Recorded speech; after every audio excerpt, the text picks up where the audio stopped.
Hey everyone. Oh wait, let me make sure to turn off the music. All right. How y'all doing? Let me test to make sure that the sound is good. Okay, my voice is going to be raspier than usual. My voice is already deep, as you know, so I'm going to be sounding very, very deep. But I've been doing a lot of talking, and I just got off the phone with my niece Tasha and her husband, and we were talking about the Moors, and so this is totally on impulse. I said, okay, well, I'm gonna.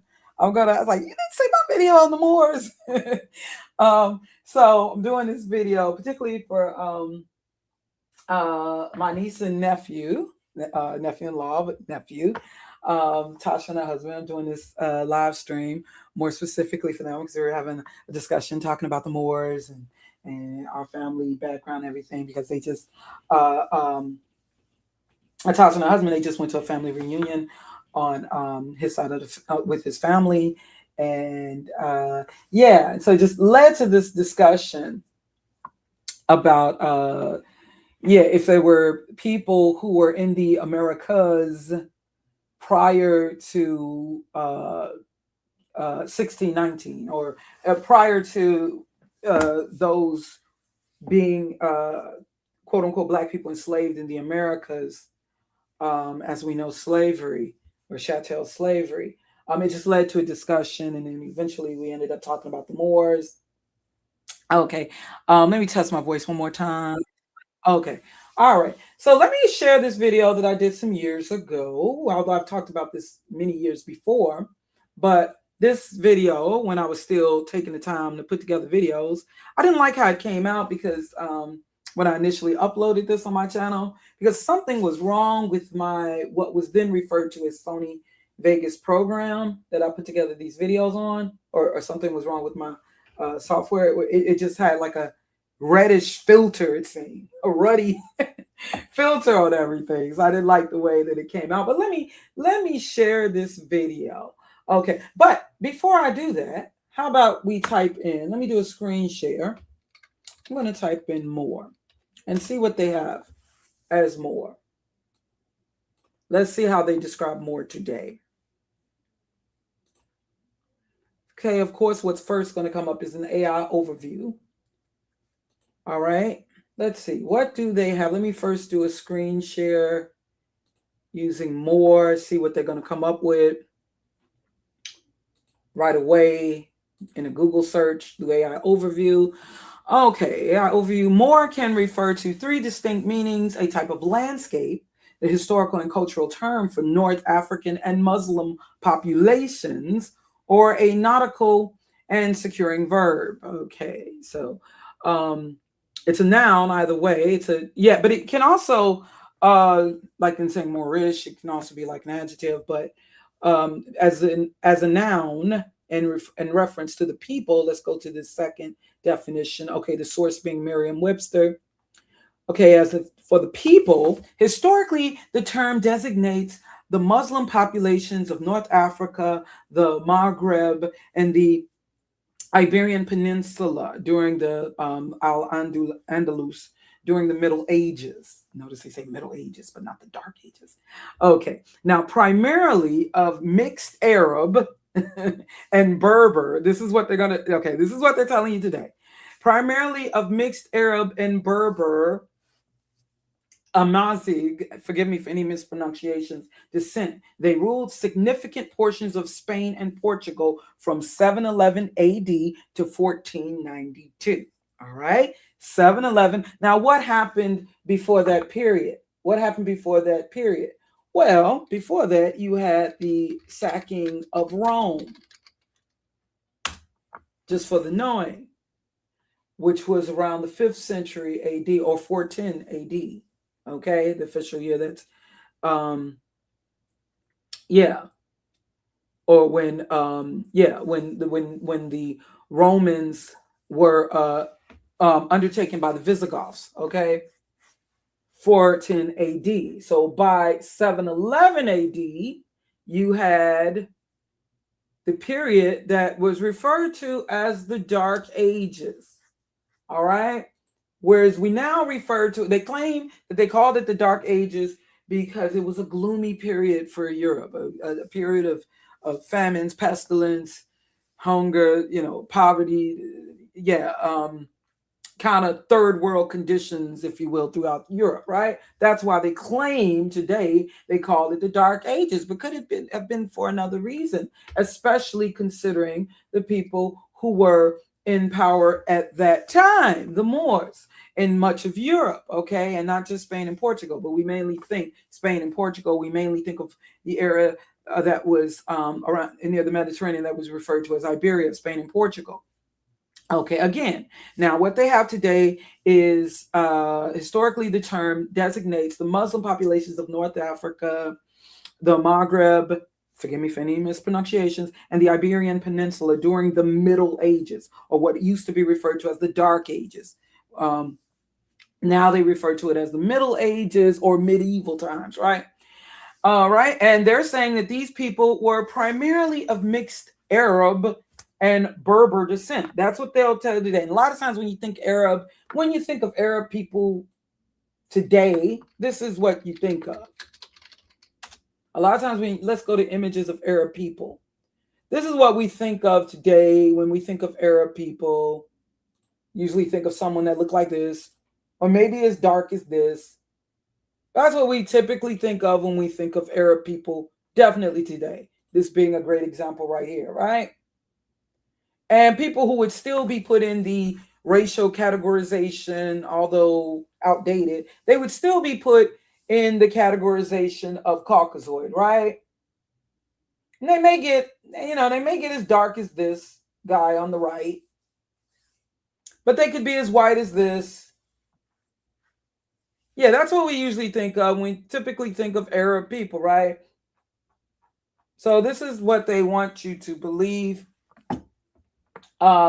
This is what they'll say. Like a lot of times when you think of Arab today, like you think of these two guys here, okay? But remember, I showed you that Arab.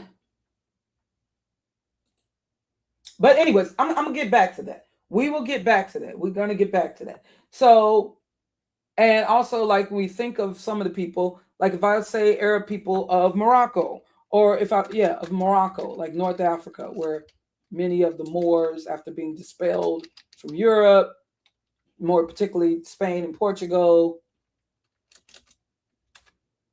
yeah, the Berbers, yeah, they'll claim, or let me put it more specifically, the Berber. They claim that these people are the descendants of the Moors today. Oh, wait, I thought you guys were seeing what I was sharing. They'll show you that these people are the descendants of the Moors today, the Berbers of Morocco, which is in North Africa. Yeah, they may look like this, maybe look like this. This is what they'll tell you today. Maybe even like this. And I'm not saying that they don't have Moorish ancestry. Nobody is saying that. But they want you to believe that this is how the Moors of that time look, more like these people, some of these people that you may see in North Africa today, right? Maybe like this, maybe they could look like this, right? Okay, but how did they look years ago? How did they look? All right, I like going to older sources. Okay, I like going to older sources. And also, I like going to older sources that are not considered Afrocentric. Do you understand? So that they can't come with the "we was kings." See, because I wanted to show you that the Moors were black, and not just because I said so. Because not that long ago, I had someone posting one of my videos up in here, one of the live streams I did not that long ago, and they always leaving that same post. Well, the Moors, they weren't black, they weren't. And then I'm like, okay, well, where's your receipts? I mean, how are, okay, what you're saying that they weren't, quote unquote, what is anthropologically considered black because you said so? Like, I guess because they left that post, that just debunks everything that I said, right? That debunks everything I presented because you said so. Like, okay, you got to come better than that, all right?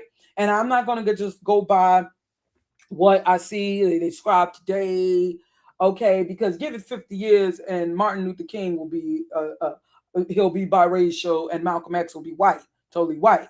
If we were to, and I'm gonna show you why I say this. In about 50 years, Martin Luther King, Dr. Martin Luther King Jr., he will be biracial, and Malcolm X will be totally white. Okay, and all you're gonna have is like a statue.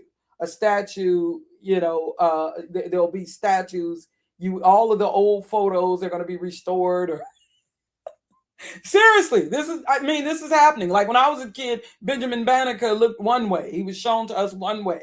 The Benjamin Banneker Almanac. And I've noticed how over the years, Benjamin Banneker and certain people in history, they have been changed. Or maybe they were changed. Maybe that's not how they originally looked. And maybe what I originally was shown, like let's say back in the late 70s and 80s, maybe that was changed. Who knows? But that's why I go to older sources and I make sure I try to not go to quote unquote what they would claim are Afrocentric sources solely. Okay, because I like to use the information that the Caucasian scholars, historians, curators of museums, the information that they presented, what they said in their writings. Okay, and I like the older the sources, the better. So you can't say, oh, this is just what, since you don't trust me, since you don't trust this little black woman, you don't trust the Afrocentrists or pro-black or whatever you want to call them, you think this is just some "we was kings" talk.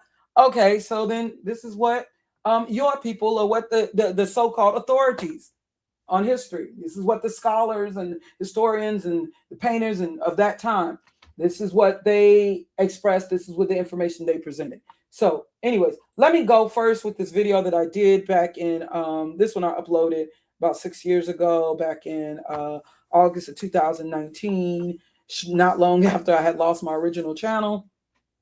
Even though I've talked about this years before, been in YouTube definitely since 2008. But this particular video here, all right, and also, I make sure to give my sources and stuff. All right. So let me just start off by playing this video, then we'll go, it's under 20 minutes.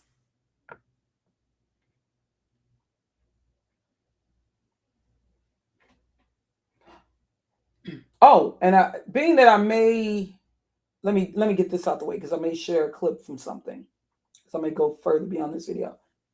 Oh, dang! I can't do the fair use thing because the StreamYard is no longer funded. Yeah, today is that day it ended. But I thank you to my dear sister Latanya for the donation. So I'm using up the free minutes now, so I can't do any screen overlays because I got a lot of images I can show y'all, but it's showing me that I can't do, because I got to pay for StreamYard. And I guess it ended yesterday. So I'm just using up the free time they're giving me, but I can't do any screen overlays. Doggone it. But anyways, so I'll just say fair use then. We get this playing. Give me a second. All right. If you are, I don't see very many people up in here, but if you have access to the keypad, I would appreciate you, once you're able to hear this, press 1. To let me know that you can hear this loud enough, clear enough with no issues. So let me go ahead and press play. Moors just refer to Berbers or Arabs. And for those who want to claim that the Moors just refer to Berbers or Arabs and not blacks or Negroes. Okay, this is an English encyclopedia, 1816. Okay, I'm showing you from encyclopedias and dictionaries from, I usually try to go to sources before the 20th century. Okay. I'm giving you the year. I'm giving you the source so you can look it up for yourself. That is, if it's still available, because a lot of things have been wiped out of they removed from Google, from where you got to now pay all this money. But back then, we had more access to these publications, like in Google Books and JSTOR, et cetera, et cetera. Okay. Grows. Okay, this is an English encyclopedia, 1816. Thank you, True Star. Okay, Moor, mud, clay, earth, Moor, Morris, black, a Negro, a black Moor. I shall answer that better than you can the getting up of the Negro's belly. The Moor is with child by you. Robert Ainsworth Dictionary, English and Latin, with 1773. And I'm going to different dictionary sources, different European or Caucasian dictionary sources, not just American, not just English. I'm going to German. Yeah. So, well, as long as it's legible, as long as we're able to read it in modern English. Okay. See the cursor? Follow the cursor. Morris, Niger. We know what Niger is referencing. A black Moor. Morris, belonging to the Moors. Okay. A new Latin English dictionary. Okay, I believe that this year is 1792. So this is also from the 18th century. Okay. London, England. Okay, follow the cursor here. Can't really highlight it, but it's signaling over here. It says a Moor or black Moor. It's an or black Moor. So basically, black Moor, Moor, same thing.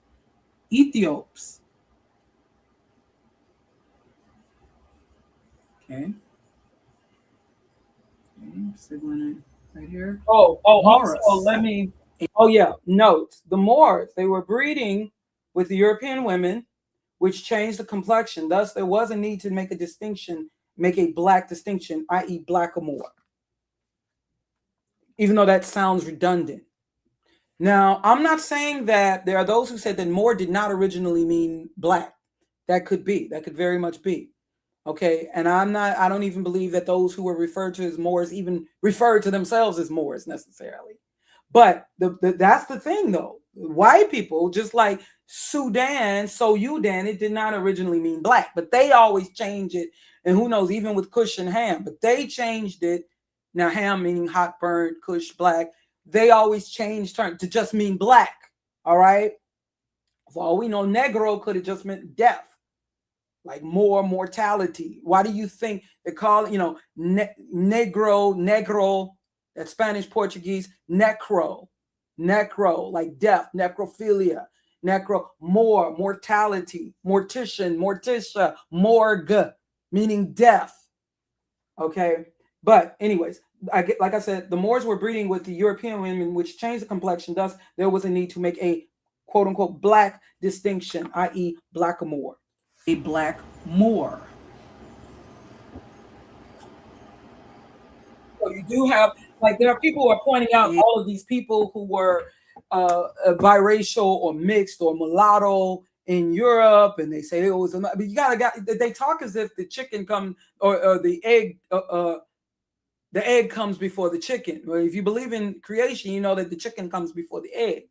Okay, for you to have all of this mulatto cast, you had to have black people. You had to originally have black people, unless they believed that it was only mulatto people. Those were the first black or mixed with black people or people with black in them to have power in Europe. That's ridiculous. There were black people who were not just slaves, not just slaves and servants, are in Europe. Black people very much in power throughout Europe, Western Europe, I'm talking, what we can consider Western Europe. All right. Not just those who were mixed with black. Do you understand? We got to go back to the parents. Remember the chicken before the egg. Because even people talking with the civil rights era, they're talking, oh, well, if it wasn't for, yeah, we also, the reason that you had biracial mulatto people who were enslaved because of the black in them.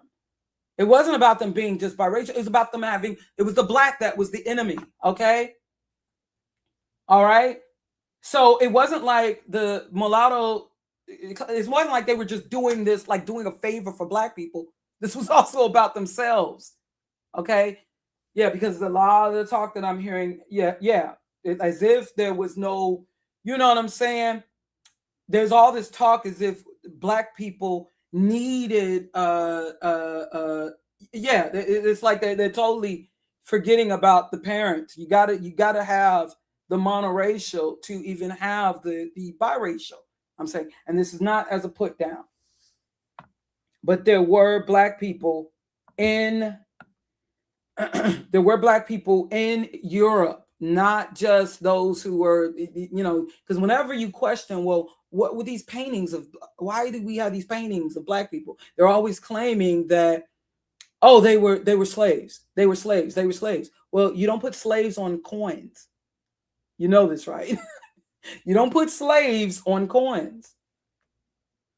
And you could definitely see, even without these coins, even with them not showing the color of, there are many coins in Europe where you see, and parts of Asia where you see what are distinctly Africoid / Negroid features. But anyways, getting back to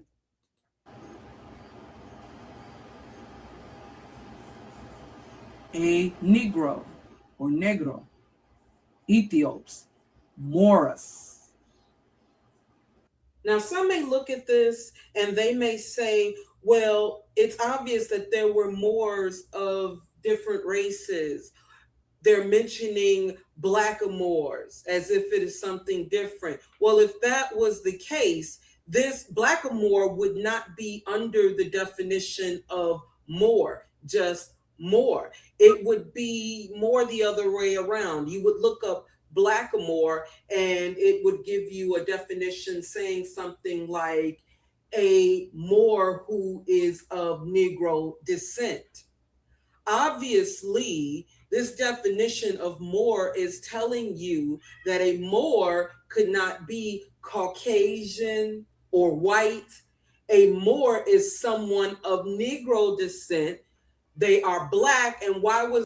See, that is a tawny Moor. Still of Negro or Negro, what they would have said, Negro descent. Okay? All right?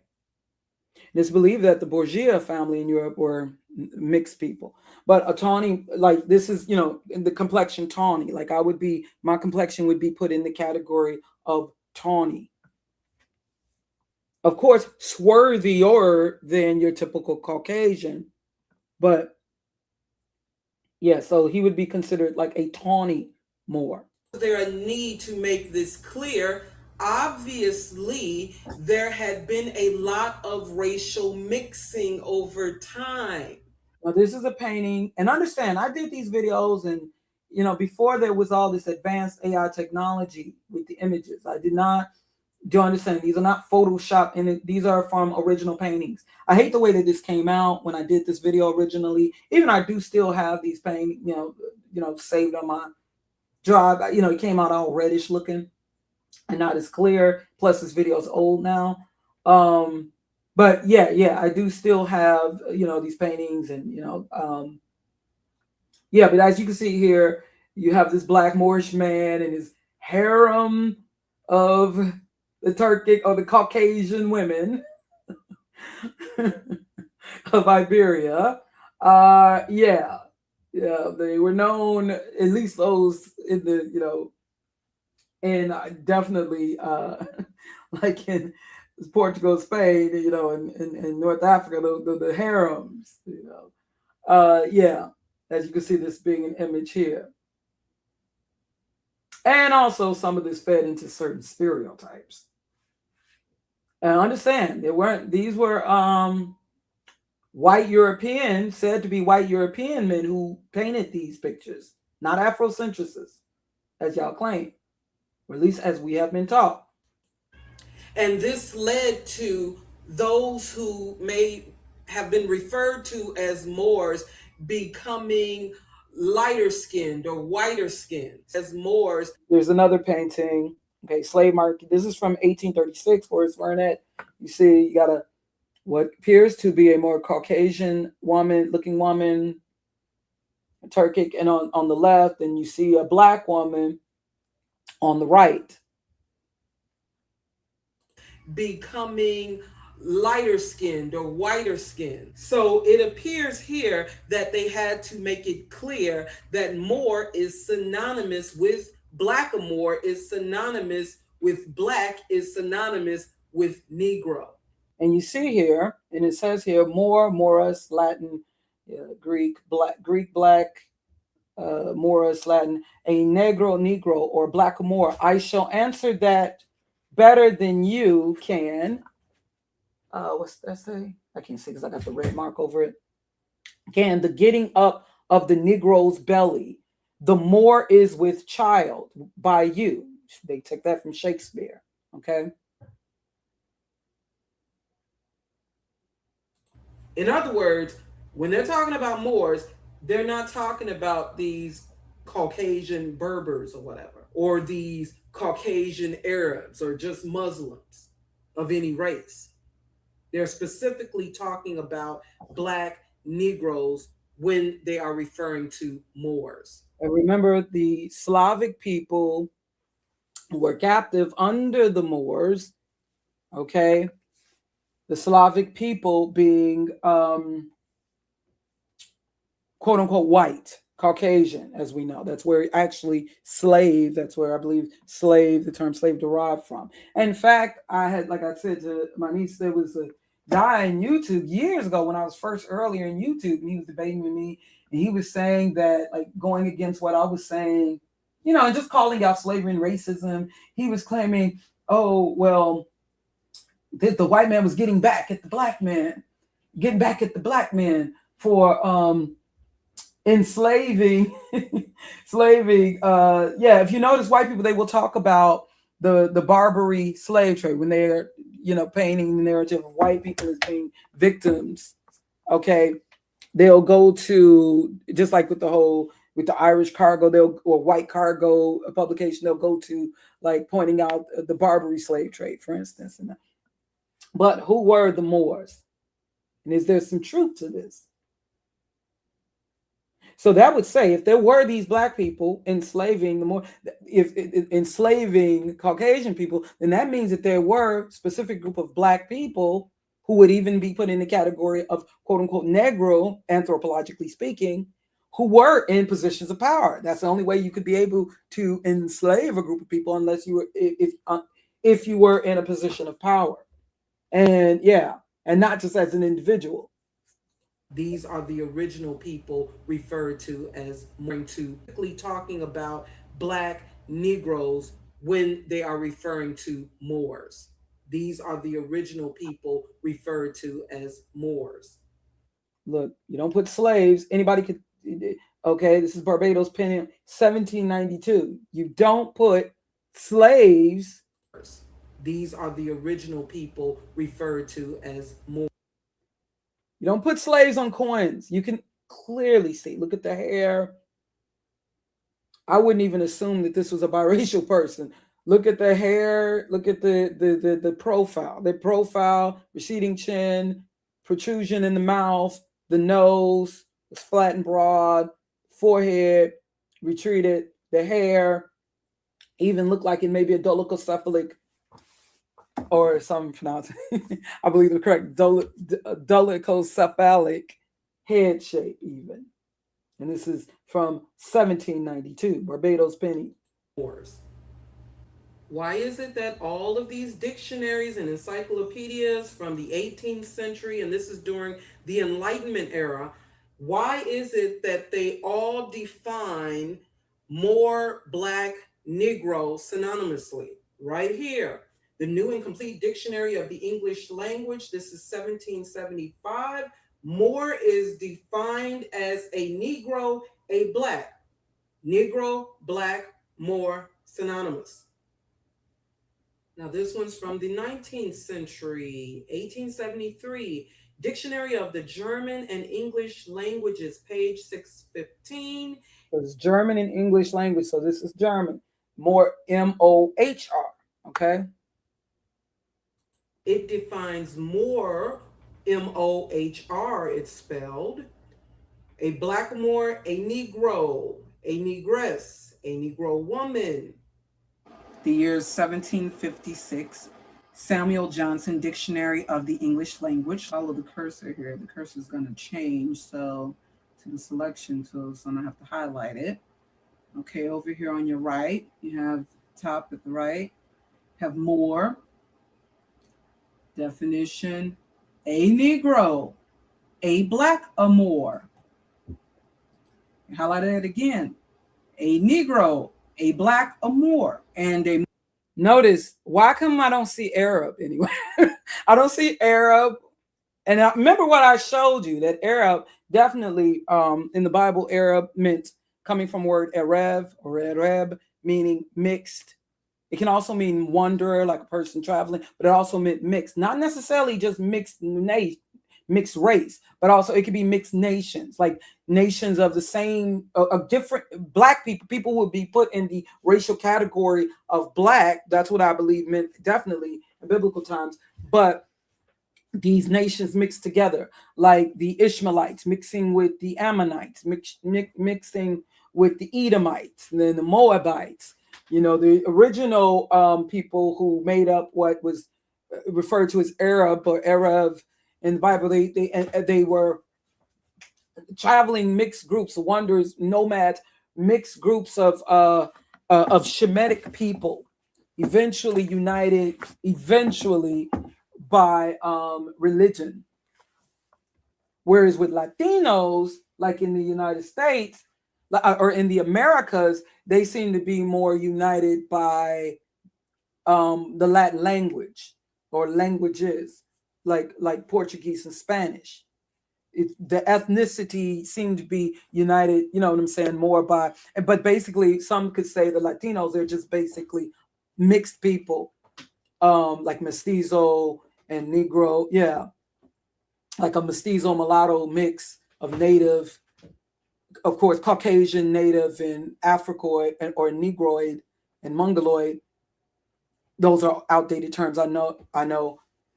Whereas with the Arab mix, you know, it's more so about the religion, more specifically Islam, at least today. Okay. But we know in the quote unquote biblical times there was not Islam. However, you did still have these nations like Arab nations, of these Shemitic nations that kind of came together and became like the kind of like what the scripture said, in what was it, Psalms 83, a confederacy against thee. And these were originally Shemitic nations with somewhat of mixed Shavam, going back to Hagar. But anyways, I'm getting all over the place. Moor is not being defined as Negro, a black amour, and a Moor is not being defined as a Muslim or a Berber. It just says Moor, a Negro, a black amour. Okay, now let's look up the word Negro. Follow the cursor. Okay, I'm going to highlight it.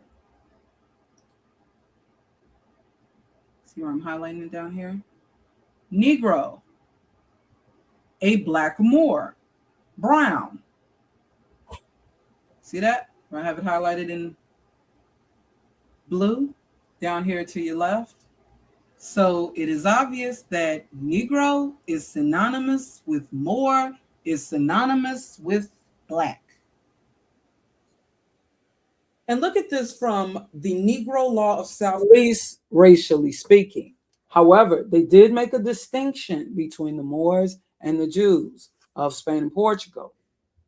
So there has to be a distinction, at least when we're talking about those of Portugal, like Spain and Portugal. Why was there a distinction between the Moors and the Jews if you believe both were black, racially speaking? So what was the distinction? Was it just based on quote unquote religion or faith?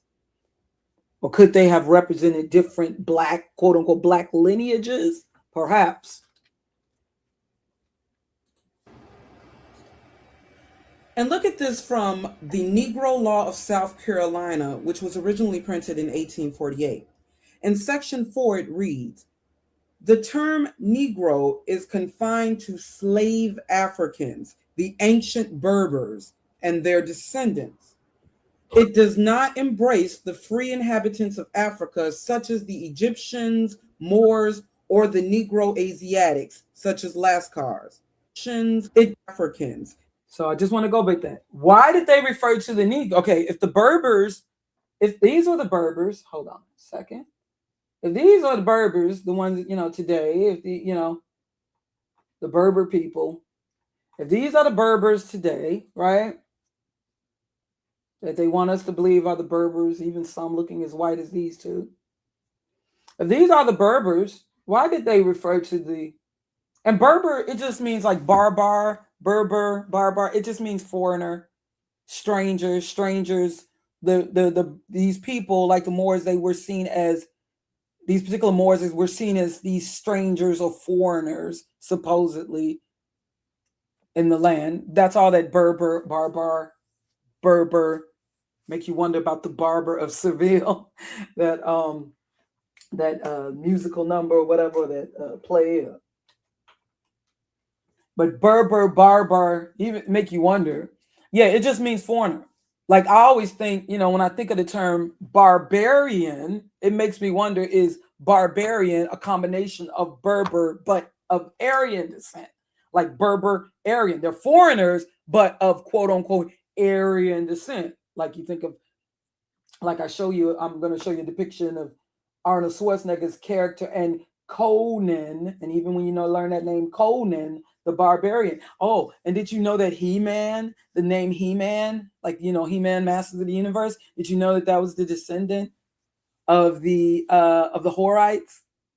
Oh goodness, that's wild. When you get in the okay, but anyways, I'm getting all of them. I'm getting all over the place. Yeah. So, if the original but why here are they saying the Negroes? It says in Section 4 of the Negro Law of South Carolina, this is 1848 now, the term Negro is confined. They said the term Negro, it is confined by this time, that is, to slave Africans. Now, that wasn't the case in the 1500s, but by now, because believe it or not, as Benai Israel explained, Negro, that really originally referred to those who were of Spain and Portugal. Because if you notice, that is a Spanish Portuguese word, the negro. Okay? The negro, that is Spanish Portuguese for black, that originally did not refer to just any black person of Africa, but a specific group, like those who were out of Spain and Portugal, the negro. However, by 1848, the term Negro is confined to slave Africans, and they referring to them as the ancient Berbers and their descendants. Okay, this is by 1848. So you see how things change over time. Now, when you think Berbers is something different, isn't it? That's why I like going to older sources. How you doing, Antonio? The ancient Berbers and their descendants. Before it reads, Carolina, which was. And look at this from the Negro Law of South Carolina, which was originally printed in 1848. In Section 4, it reads, "The term Negro is confined to slave Africans, the ancient Berbers, and their descendants. It does not embrace the free inhabitants of Africa, such as the Egyptians, Moors, or the Negro Asiatics, such as Lascars." What? So by 1848, now they're saying the Negroes, they're saying now, so now they've made this distinction now by 1848, by the latter 19th century, now they're definitely making a distinction. They're saying the Negro, they're saying it's separate from the Moor, but why would they need to make this distinction? Obviously, these people were of the same, they shared the same phenotype, or they looked the same aesthetically, and they could pass for each other. So they felt the need. Now, why was there a need to make this distinction? Like the Negro, it's now just talking about the enslaved Africans and their descendants, those who we decided to be slaves. And they're saying it doesn't embrace the free inhabitants of Africa, such as and so the Egyptians. Now, because you got to understand, by this time, then let me say, they had already begun the Seligman theory, I think. Yeah, trying to claim that they were dark Caucasians, whatever. They saying, and they're now not talking about the Egyptians, Moors, or the Negro Asiatics. Even though they're referring to them as Negro, they're saying such as the Lascars. So what do they mean by that? So they know that these other people would be anthropologically categorized as black, but they are saying that they're not the same as those who they decided to enslave from the African right. So now they're saying Negro becomes synonymous with slaves, particularly blacks, that they not necessarily just people black skin or with a certain phenotype, but those they chose to enslave. Now, why is that? Now, why would there be a need to specify this if the Egyptians and the Moors were not black people? Remember, in my earlier videos, I explained how Negro was a tag that they placed on the black Africans whom they chose to enslave. Although at one time we were all referred to as Ethiops, Moors, they saw us all the same because we look the same pretty much. And before that, Negro was given, even before the transatlantic slave or the Middle Passage, even before that, they, in Portugal and in Iberia, there were people designated as the Negro who had already been living in Portugal and Spain. And you got to understand, a lot of people today, including white people, you got to understand, when they gave, when people took on what we now call surnames or last names, there was a meaning, there was something behind that last name. Like if you have the last name, if you're a Caucasian even, and you have the last name of Moore, you best believe more than likely, wait, somewhere down the line, there's some black ancestry. Or if you have the last name Negro or Negron or Moreno, if you had that last name, more than likely you were given that last name because you had black ancestry or Moorish ancestry or Negro ancestry, even if you don't see it today. And it's obvious we look the same pretty much. We were all referred to as Ethiops, Moors. They saw us all the same because we look the same pretty much. And notice here on this map, notice that what we now call the Atlantic Ocean, some people believe that the Atlantis, somewhere within here, like in the Canary Islands, let's not go into that, but they believe the fallen Atlantis. But notice it used to be referred to as the Ethiopian Ocean. But wait a minute, when we think of Ethiopia, don't we think over here on just this little section in the east? No, once upon a time, pretty much all of Africa, was called Ethiopian. I know about Al-Kebulon, I know about that. But at one time, much of Africa was called Ethiopia, not just this section in quote unquote East Africa. Kush, Ethiopia, meaning burnt, black face, in Greek at least. That's why Kushi is like a Yiddish and Arab term that they use. That's their way of calling people the N-word. Kushi, Kushi, Kushi. Now all of a sudden they'll claim, oh well, the Kushite people, they're not exactly black, and they're, when they want to claim, when it's convenient. Now they want to have you believing that the Cushitic people, they are just like those of the Habesha of Ethiopia. But Kushi is a word. Like I can show you videos even up to this day of like little Israeli kids and little, white Palestinian or Caucasian Palestinian kids taunting black people. Like this brother who went over there to, where was he, in Palestine, and this is some years ago, and the kids were taunting him, calling him Kushi, Kushi, basically calling him the N-word. And it's obvious we Ethiopians, Moors, they saw us all the same because we look the same pretty much. And it's obvious that an Egyptian and a Moor could be easily mistaken for a so-called Negro. That is also why you had the Moors Sundry Act of 1790. Now, And you see that painting. We didn't paint this.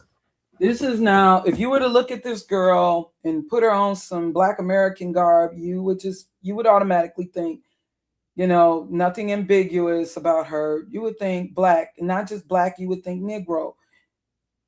Okay, some people want to use the linguistic term Bantu, even. That's what you would think.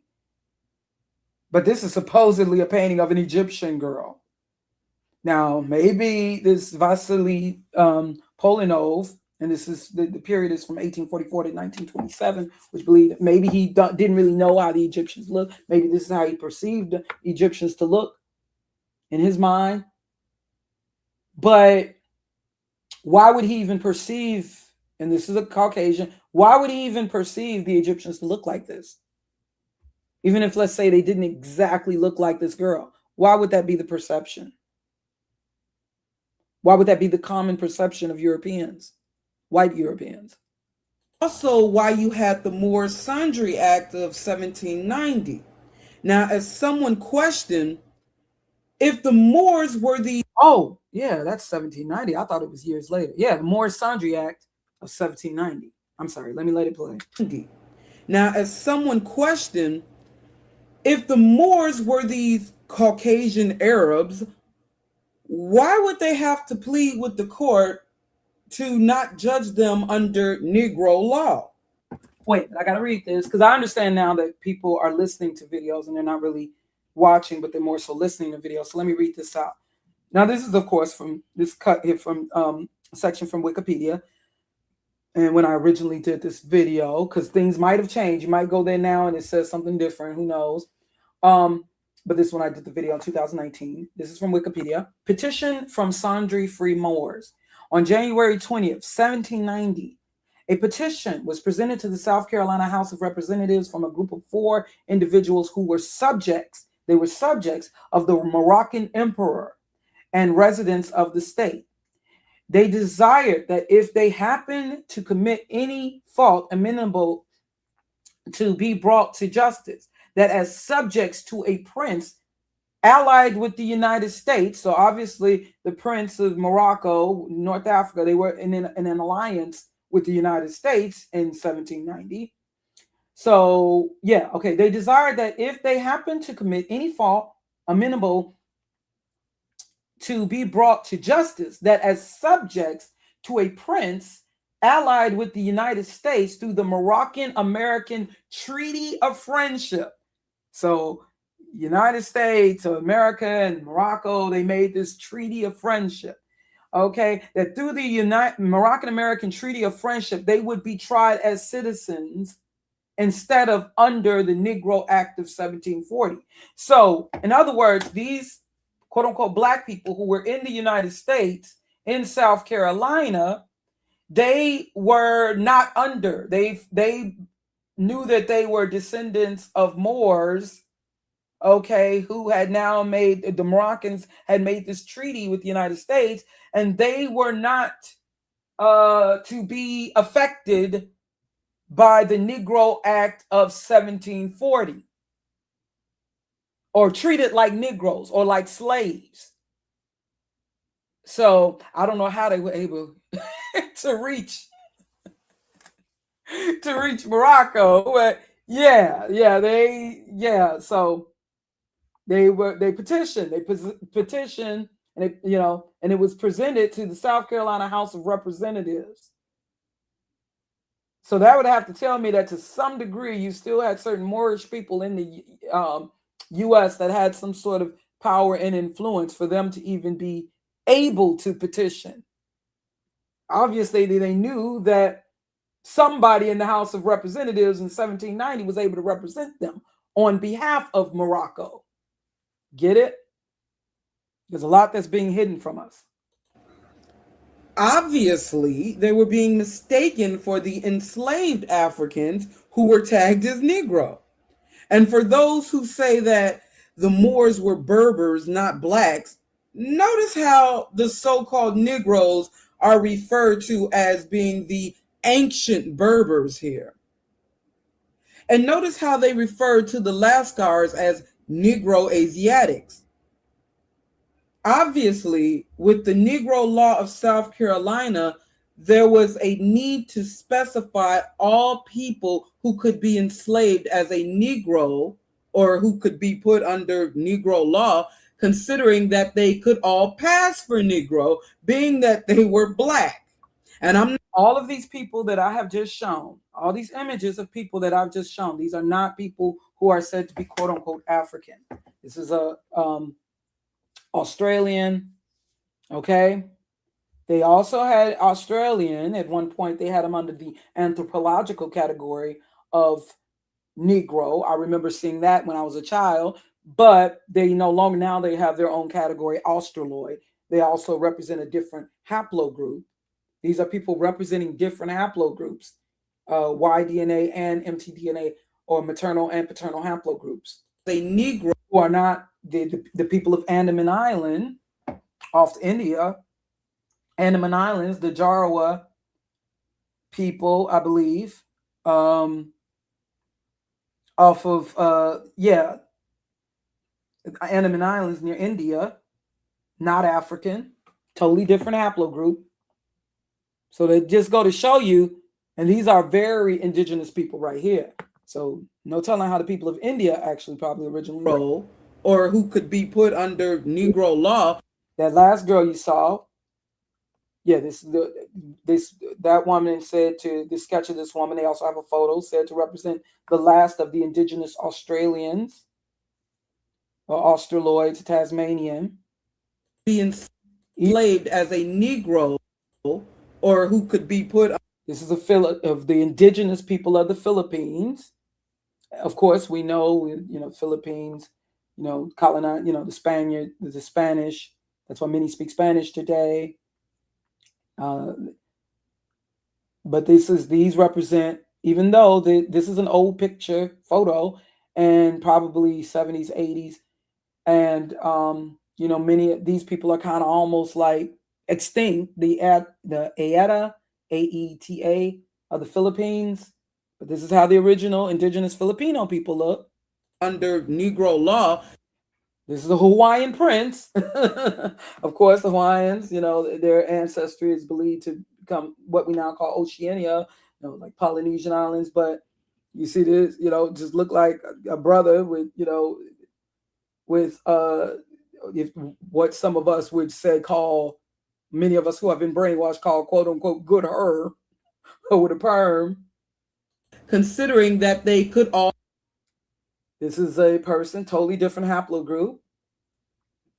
And that's why I believe that some of these people who, definitely we're talking South America, I believe that some of their ancestry that we may see as native may have also came from Oceania. This is of the Fiji Islands, as I believe. Many of these photos being from the late 19th and early 20th century. Pass for Negro. Again, another Filipino girl. Look at the hair texture even. It looked like it's been straightened. Being that they were black. And I'm not just talking. Yeah, you can see even with the Australians, once upon a time, their hair seemed to be a little even curlier or coilier. And we understand that curly hair is dominant to straight hair. And I'm not saying dominant as in better than, that's not necessarily what I'm saying. Dominant, these are terms that I was taught in my anthropology course in college by a Caucasian white female teacher.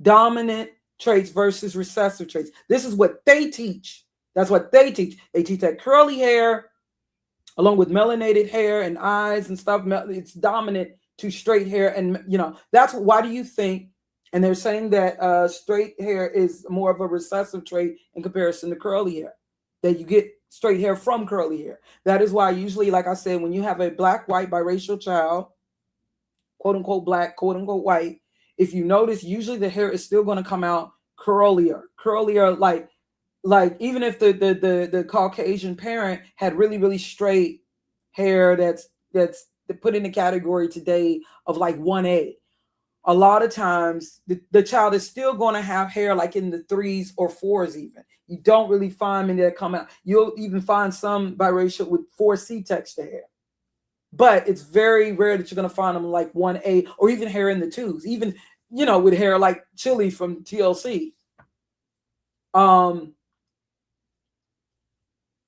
Yeah, and if you notice, most biracial children, black white parent, one parent has blue eyes, the other has brown eyes. Usually the biracial child is going to have brown to black eye color, right? Usually, or the darker eye color, because the more melanated eye color is more dominant to the lighter eyes, which is recessive. But of course we do know that there are biracials, black white biracials, who do have blue eyes and green eyes. They're just not as common.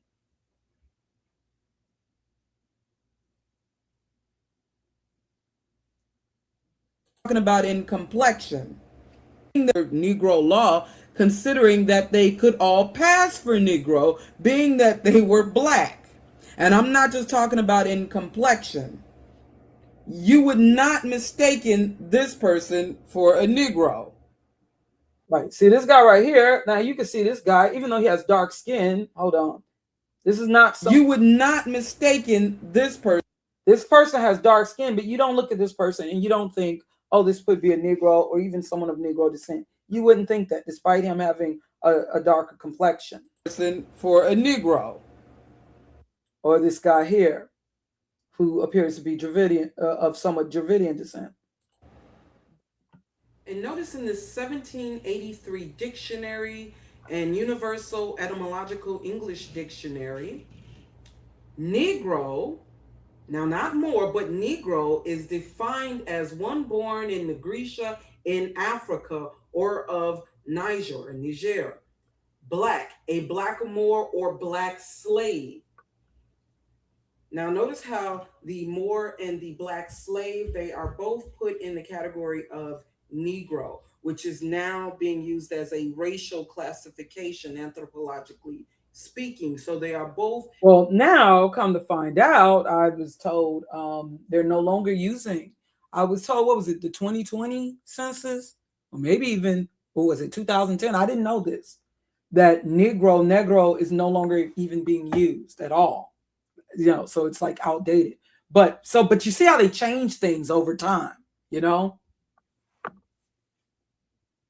See, look, they're saying here negro or negro and niger, it was pronounced niger or niger. That's where we get nick. It just meant black. That's all it didn't mean ignorant fool. It didn't mean that. That's what it's been changed. So you could see when you think black, you think ignorant fool. Niger, it just meant black. It's even in the Bible. Niger, okay? Niger, and they've had the double G. Niger, it just meant black. Okay, Negro, one born in Nigritia, where they designated that time in Africa, or of Niger, black, a blackamoor or black slave, an inhabitant of. So they wanted Negro to eventually become synonymous with just slave, not just black, but slave, or deserved, or intended to be enslaved. Categorized as Negro. However, one is being referred to as a Moor and the other is being referred to as a slave. So why is this person, even though they look like they would be of the same racial categorization, right? One over here, this one over here. Now, this is a Moorish sultan of the 1800s. And over here, a Negro slave of the 1700s.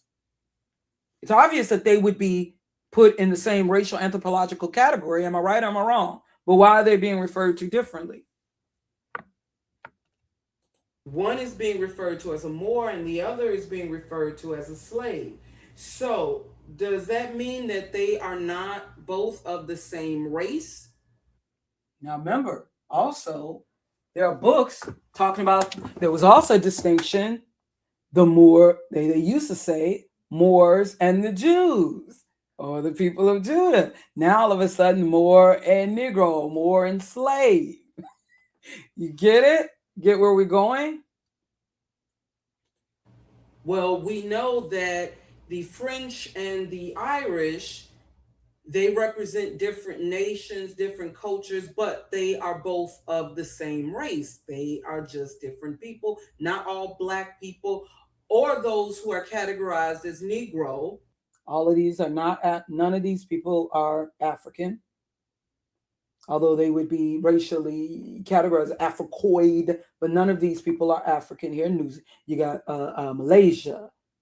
Oh gosh, I can't pronounce this, but it's somewhere. I believe, oh, I can't pronounce it. Papua New Guinea, Philippines, Australia,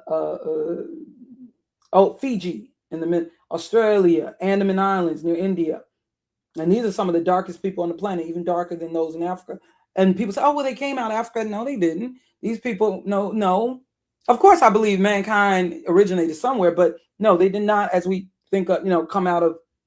No, these are people, they represent a totally different haplogroup. They are not of the A or the B haplogroup, or the E haplogroup, which is when we think Africa, or even R1b, as some Africans fall under that haplogroup. They are not of any African Y-DNA or even mtDNA haplogroup.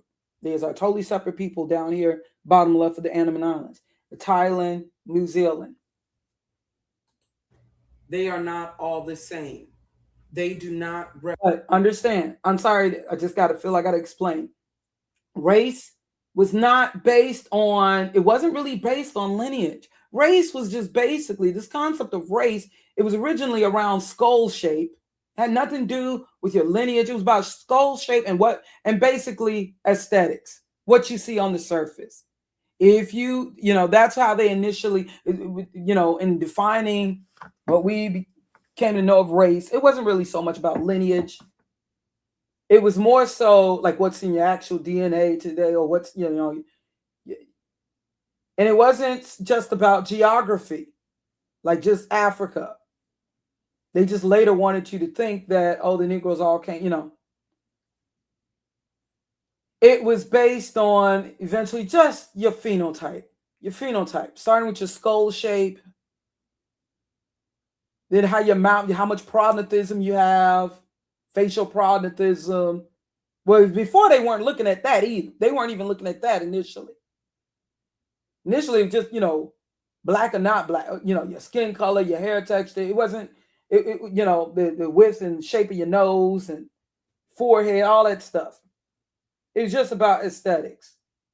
Represent this, all black people or those who are categorized as Negro. They are not all the same.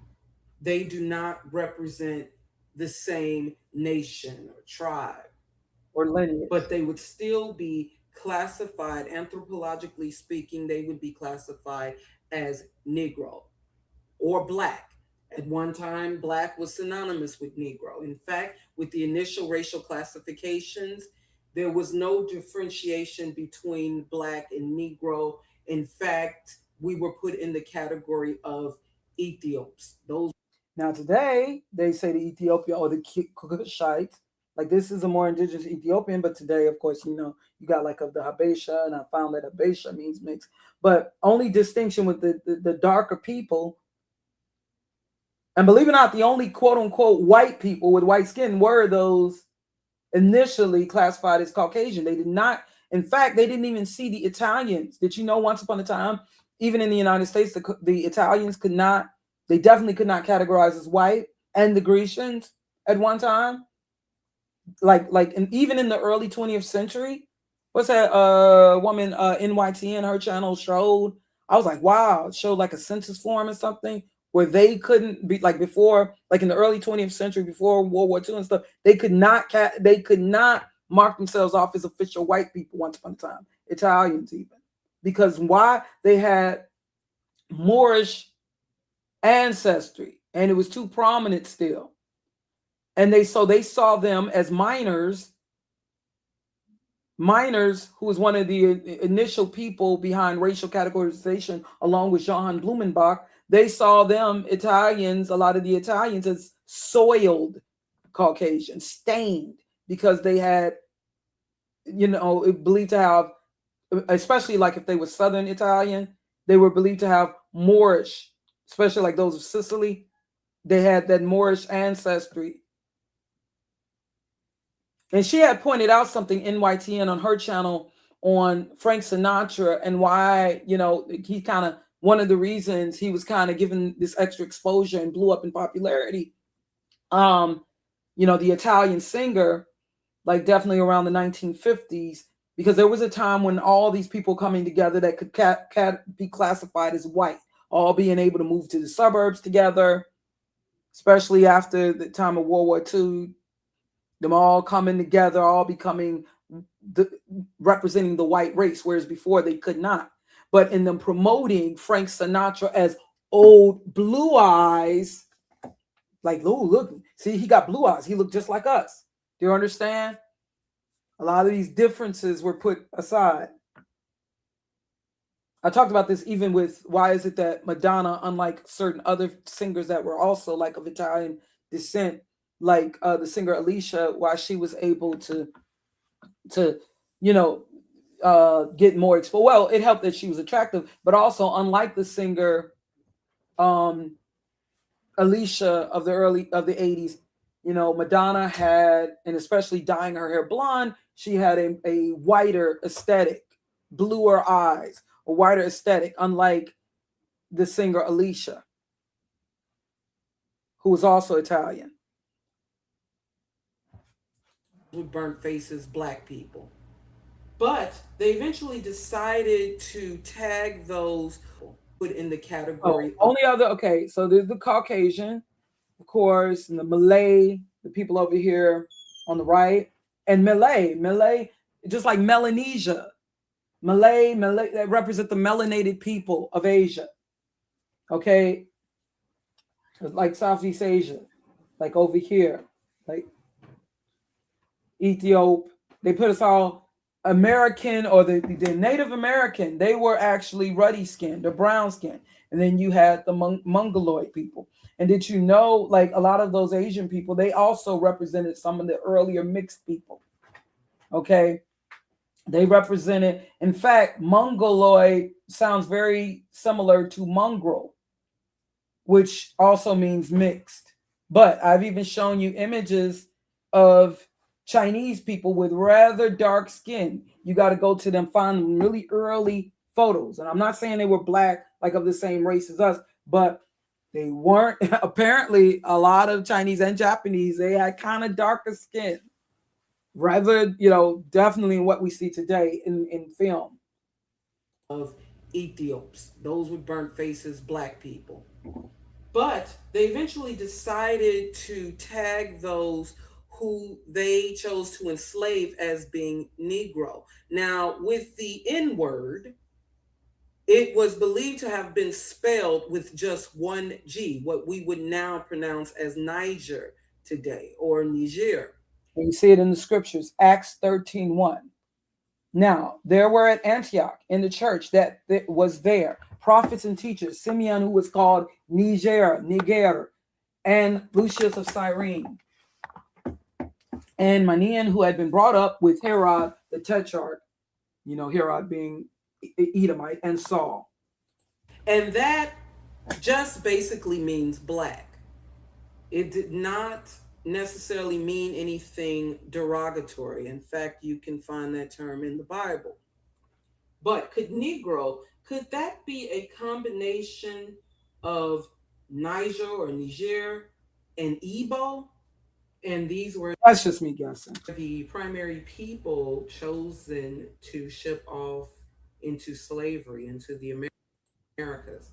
As you can see where it says here, the Gazetteer of the World, or Dictionary of Geographical Knowledge, Volume 1. So this idea that there were no slave ships, that's a lie. There are many sources, okay, saying like here on page 828, this is the 1859 publication, okay, and this is a Dictionary of Geographical Knowledge, Volume 1. When Captain Adams visited it about 30 years ago, upwards of 20,000 slaves, he was informed, were annually sold by the people of B is for Bonnie, of whom nearly 4/5, and this is in West Africa, he was told were natives of Hebo, Heebo. Notice that they also spell it Iboe, or Igbo, E-B-O-E. Today we spell it I-G-B-O, like Igbo. Okay, okay, were natives of Hebo fairs, where the slaves of the Hebo nation were obtained, were held every 5 or 6 weeks at several villages on the banks of the rivers and the creeks in the interior, whither they traded, etc., etc., etc. So they're saying like 20,000 annually just from this tribe alone. And I show you different sources here. Okay, I'm just reading this out. I don't mean to annoy y'all, but being that I understand that there are people listening and not necessarily watching, but as you see, I'm showing you different sources here, like encyclopedia.com. Igbo, wrongly spelled Igbo. No, it wasn't wrongly spelled by the British colonialists. 18th century texts, or from the 1700s, had the word as Hebo, H-E-E-B-O, or Ebo, E-B-O-E, which was thought to be a corruption of Hebrew. They're saying thought to be. No, I believe it was synonymous with Hebrew. Okay, and they're saying now that Igbo is commonly presumed to mean the people. Here's another. Hebo font family. Hebo is a Hebrew and Latin typeface family that includes Christian, etc., etc. Here's another, yeah, more sources here. Another source here, Igbo, Igbo, Hebo, Igbo. See, Igbo synonymous with Hebrew. I can show you more sources.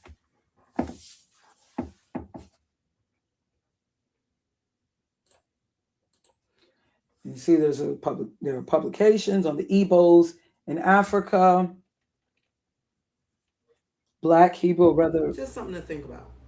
But anyways, in these definitions and descriptions, you do not see the terms Berber, Muslim, or even Arab. And according to Strong Concordance, Arab derives from Arab or Arab, which means mixture or mixed company. Many Bible believers are taught that the Arabs are the descendants of Ishmael, the son of Abraham, his firstborn son, the Shemitic descendant of Eber or Hebrew, and Hagar, the Hamitic Egyptian. But these were both Black people, or they would be put in the category of Black by race, anthropologically speaking, even if they were not of the same nation. What you speaking, oh, you do know that these even are right here. This is from the Quiche reliefs. You can find it's in the British Museum, as I believe. Now, this is before Christ was born. This is BC time. Okay, the Israelites, yeah, under the Assyrian captivity. Look at how they look here. Look at the hair, the beaded hair. How many of the Arabs that they will show you today have hair that is not just curly, but I see, that now they want to make fun of with bead files. They want to make fun of our beaded hair, right? I see what they want to taunt as being beady bees here. if they were not of the same nation. What you see as Arab, even if they of Black by race, anthropologically speaking, even if they were not of the same nation. What you see as Arabs today, or what is primarily shown to you through the media, do not represent the original descendants of Ishmael, but an admixture, which includes the Turks, Romans, Greeks, Edomites, just as Hispanics or Latinos represent more of a culture or ethnicity, and not necessarily a single nation or race of people, anthropologically speaking. And Berber basically referred to strangers. It means foreigners, particularly supposed foreigners to Rome or Iberia. So, could there be a differentiation between the Berbers of North Africa and the Berberians or barbarians? Could barbarian refer to the Berbers of the Aryan race? And why is it that Look, this is Croatia. This is Croatia. Now you can believe that this is just stylized. Oh, they just use, some sort of black mineral to, represent the face and the head. This is representing a 10th century Moorish king of Croatia. Croatia. You do not put slaves. You do not depict slaves in this manner. Slaves were not put on coins, and they usually didn't wear turbans either. European tradition recognizes the Moors as obviously being black. Yeah, Europeans, they know that the Moors were black. A lot of this, this is more, even more so Americanized teaching. Okay, remember with Princess Meghan Markle and her marriage to what's the man she married to? Which one? Harry? Yeah. Um, the son of Diana. Yeah. Yeah. Harry's the younger one, and William's the older one, right? Yeah. And remember, there was, someone invited to the wedding, the family member, whoever she was, I forgot. Oh, wait. Yeah. She was the princess of what? She was like a princess of Monaco or whatever. That came to a wedding. And remember, she wore a brooch, and people felt it was really, really racist. And I said that the jewelry was not necessarily racist, even if that woman wearing it was. But the brooch that she was, the jewelry that she was wearing, the brooch, it symbolized black royalty. She was wearing that, even though, yes, Meghan Markle's is, mixed or biracial, or, but she wore it. Maybe she didn't see it as offensive, but the brooch, it symbolized black royalty, nothing minstrel. They just looking at, oh, look at the dark skin. No, there was nothing minstrel about this brooch. Okay. The brooch has symbolized black royalty, nothing minstrel, as the media tried to fool us into thinking. In fact, they are in blackface, and they are appearing very dark here. Yeah, the Moors, exactly. How you doing, Reed, for royalty in Europe? And you see here, why is it in Europe? They know what's up. Every year, I believe they still do this. Now, I did this video 2019, but as I reported here, now Spain every year, annually, they do a blackface parade. They do it in Spain. A blackface parade reflects the history of when black African. See, notice how they're being deceptive, even with this article. Notice they're saying black African Moors. So they're trying to make it, they're just talking about, so they'll try to make you think, oh, well, okay, well, there are these Moors that were like this, but there were also these Moors that were like that. Yeah, eventually you did have those, they had to make this black and Moor distinction because of the racial mixing. But no, Moor originally, they were talking about black people. Yes, I'm not saying that they were all very dark skinned or as these, and this, like I said, this might have been the origin of blackface for all we know. But they, yeah, of course, obviously, these are like, they're looking like caricatures, exaggerations. Nobody's, with the skin being literally black and the lips being all red and everything. And it wasn't just about that. They would also wear these wigs. A lot of times they wear curly wigs. But yeah, in Spain, okay, where the ancestors of the many Latino descendants, their white ancestors, Spain, and then there's also Portugal. But in Spain, annual blackface parade reflects the history of when black African Moors, they don't have to say, they could have just said Moors. They want to make sure, oh, these people were black and they're also African. They don't want to make you believe, they don't want you to believe that these people might have already been in Europe. You know what I'm saying? So they want to make sure that you just see them as black and African only. Okay, when the black African Moors ruled over the Iberian Peninsula. They're not thinking, oh, black African Moors. They're just thinking Moors in Spain. They're just thinking Moors. But this article wants to make you, oh, the black African Moors. So why do they do this every year? Why are all the Moors depicted in such an exaggerated? Like what you see with the very dark hair. Much like what you see with the crest of Europe. And that's another thing. These crests of Europe, okay? These are real image. Well, this is definitely a real image right here. Old image. They are not going to be putting people who were just slaves and peasants on the European crest of even Germany like this. So this tells you. Now, yes, these are stylized, just like the Russian iconography. They have their way of their stylized images. I'm sure the people weren't all the very as dark, but this tells you, being that this is the image that the stylized image that they choose, is very dark skinned. Even when you look at some of the profile images, and From the hair is them always at curly. site 2019. This was January of this year.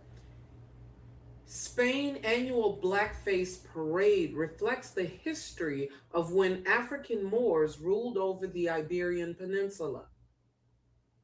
Thousands gathered in Alcoy, Spain on January 5th, 2019 to attest the oldest Three Kings parade in Spain, notable for the hundreds of teens dressed as royal pages and donning blackface. The kings paraded the streets kissing children while the 440 royal pages aged 16 to 18 handed out gifts, often climbing ladders to deliver them through the windows of apartments. Reminiscent of other notable blackface traditions in Europe, such as Black Pete in the Netherlands, the figure has been the subject of some controversy as it can be seen as being racially insensitive. The Festival of Moors and Christians is the most important event of the year in Alcoy. It is dedicated to San Jorge, a figure shrouded in ancestral traditions. The festival dates back to Hey, the Adam. 1500s and commemorates a battle which was fought in 1276. At that time, Alcoy stood on the border of the Muslim African Black Moorish held territories of Spain. There were frequent skirmishes between the two factions until on April 23rd, 1276, the Muslim troops of Al Azraq attempted to storm the town. According to legend, San Jorge, or San George, appeared during the battle, and thanks to his intervention, the Christian army won the day, forcing the Muslims to retreat and never to return. In recognition of his timely intercession, the townsfolk of Alcoy made him their patron saint and promised to hold a festival in his honor. So understand now that they were seen as like this whole thing of the Christian versus the Muslim, even though I believe that both religions derived from Esau, Edom. But yeah, and so this idea that the Christian, they and even to this day you see this whole, the Christian versus Muslim. But yeah, they see it as a defeat. But you got to understand the Moors who happen to be in power. In Iberia, more so representing the Muslim. Um, but think about this. Okay, so Spain, because once upon a time, Spain, like Portugal, it was under Islamic control, under the Moors being more so in power, and the Moors being black. And I'm not saying that's why there are some people who feel we should go back to Islam, but no, well, that's a whole nother thing. But anyways, think about this. Think about this. I'm gonna come back to this in a second. Okay. Okay. And I've went over this before, but being that I have some loved ones listening. Okay, you see these images here. What would you think this is? What would you think this is the image of?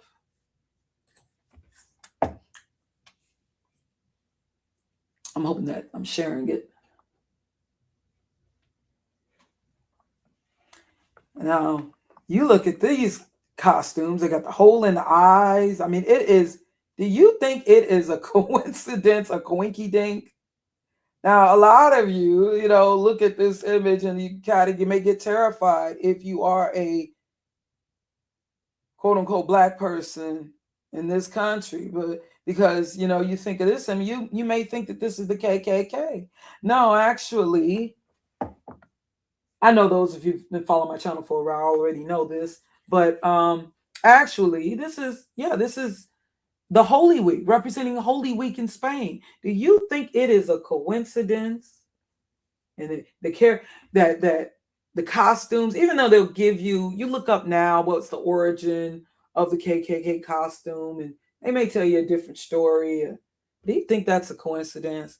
Do you think that, especially, and think about it, because the KKK, they claim to represent Christianity, burning crosses. burning crosses, as you see them here in this image here, you know, carrying the wooden cross. They see themselves as representing, although, you know, when we think Spain and Portugal, we usually think Catholic, whereas when we think KKK, we think Protestant. But you see, you think that's a coinky dink? You think that's a coinky dink? That the costumes are very, very similar? Because they both represent Mystery Babylon. They both represent the Red Dragon. They all represent the Red Dragon, Mystery Babylon. Notice that with the KKK, although they claim to be, they you know, representing white Christianity, but notice that what do they call their leader, like Grand Wizard or the dragon of the KKK? See, it's all coming to an understanding. Okay, but getting back to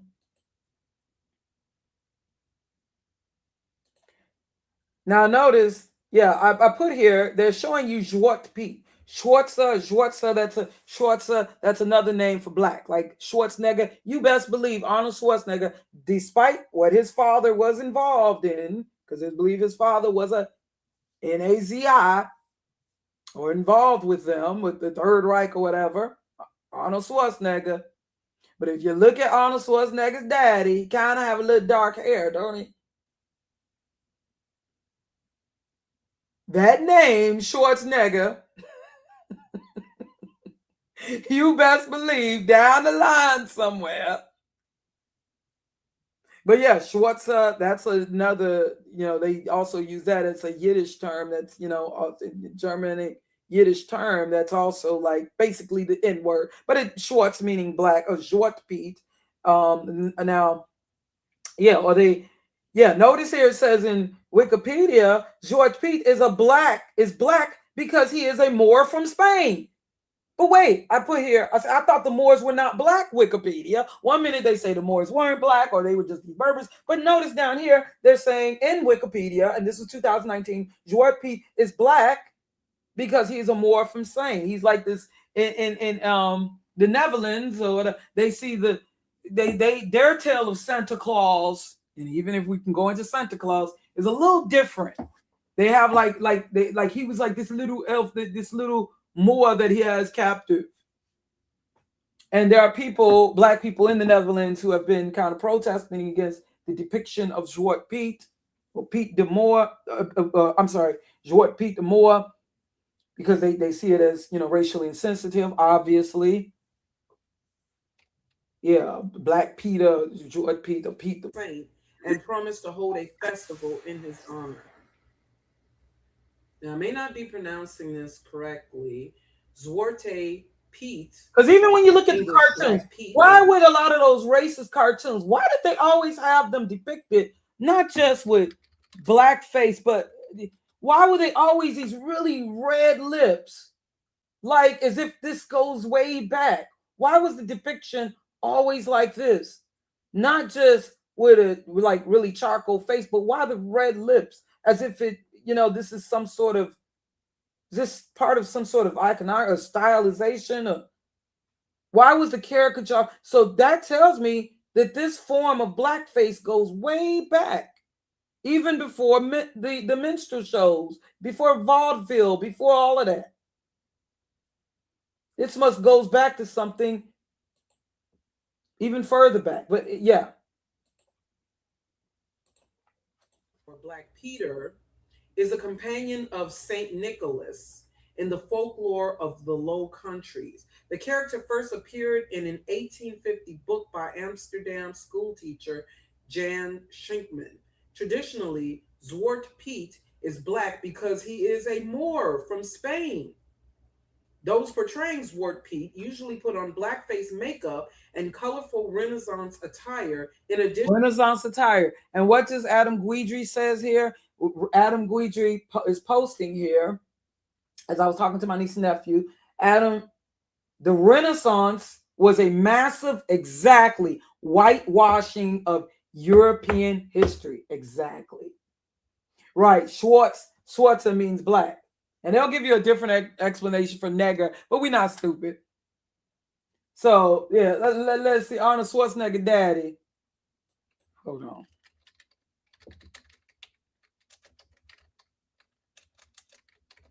Because sometimes you have those ones like J. Edgar Hoover.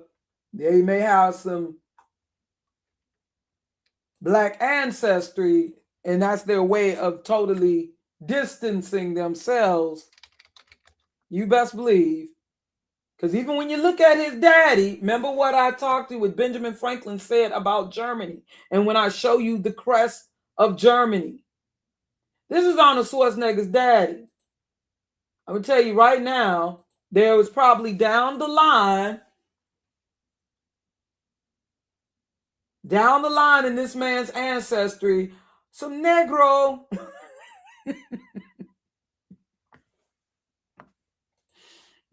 Probably attributed to the muscle density.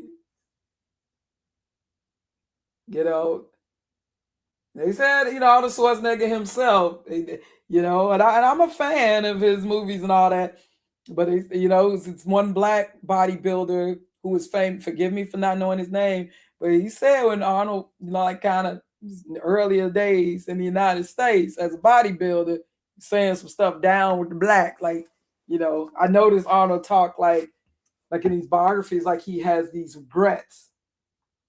Yeah, but he's speaking more like in regards to his father, but also himself.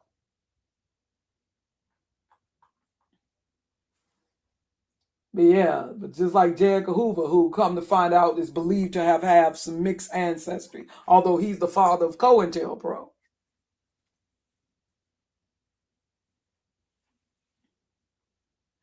Yeah. Now I don't have that proof with Schwarzenegger. I'm just looking at understand the names that people had. They weren't just, oh, this sounds just like when people name their children. It wasn't just about, oh, this sounds like a pretty name. Your name was an like if last name Smith, more than likely the ancestry or people who, and that's another thing too. Some of us believe that all of our last names come from slave masters. You might be surprised. Maybe some of the names were not necessarily, but that's a whole nother. Yeah, there may have been people in even Europe with these names who may have been into blacksmith or whatever. But yeah, I'm sorry, getting back to, I know I get all over the place. In addition to curly wigs and bright and colorful Renaissance attire, in addition to curly wigs and bright red lipstick. In recent years, the character has become the subject of controversy. Now, notice here that it says in Wikipedia that Zwart Pete or Black Pete is black because he is a Moor from Spain. However, if you look up the definition of Moor in Wikipedia, they are going to describe the Moors as everything but black. Just as one minute, the descendants of Cush or the Ethiopians or Nubians, they're black, and then the next, they're describing the black Hamitic as being Caucasian. Okay, this is from Sinbad the Sailor. Okay, when was this? This one, oh, I usually put the year and all of that, but this is from an illustration. I believe that this is from the 1960s. Okay, Sinbad the Sailor. Understand these are not publications that were created by concocted by black people, Afrocentricists. This is their own artwork. This is their own depictions, their own descriptions, etc., etc. Okay, this is by Stephen Mark, Sinbad the Sailor, a hero of the thousand nights, etc., etc. Notice, yeah, and see, they're making fun of, making mockery. I watched it was at Peabody. Remember they brought back the animation, Professor Peabody, that used to be on Bullwinkle? They had a new updated one that was on Netflix a couple of years ago with this, I think they used, what kind of animation style that they use? But anyways, they had them like traveling back in time. What was it was it Morocco? And I was like, wow, they showed, like a black sultan, right? Okay. Supposedly a movie coming up on Mansa Musa, I heard. But okay, anyways, it says, I was utterly amazed to see a large city down in the valley before me. Yeah, I had read of this. I had read this actually. I had read this some years back. I just, yeah, like on one of his travels. Yeah, from what I recall reading, this is Sinbad the Sailor. Like he had to marry the Moorish ruler's daughter, and he was like, she was so repulsive or whatever. But I'm just giving you a snip right here. I was utterly amazed to see a large city down in the valley before me with turrets and towers of exotic, that word, appearance. Some people soon approached me who were black as Moors. See, it said, were black as Moors and enveloped in white robes like Bedouins. They brought me before their black king, who was a benevolent ruler. Okay, I remember from what I read, he had to you see, he's, like he has, yeah, to kiss the daughter who you see they got her depicted looking hideous, or I guess, I guess they kind of give him then this scary look almost.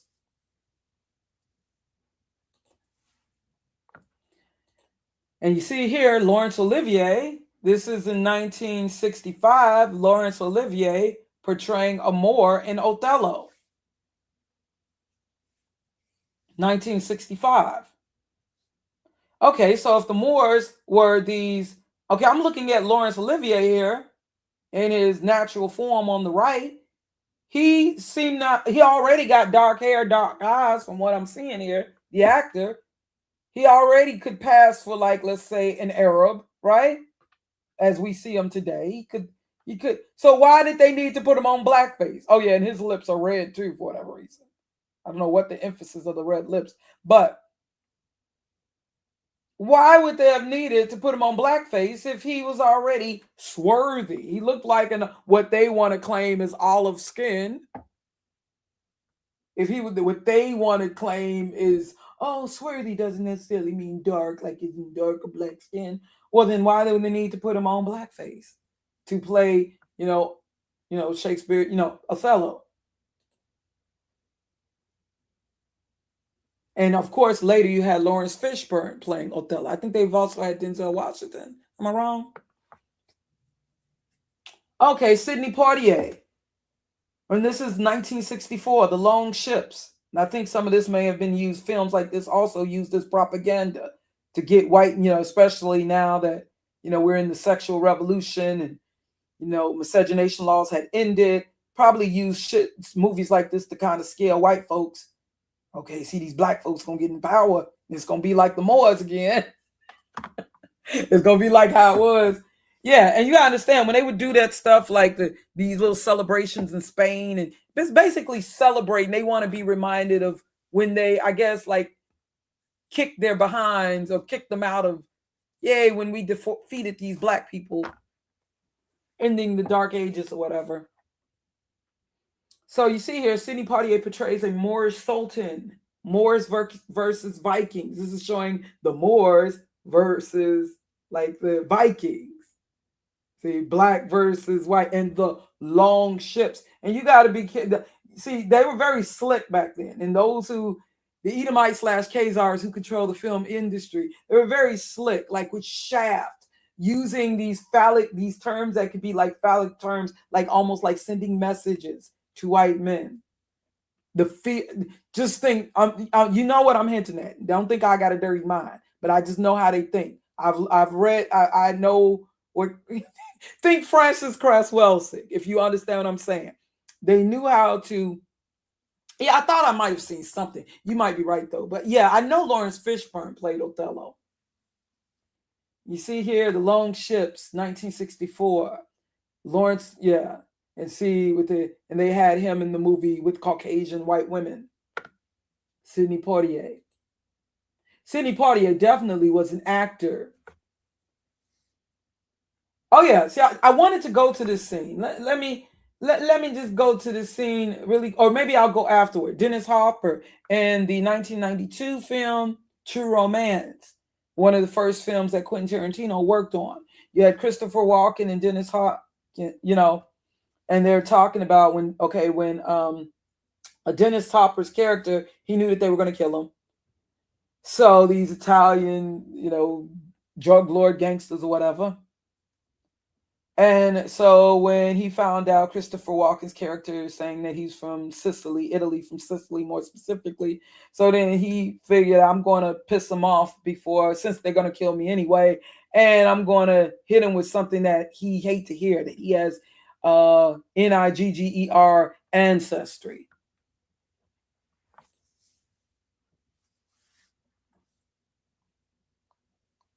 Why are there so many paintings and artist depictions of Moors being black and not just as black servants? Why do we see so many images of black people in power described as being Moors? And many of these paintings were painted by Caucasian Europeans. These are not paintings that you're going to find in some sub-Saharan, what they would call sub-Saharan African museum. Okay. Maybe in North Africa, like maybe in Cairo, Egypt, but we don't control that. We sure don't control the museums in Egypt, okay? But these images are found in both of these. I see Negro in both of these. Just one looks, now this is a 16th century painting of a German Moor sparring with a white European Moor. It says Moors, Germany. Both of them, though, I'm looking at the hair, just one looked like he got lighted. One looked almost like albino on the left. They actually look like, I see the same facial features and hair texture. Just one hair look lighter and skin lighter. So you cannot say. This is a Nuremberg painting of a noble German Moor dancing with a white peasant. Understand, I did these videos before. All this AI technology is not Photoshop. This is not something I concocted, and I can show you. We can go to at least a source with at least a couple of the paintings. Say that this is Afrocentric mumble jumble. If you cannot stop and explain this all to me, then and where do you see? Judgment. This is Judgment under the Moorish Kings of Granada by Henry Reinalt from 1843 to 1871. I don't see anybody looking like a slave, or these seem to be, nobody is looking like in these depictions. None are looking like slaves or peasants. Or why are there so many paintings and artist depictions of Moors being black and not just as black? Oh, wait, hold on. I'm sorry. That last one there says depictions of Moors being black. This says portrait of an Arab. What? How did the original Arabs look? How did the original mixed group of people, wanderers, nomads, Arabs, to believe to originally represent the nations of Ishmael, Ammonites, Moabites, Edomites, coming together, and even with some descendants. Now you already had Esau mixed with Canaan, and Ishmael's mother was Hamitic, was Egyptian, Hagar, right? Father being Abraham. So of course there's the Hamitic and the Shemitic admixture, mostly Shemitic, but also there was eventually the Japhetic admixture. Like, how did the original Turks look? Yeah, this is a portrait of an Arab, Horace Vernet, 1789, 1863. So how did the original Arabs look? And there's still many of them, just you're not usually showing pictures of them today, but black and not just as black servants. Look, this is obviously royalty. Anybody can see from the hair, from the profile, the shape of the head, all of that. Anybody can see that this is a would-be person categorized as Negro, anthropologically speaking. Why do we see so many images of black people in power described as being Moors? And many of these paintings were painted by Caucasian Europeans. So you cannot, pretty much all of them, not say that this is Afrocentric mumble jumble. If you cannot stop and explain this all to me, then do not bother commenting to me. First, address what I have presented here. And I noticed all the people that came in the comment section, I noticed that, that's why I had to leave a disclaimer, because I'm tired of them leaving these comments Oh, they weren't black. No, no, no, no. You got to first debunk what I presented. Because this isn't just something I just pulled out my behind. Look, I said, and I told him years ago, I said, thumbs down cannot debunk the facts presented in this video. Thumbs down means the truth hurts. But I understand it's only the only way you can respond when you cannot debunk facts. So if you cannot address directly what is presented in this video, the definitions, the festivals, the paintings, etc., the bust, the mural, the relief, well, the carvings, all of that, the coins, everything. Do not, and also we can go to description and descriptions. I've also given not just people randomly writing, but what they had in their dictionaries, in their encyclopedias, okay, in their educational sources, in their libraries, in their schools, okay. I said, then don't waste, if you can't debunk this or try to give a better explanation, then do not waste your time, as I told them, commenting in this video with the usual, they weren't black because I say so post. They will be removed. Because I was tired of playing games at this point.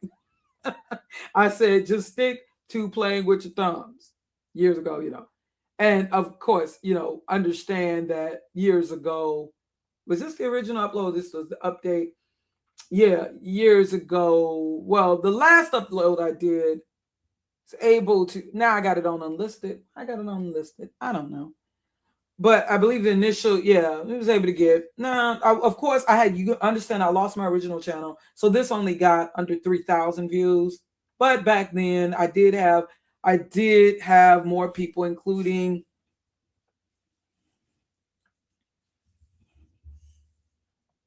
okay. Yeah, you see, people don't really comment on my channels no more as they used to. Just staying up in there now like that. But I had lost, my original channel. But I was able to get quite a few. And you best believe, of course, they still tried to come up in here thinking they could try me. This person. Like I told them, can you post something? Yeah, you see that person's gone because I was not about. They kept coming up in here, still saying the same old thing. Same old thing, not giving. But let me. Like for instance, the painting that you see that I'm using in this thumbnail, for instance. Okay, why don't we check that out just for a minute? Why don't we check out? Let me close some of these other tabs that I got open.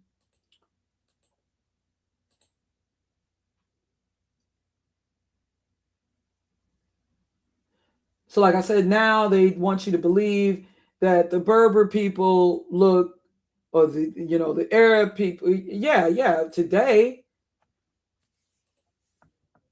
they want you to believe that this is, when you think Berber, Arab, Moor, they want you to think something like this, right? Today. Okay.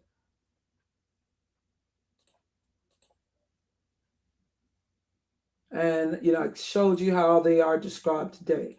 But let's go down. Give me a second. Okay, so now when I just typed in more painting. I didn't put in more black. I didn't put in more black painting. I just put in more painting. You see abundance of paintings coming up. Now some are showing what are Caucasian people, but I showed you, and you can look for yourself. Try looking. Don't look in dictionaries from the 20th century. Really, even the 19th century ain't good enough for me. I like going even before the 19th century. You got to go further back and how it's defined. And I guarantee you that you are going to see the definition. You're not going to see, these ambiguous definitions, Berber, Arab, and, just letting you use your imagination. Because now when you hear Arab, Berber, you're instantly thinking something Caucasian leaning, okay? And they know this. They even want you to think that the indigenous people of North Africa, like South Africa, they want you to think that the earlier people reaching these places were Caucasian.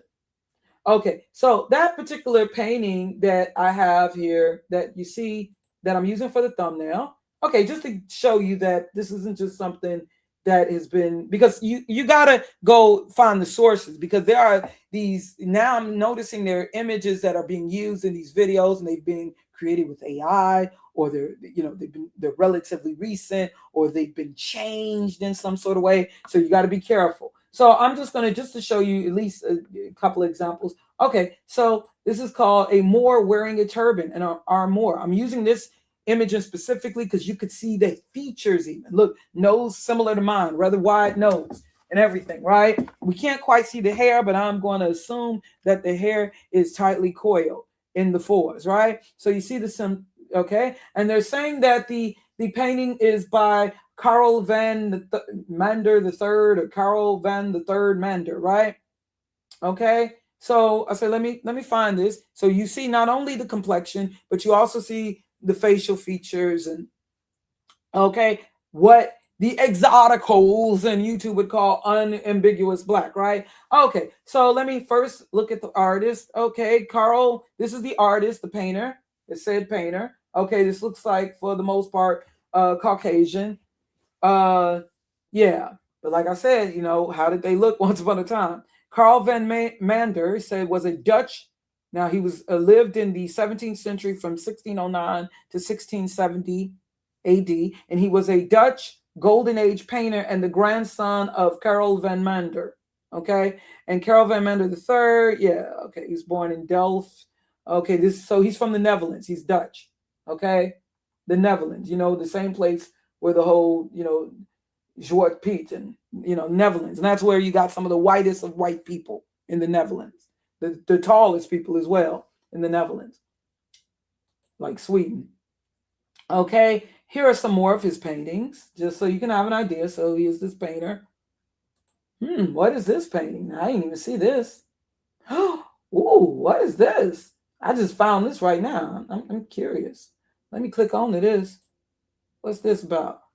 Okay, I got to go through security.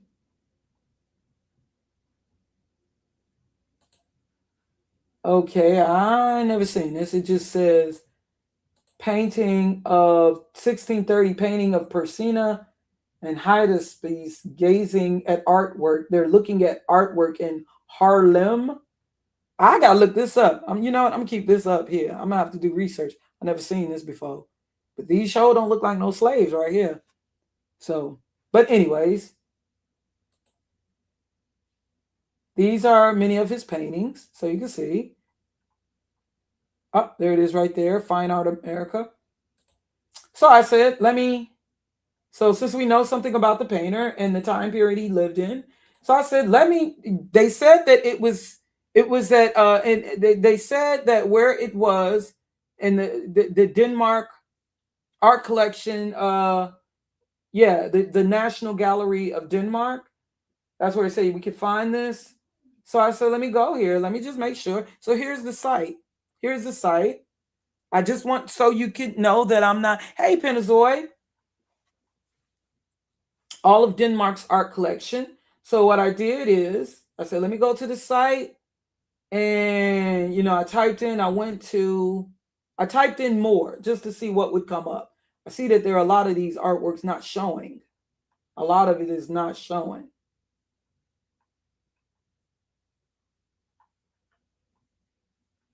A lot of it's not showing. Okay. So, but what is showing? But bam, there it is. There it is. So that you can know that it's legit. It's legit. The painting's legit. So this painting here, but as you can see, it's in the language. So the painting's legit. Why don't we click on it?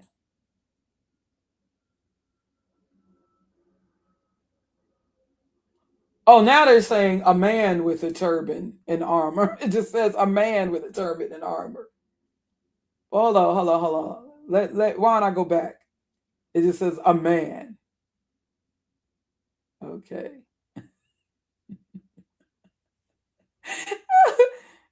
Now they just described it as a Moor with a man with, okay. Now they just say, okay, let me see. Hold on. You know me. They're just describing him as a man. They're not using the term Moor. at this museum. But you know me.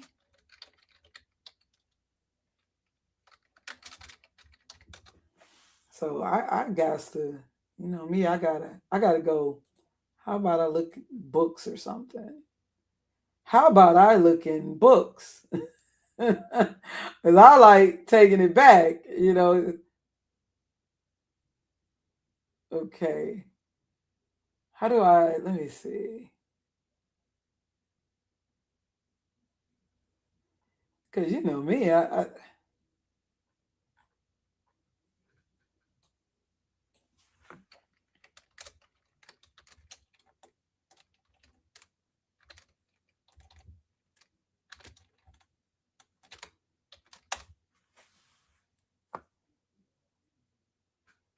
okay, I am able to find from the Metropolitan Museum of Art, New York, 2007.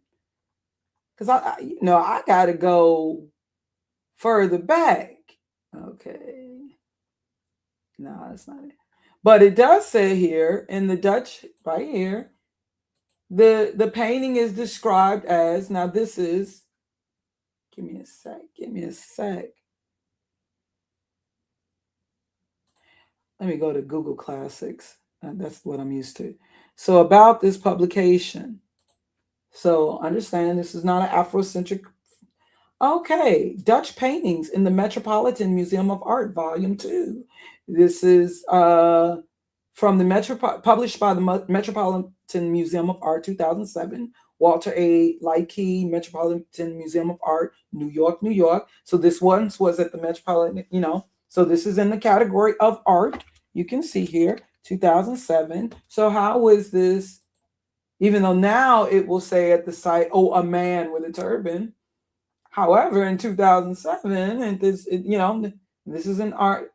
Let me see. It says here on page, where can I find that? Ah, on page 567, it says here, it said, and compares a Moor wearing a turban and armor by Carol van Mander III, Statens Museum for Kunst, Copenhagen. So it was originally called, obviously, a Moor wearing a turban.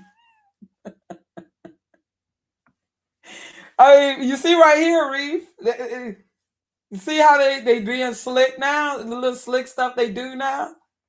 You know, whereas before it was more, you know. Now it's just a man wearing a turban.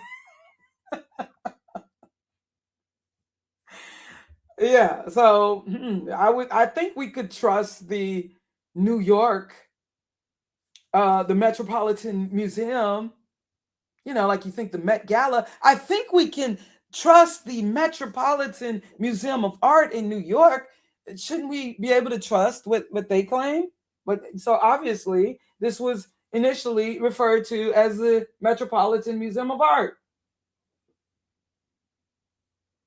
But now it's okay. Okay, here's another. Here's another. And as you can see here, now this painting here, this is very, oh my gosh, this is very detailed. Very detailed, almost look like a photo. Now you can definitely see, you know, looking at the face, you definitely see what would be categorized anthropologically speaking as a Negro male. Okay, this is called The Moorish Chief from 1878 by Edward Charlemagne. Now, this is from the Philadelphia Museum of Art. So this is legit. Hold on, let me just. Okay. Yeah, I'm in a PDF here. This is shared The Moorish Chief, 1878 by Edward Charlemagne. Okay, just make sure, you know. Wait, oh gosh. I can't really well, yes I can copy text. Because I sure don't want to type that again.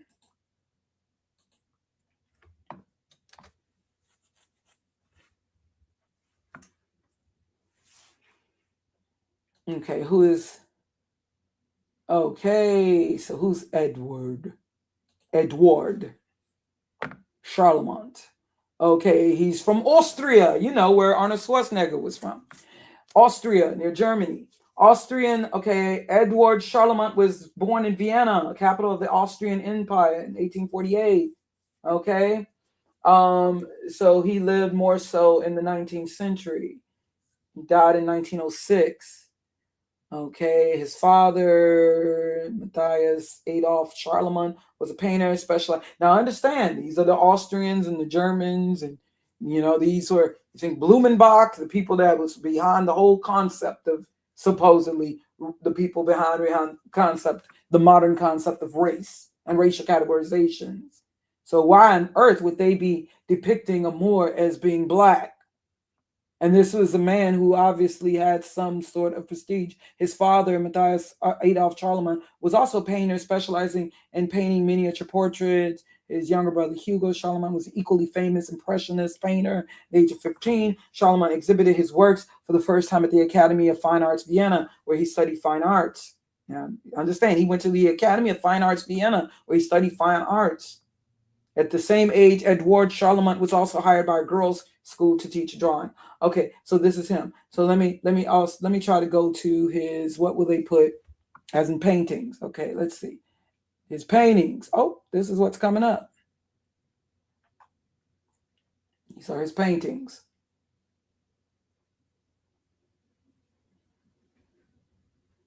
Apparently. Oh wait, they're already showing it. It's right here. The Moorish Chief. Now they're saying it was originally titled The Guardian of Seraglio, 1878. But where is Seraglio? I've never heard of that place. So where is that? So Seraglio or Seraglio, okay, obviously I'm pronouncing it wrong. Seraglio, it refers to the secluded living quarters of wives and concubines in a traditional Muslim household, also known as a harem. The term can also refer to the grand palace of an Ottoman sultan.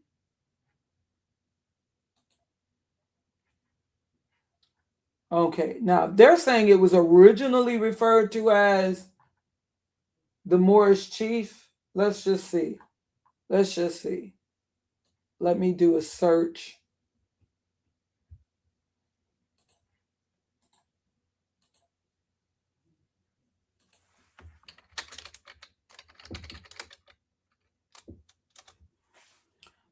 Let me just do a search because they're saying that, because maybe they'll just have you thinking that he wasn't someone in power. He just happened to be.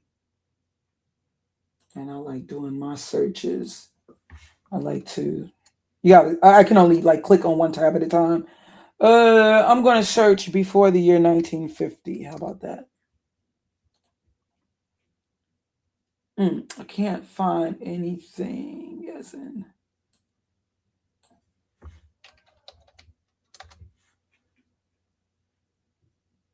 Okay, I'm finding it hard to find anything. I'm trying to find in book mode. Oh, wait, book mode. Okay, they're showing me something. Okay, I can't really find, but yeah. I'm just trying to find, I like trying to find in even older sources. But yeah, we do know that this painting, we know it's found in museums, the Moorish chief. Okay.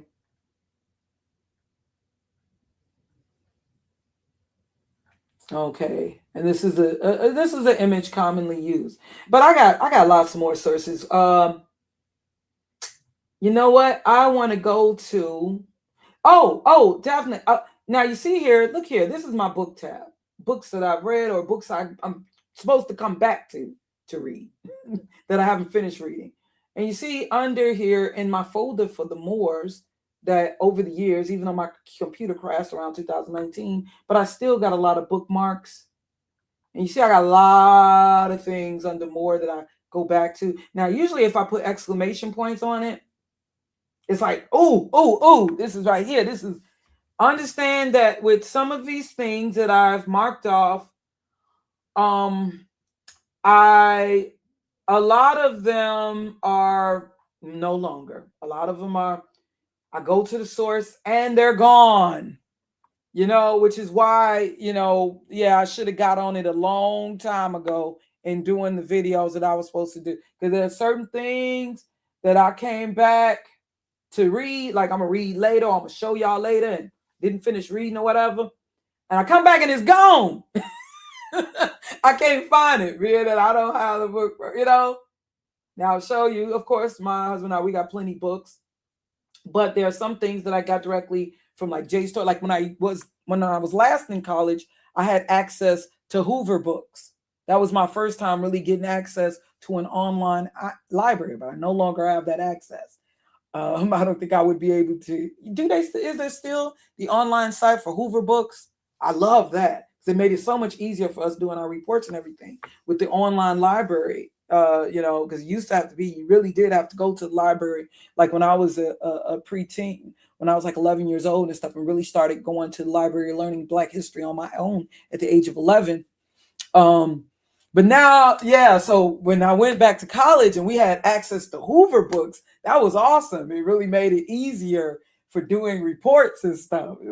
So I was like really, and then when I got into Google Books, I was like, wow. But you know what? I think that they realized that a lot of us were coming into, so now a lot of stuff is removed. Now, yeah, I go back to it. I'm like, dang, because I'm telling you, there was something I found describing Jacob and Esau, and it was really old. I really like if I could find it in the Latin language, right? Like before there was the modern English language. Like if I could find something from Latin, like from the 15th century, or rather the 16th century, because I don't think you can, it's hard to find anything before that. I'm gonna tell you that. And I will take the time, like I got something open up right now. I will take the time and type it little by little, because I used to type really fast, like 80 words per minute. I would type it because you can't copy paste from Google Books. You can't copy paste. And so it makes it's like I gotta type it in Latin or whatever language. But I do that. Like I just did that recently. Just like over here. You see, I got certain tabs that are open. I got Google Translate right here. Now I got to type it all over again. It was this right here. So this is what I have been working on. I got the tabs open recently.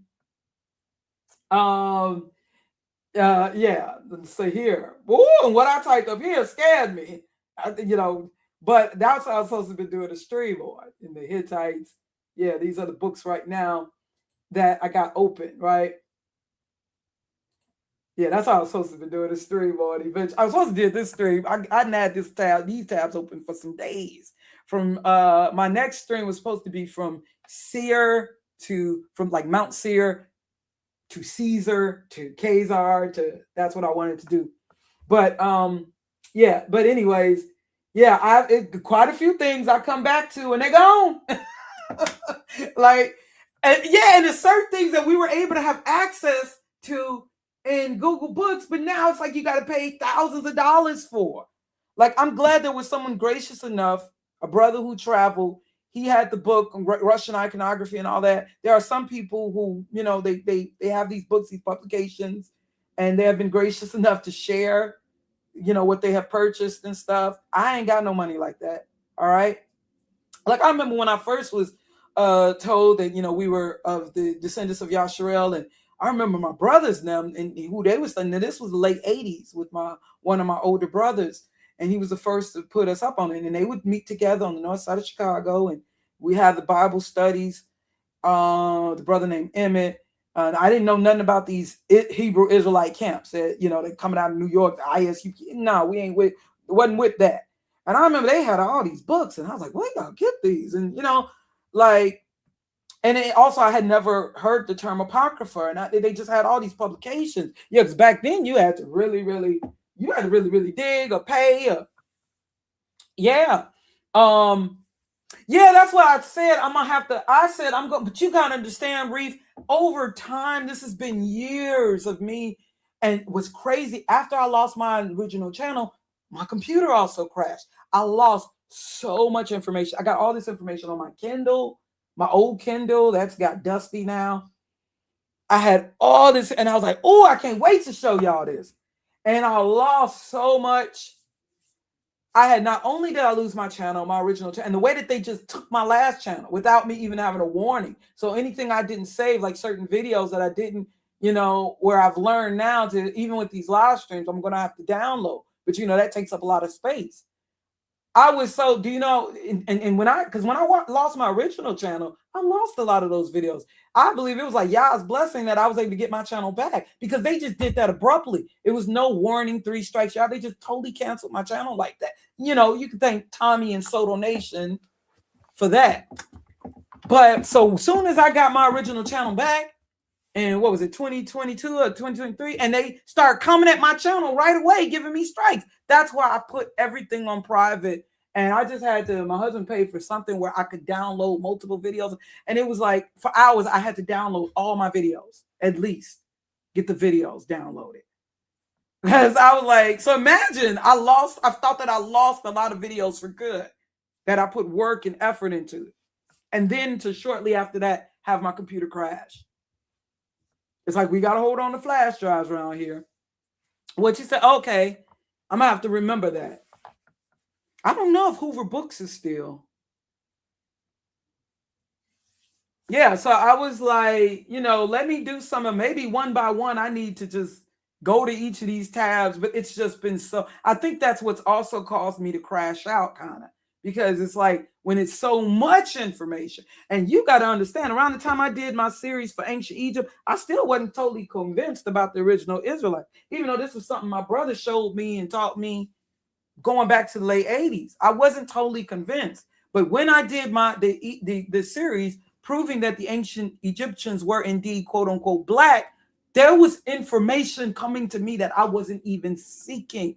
Because understand, in doing that series, I had to get I had to have an understanding of cranial indices. I even had to put, set up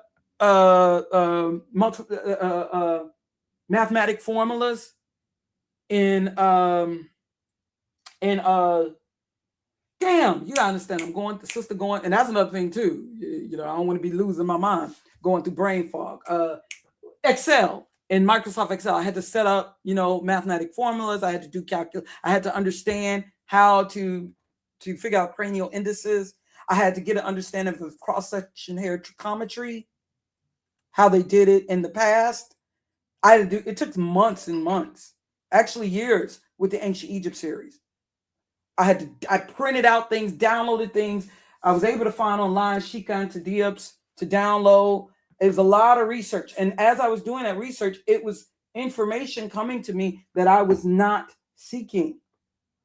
Information that I was not at all seeking. And that's when I was like, wow. Because I wasn't even totally convinced on this.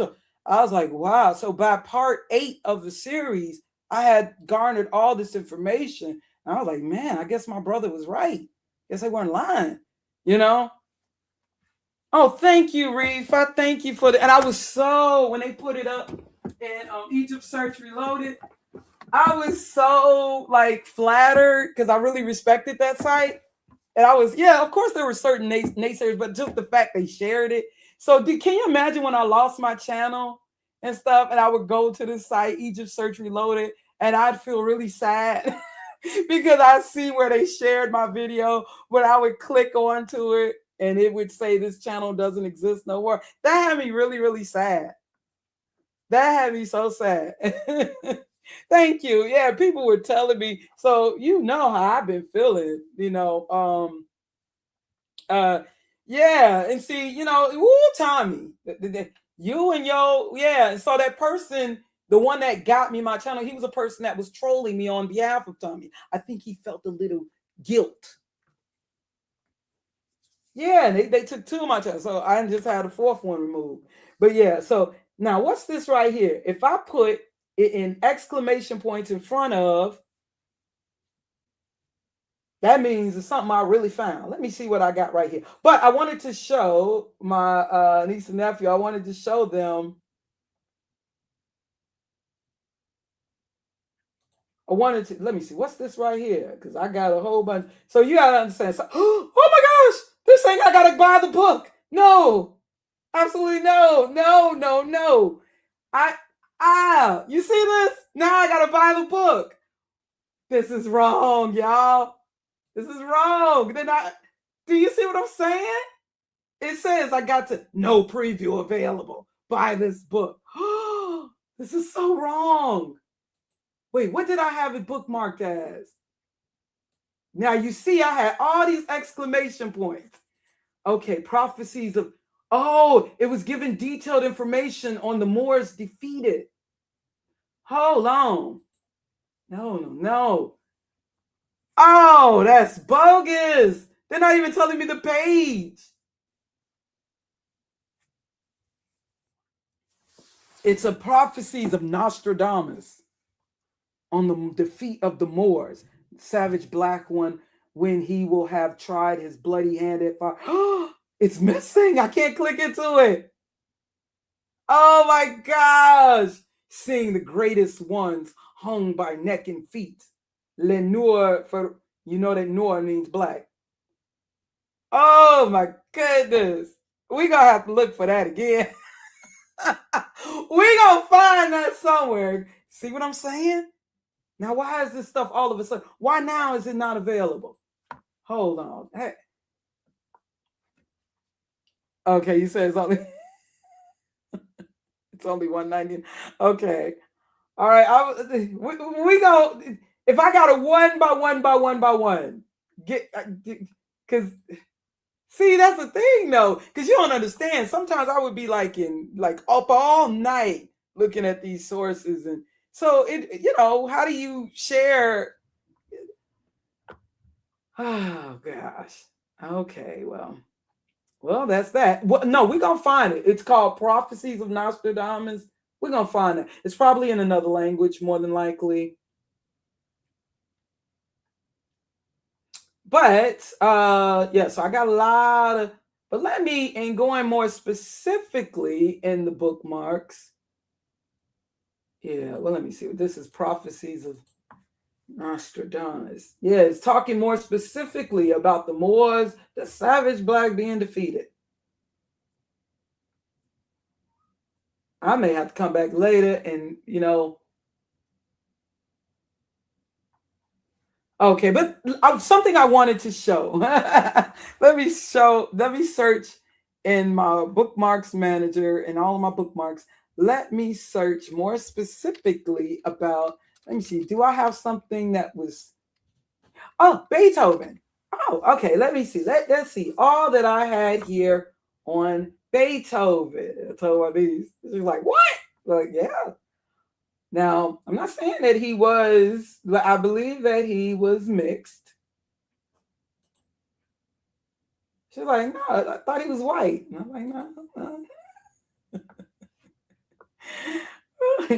Hold on. Let's see. How is open a new tab? This particularly of Beethoven. Let me open all the tabs. I'm just going to hope that they're still up here. I don't know what this got to do with Beethoven, but let me just open it anyway. Oh, yeah. Also, Joseph Haydn. Now, this is what blew my mind here on Joseph Haydn. Okay. So first, let me type in. So I'm going on my bookmarks. Let's see. I don't know if it's going to be still up here. So usually when we see Beethoven, Ludwig van Beethoven, as you see here, usually this is the image that we get, this Caucasian man with this, they would call it wild hair, although it's not wild hair, but he would, have hair, look like he, by white people standards, need a haircut. The hair would be like this, usually the images that we get of Beethoven. Yeah, that's the image that we usually get. And we know Beethoven, Ludwig van Beethoven, okay, who was born in 1770 and died 1827, was a German, okay? You don't think black, or even mixed, you don't think that in Germany. He was a German composer, conductor, and pianist. Regarded as one of the greatest composers in the history of Western music, he was mentored during the classical period, and his musical style was a key driver of the transition to romantic music and the expansion of instrumental forms such as the symphony, the piano sonata, and the string quartet. All right. And his compositions have attracted extraordinary casual and scholarly interest and remain among the most performed in the world. And he was a musical prodigy. Okay. All right. You know, like when we talk about origin classical music, even.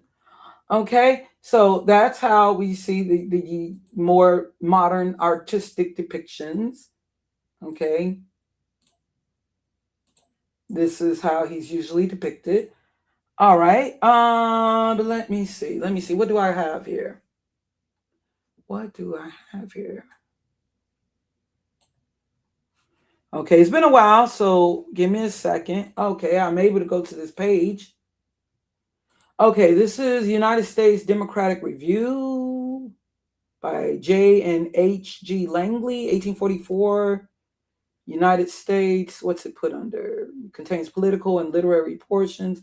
Okay, so where are we? I can't remember what I'm going to go to. I just know what page is this, page 19. Okay, I don't know what I'm going to. So let's see if we find something interesting. They were the Medici. Now, the Medici family, okay, who were in positions of power. Truth Unedited video talk about them. I definitely believe that they were mixed. All right. I also believe they might have been Edomite descent even.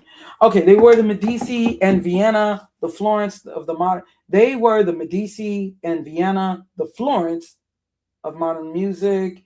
Haydn. Oh, also, yeah. Before I go into that, let me also we're gonna talk about Joseph Haydn. Now, who's Joseph Haydn? He's also one of the most famous composers. Okay, here's the image of Joseph Haydn.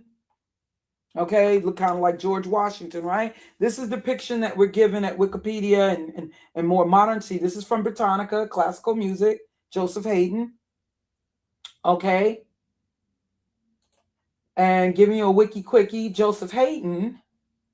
All right, this is the image that we share today. Haydn, and he was born, he lived from 1732 to 1809. He was an Austrian, like where Schwarzenegger from. Austria, Germany. Okay.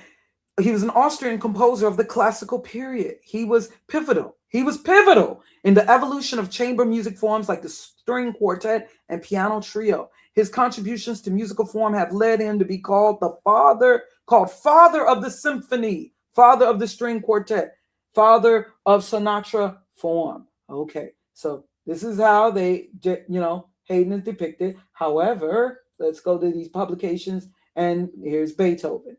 So what have I found? Okay, first in this here publication.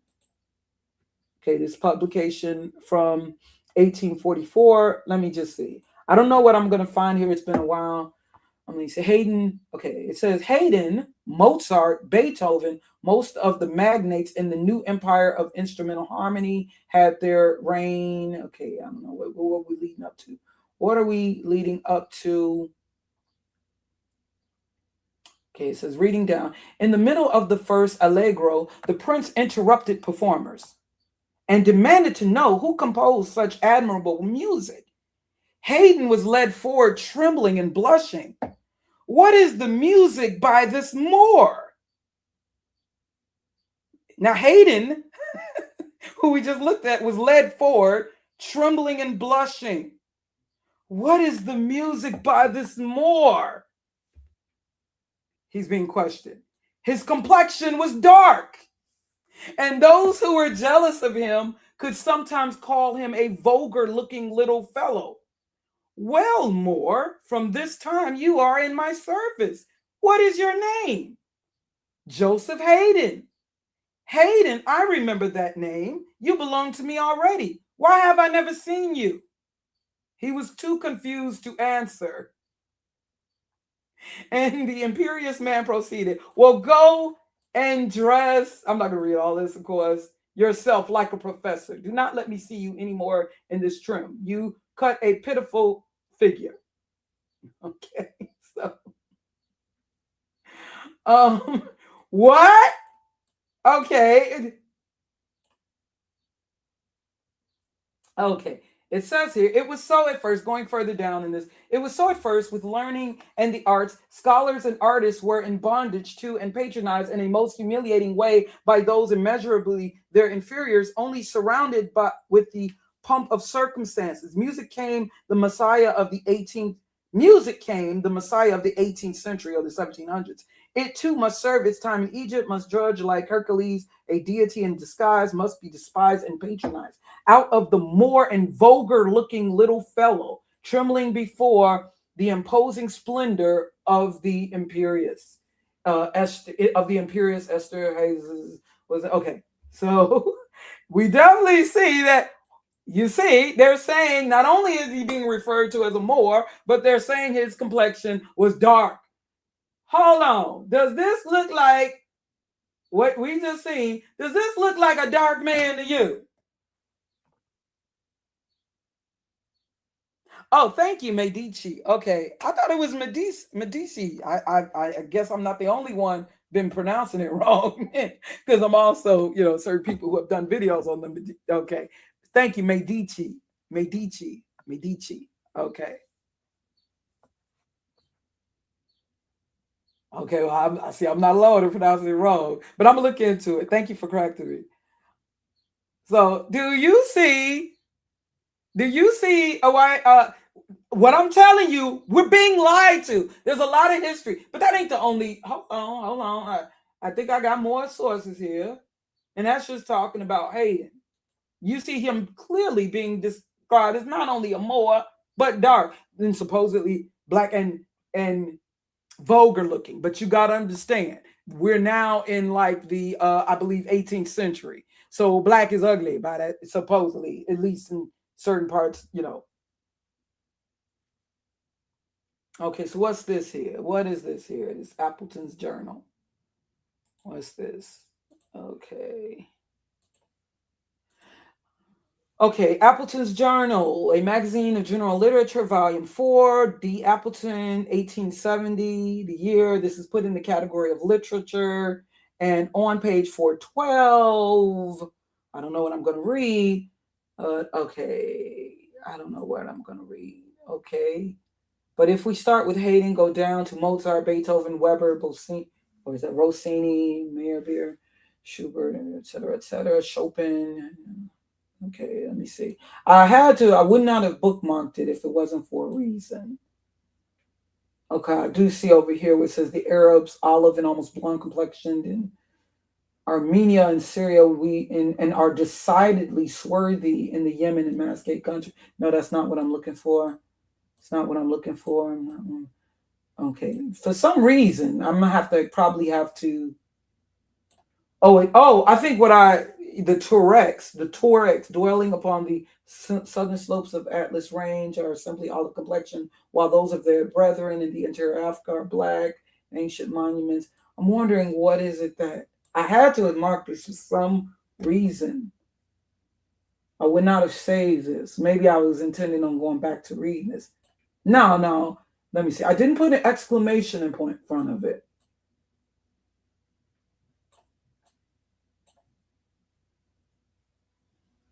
Or was it more on? I would not have bookmarked this if there wasn't something here, but it all depends on what folder I had this in. Okay, so maybe I'll come back to this. Maybe I'll read this again, or at least read this entire page and come back, because I would not have had it bookmarked, although I didn't put an exclamation point.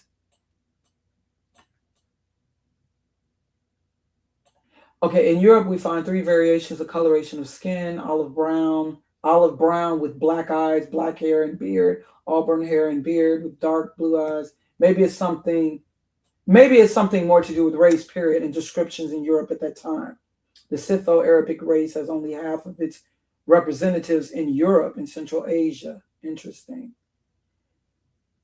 The rest is spread southward towards the Indian Ocean, differing in complexion from blonde to black between the latitude of northern.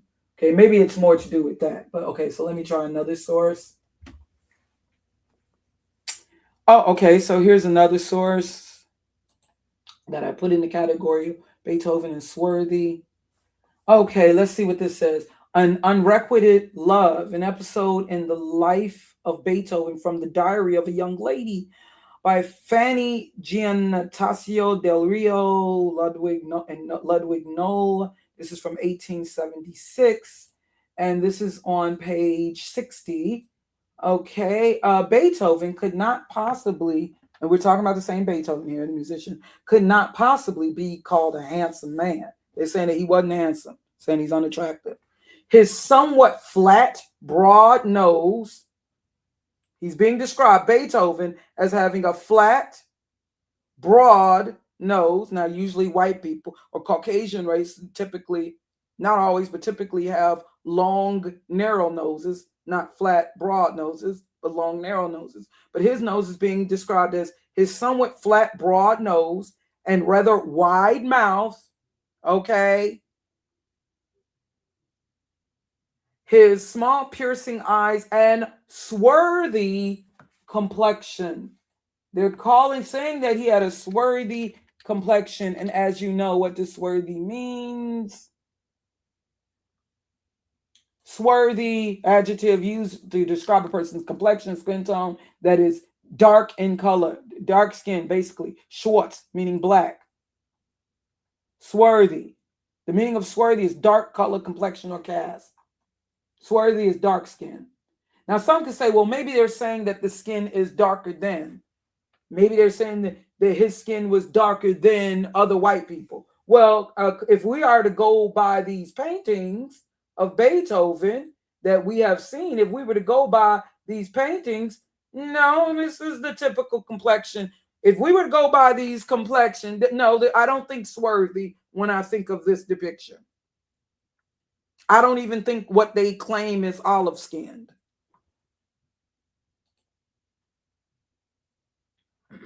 So Beethoven, they're saying, could not possibly, they're saying this makes him ugly.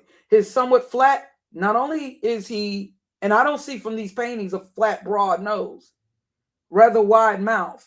Now, they don't say the thickness of his lips or whether or not he has a protruding mouth with prognathism. They're just saying wide mouth. His small, piercing eyes and swarthy complexion. Pockmarked into the bargain gave him a strong resemblance to a mulatto. What? So for you to be a mulatto, that means you gotta have some black in you, and caused many young ladies pronounce him ugly. But an artist who took his portrait that year describes him thus: Beethoven has an earnest, grave expression, and usually his quick, piercing eyes glance upwards with a gloomy look. His lips are closed, but the mouth is not unpleasant in expression. Let me see. Talking about describes Beethoven's personal appearance as follows. He wore a light blue frock coat with yellow buttons, white waistcoat, and neckcloth, as was the fashion then, but his clothes looked untidy. His hair was of bluish steel color. That's interesting. Black. It was like the color black, but it was turning slightly gray. His eyes were a bluish gray and very lively. Now they're saying that his eyes were bluish gray. When his hair was uncombed, it was in disarray. He looked veritably demoniacal. So, yeah. I definitely believe, because there are quite a few descriptions.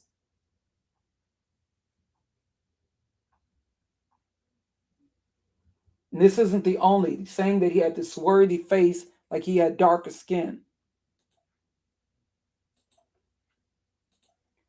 Home Study Circle Library, Volume 14, Doubleday and McClure, 1900 is the book. Okay, Seymour Eaton. This is page 163. Let me see. Beethoven was dressed in a dark gray jacket and trousers of some of long-haired material. The trousers which reminded me of the description of Robinson Crusoe I had just been reading. The jet black hair stood upright on his head. So he had hair that obviously his hair didn't lay down. Now, we all know that people with straight hair, their hair lays flat. They need hairspray and they need to manipulate the hair, tease it or whatever. Usually, if you have straight hair, you know, that's not very textured. You know, it's kind of hard to have your hair staying upright. They usually, to make their hair spike to stay up, they got to use hairspray or something, or some sort of gel or mousse or something. Whereas they're saying his jet black hair stood upright on his head. Now, whose hair grows bigger versus longer? They say a beard unshaven for several days made still darker. The beard was made still darker by his naturally swarthy face. So he was a person with at least darker skin to some degree.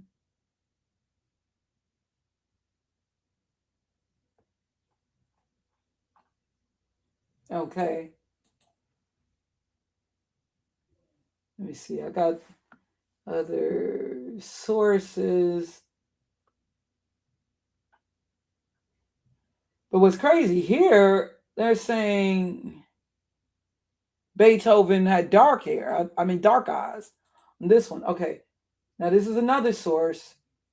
Now, this is from 1687. It's in the category of music, Dwight's Journal of Music, a paper of art and literature, volumes 27 through 28. And it says here, page 9, Thayer's Life of Beethoven, translated for this journal from the Leipzig, Allemagne. Okay, I can't pronounce that. All right, from part, guess we're in part 4 here, Roman numerals. We resume the thread of the narrative where Beethoven went to Vienna a second time, never to leave it. Okay. Never more to leave it. Like the great number of students and young people, says Thayer, who came there every year to find teachers and instructions, had this small and slender, swarthy and pockmarked, black-eyed and black-haired. Now they're saying he had black eyes. Black-eyed and black-haired young musician of 22 years journeyed to the capital to pursue the study of his art still further with the small and slender, swarthy and pockmarked. What do you mean by pockmarked? Black-haired and black-eyed old master. Beethoven, in fact, is said to have been more of the Moor in his aspect than his teacher, Haydn. And remember, Haydn was a teacher. So even when they try to, classical music, they're saying Beethoven, in fact, is said to have been even more of the Moor in his aspect, whatever they mean by that, because notice they went from describing the physical and then they're talking about he was more of a Moor. So obviously they're talking about something on a physical tip. They're saying Beethoven isn't said to have had even had even more of the Moor in his aspect than his teacher Haydn. So why are they both being described? Now, Moor just meant black. That doesn't mean that they're talking about the same exact Moors of Iberia, but they are talking about a black people and or people mixed with black. Now, by this time, I would assume that there were many people of Moorish descent who were mixed by this time. Okay. Also, Beethoven wanted to become firmly grounded in theory, but Haydn does not seem to have been the man for that. He allowed, okay, all right, that's not what I'm looking for. Okay, so this is more talking about Beethoven. Now, I do believe that there's, let me see, is there any other source?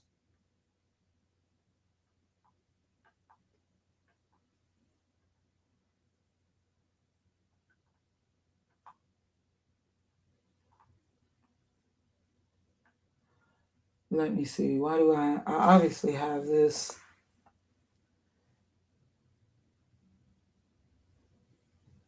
So what I'm saying is now we definitely here's another one. It's another source. So I'm giving you more than one source even. Why are there these various sources? Wait, is this the same? Okay, these various sources giving the same similar description in all these different sources. The Musical Standard, a newspaper for musicians, professional and amateur. This is 1879 in the category of music by Reason Turner. On page, okay, a page is not exactly given here. A page is not given here. I don't believe. Oh, yes, it is. Why doesn't it say? It usually would say page 35. Okay, I'm just giving so you can. These are the. I'm making sure to give citations here. Okay, it says Beethoven was born on the 17th of December, 1770, in the year in which Dr. Burney started on a tour through France and Italy in search of materials for his great history of music. He had given his fourth and last volume to the world in 1789, 2 or 3. Now, this is educating students on great musicians, right? 2 or 3 years before Beethoven's first published work had been composed. His last work, numbered 135, his 16th quartet, for 2 violins, viola, and violoncello in F major, was composed according to Marx and Thayer in 1826, the year of Carl Maria von Weber's death. Beethoven died at the age of 57 on the 26th of March, 1827, of dropsy, after having endured much bodily and mental suffering. Like it says, oh no, let me not get it twisted. Like Mozart and Weber, he was diminutive in figure. Okay, wait. Well, we're just talking about more Beethoven here. They're saying like Mozart and Weber, he was diminutive in figure.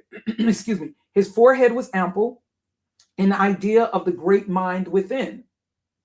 Okay, so are they saying he had a big forehead? His complexion was that of a Moor. What? His complexion was that of a Moor, darkly tinted. Now we're talking about people of Germany and Austria. Okay.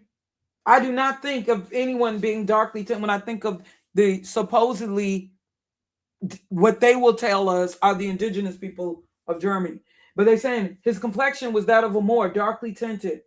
It has long since been determined that the contact of extraordinary men must not be measured. Okay, all right. But once again, he's being described as having darker skin. So, in considering do you think that Mozart or Beethoven, and definitely in the case of Haydn, I got more on Haydn though, but since we're going to just talk about Beethoven, because I got even more, my bookmarks on Haydn.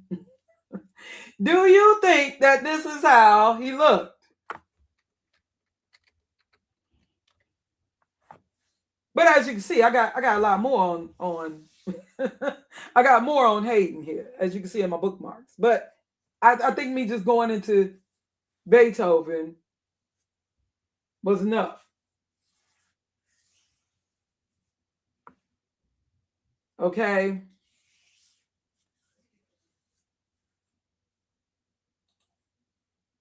But I'm so curious. Hold on, give me a sec, y'all.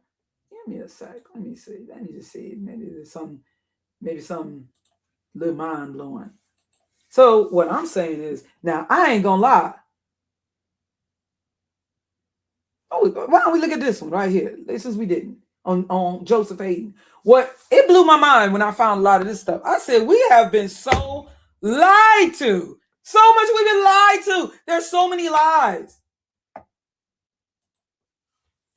Okay, Godey's Lady's Book, volume 28, 1844. It's in the category of costume. L.A. Godey. Says here, page 216. Okay. Is this then the composer of the music I heard last night? This is what the prince is asking. This is he, Joseph Haydn, was the reply. So a Moor I should judge by his dark complexion? So they're making a differentiation as if he looks different than a lot of them, at least by that time. at least by that time, or a lot of these people at that time in power. And it's over and over again. This,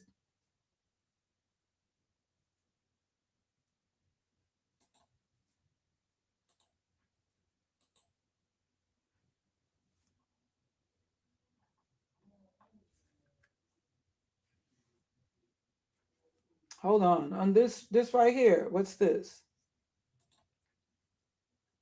On page, what page is this? Is it giving me a page? Not really. But in the life of Mozart, this is from 1878, the life of Mozart, including his correspondence, Edward Holmes, novella published by Novello Ure and Company, 1878. No page is really given, but under the life of Mozart, well, part of this, let me see, in this paragraph here, okay, what am I leading to?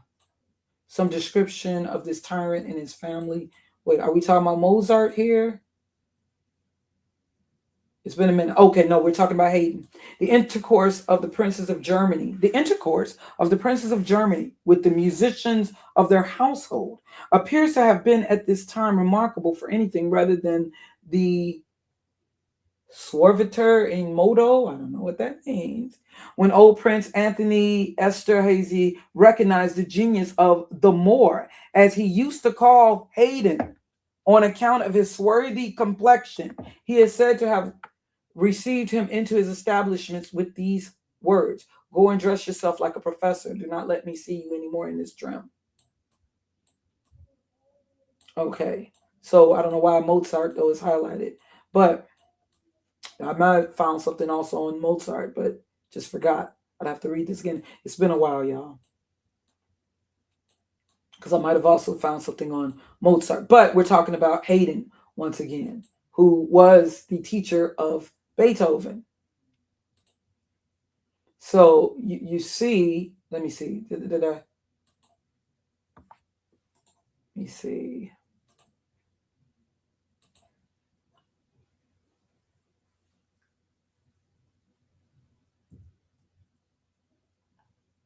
See, what is this? What is this? What is this? What is this? When Mozart lived there, there was no great public. As we understand, it was an age of great. Haydn figured as, let me see, he had a dark complexion, and the great man, having a delicate humor, called him Moor at first sight. Let me see. Now, they could have been mixed, but yeah, more than likely. Yeah, this is, oh, I'm sorry. This is another, the Churchman, volume 65, that I was just reading from there. Just, I hate having to click from tab to tab to tab. It's annoying. 1862, the Churchman, volume 65. And that, what I was reading is here on this page 278, talking about, and they made, when Mozart, let me see, Haydn figured as kind of, they might have been, he had a dark complexion, and a great man having a delicate humor, called him Moor at first sight. I think that they are still talking about Haydn here. I think they're still talking about Haydn. But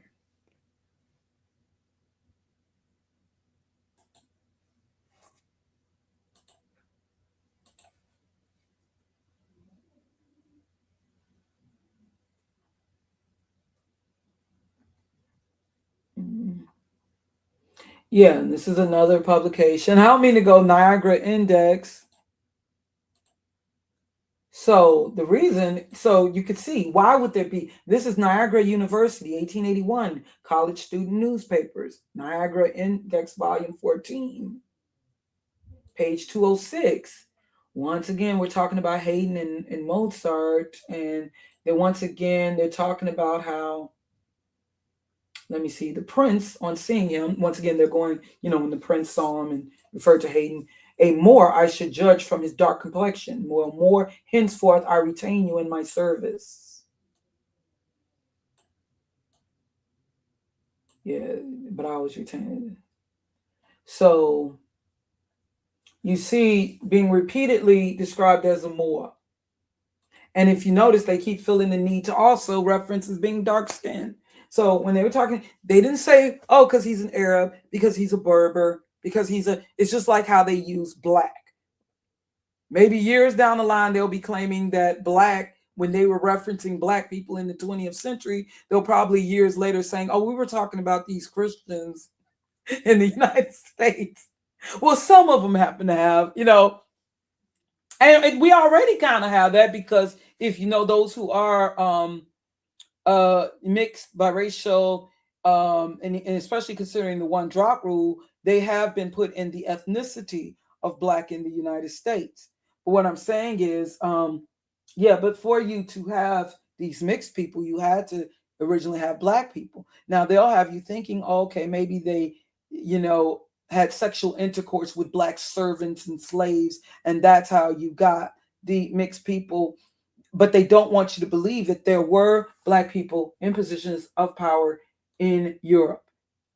I also, but that's a whole nother thing. Want to go into, because I could totally go into,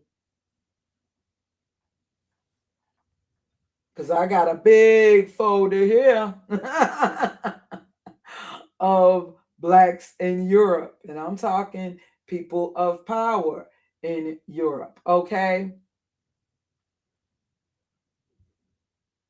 I'm talking people in power in Europe. I got a long folder. We've already went over with the Black Portuguese.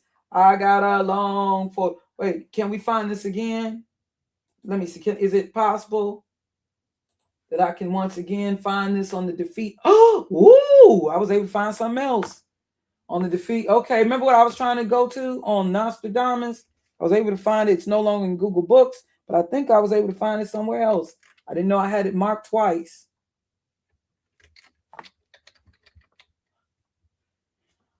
Okay. In his predictions or whatever, the white coal will be chased by the black one, made prisoner, led to the dung cart. More Campbell on twisted feet. Then the younger one will. Okay, no, it's more. It was more than this. It was more than this. I'm telling you, it was more than this.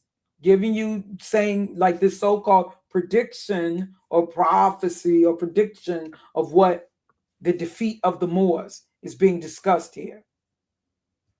I don't believe that these were predictions, like a psychic prediction or whatever some people believe. I believe this is all a part of a plan, just like with the Albert Pike, what was said of the 3 world wars, even though some people question that as being legit. But don't forget Benjamin Franklin. Showing you this, we've seen this many times. We've seen this many times. All right? I was one of the initial people sharing this. 1735 through 1753. Benjamin Franklin. Now, this isn't even 300 years ago. Correspondence and miscellaneous writings of Benjamin Franklin from 1735 to 1753. Published G.P. Putnam Sons, the Knickerbocker Press, 1904. This is Benjamin Franklin's writings from that period. Okay. Now, again, he did not want Benjamin Franklin on page 349. The thing is, he didn't want any more, and this is also proof that there were people being shipped over here from the continent of Africa. Also, there was, like those directly into the Americas from Portugal, but also, so for those people saying there weren't slave ships, this and that. But understand that Benjamin Franklin, he did not want any more people brought over from the African continent. Now, when I was a kid, they made me believe that Benjamin Franklin was against slavery, like as if he was an abolitionist or something. But then I was like, well, but something didn't make sense to me as a kid. It wasn't about him giving a damn about black people, as with Abraham Lincoln. With Benjamin Franklin, he was worried that white people were the minority, and he didn't want, now that they've gotten themselves established in the quote unquote new world, okay, and what is now the United States, what became the United States, he didn't want the people to be blacked out. Do you understand? And Benjamin Franklin was a traveling man in more ways than one. And so he was able to see people in different countries, and he was supposedly so knowledgeable. So he understood how people, now understand, this is years after years of mixing. This is centuries after 1492, right? So there had been a lot of racial mixing by this time. Yet and still, this is how he described people in Europe. You had already had the purge of melanated people out of Europe by that time. You already had this purge. Yet and still, this is how he describes people in Europe. Not even, okay. So he was talking about the Palatine Boers, like in Germany, what now? How did they look once upon a time? And since detachment of English from Britain, now notice why are they making a distinction of the English and the British? Like once upon a time, did the English, and understand English come from Anglo. How did the British look? Like, how did Britain look like 700 years ago? Do you think that it's a possibility that the people in Britain look different? Why was, name change to England? But anyways, and since detachment of the English from the British sent to America, now we can say, well, no, that's just about culture. That's just about nationality and all that. Okay. But, when I think British, I think English. But anyways, since detachments of English from Britain sent to America will have their places at home so soon supplied and increased so largely here, why should the Palatine Boers, now when we think of Palatine Boers,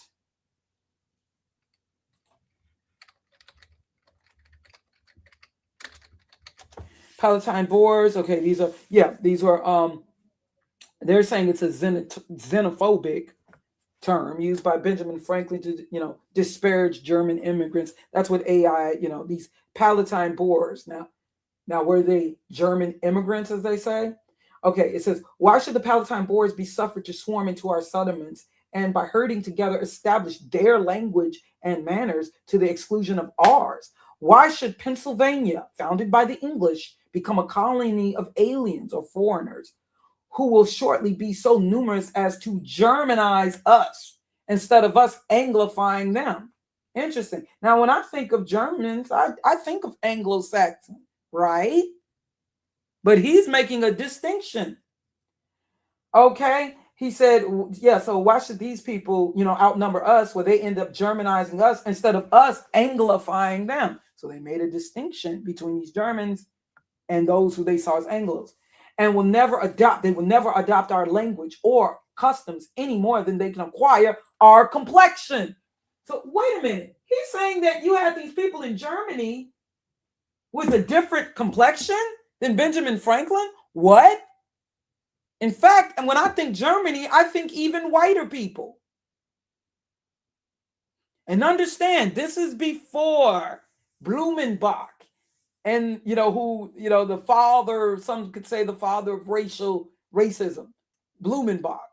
This is before Blumenbach. This is before Darwin.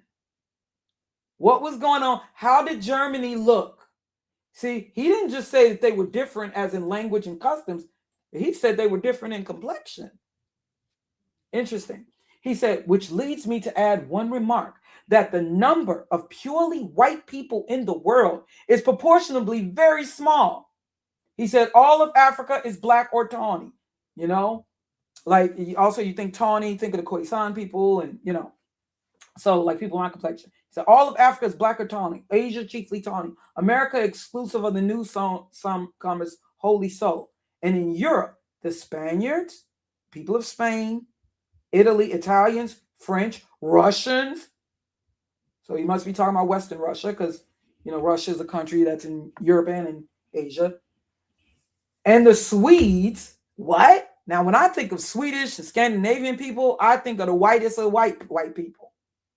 But he's saying here that the Spaniards, Italians, French, Russians, and Swedes are generally of what we call a swarthy complexion, as are the Germans also. So he was saying at that time that the Germans, the majority of German people, had swarthy skin. What? He's saying the Saxons only accepted. He's saying the Saxons at that time, because even the original Saxons, he's saying that, I don't believe we're necessarily white skin originally, but by that time, he's saying the Saxons, they're the only ones who are white skinned. They're the only like white people. He said, but the majority of the Germans, he's saying, so again, he said the Spaniards in Europe, the Spaniards. And notice, why do in Europe is the only place where they call people using the suffix ish? Ish meaning like, Spanish, English. You don't really hear like Nigerian-ish. I mean, you don't really hear like Ghanish or, why is it just mostly in in Europe that ish suffix is lit, meaning and Jewish, like they're like people of Judah, but not quite almost. I don't know. But they said the Spaniards, Italians, and notice he's not using the ish suffix at this time. Like he's not saying Swedish. He's not saying Spanish. He's saying the Spaniards at that time. Italians, French, Russian, and Swedes are generally of what we call a swarthy complexion. And I've shown different examples of them using swarthy synonymously with Negro and Black people.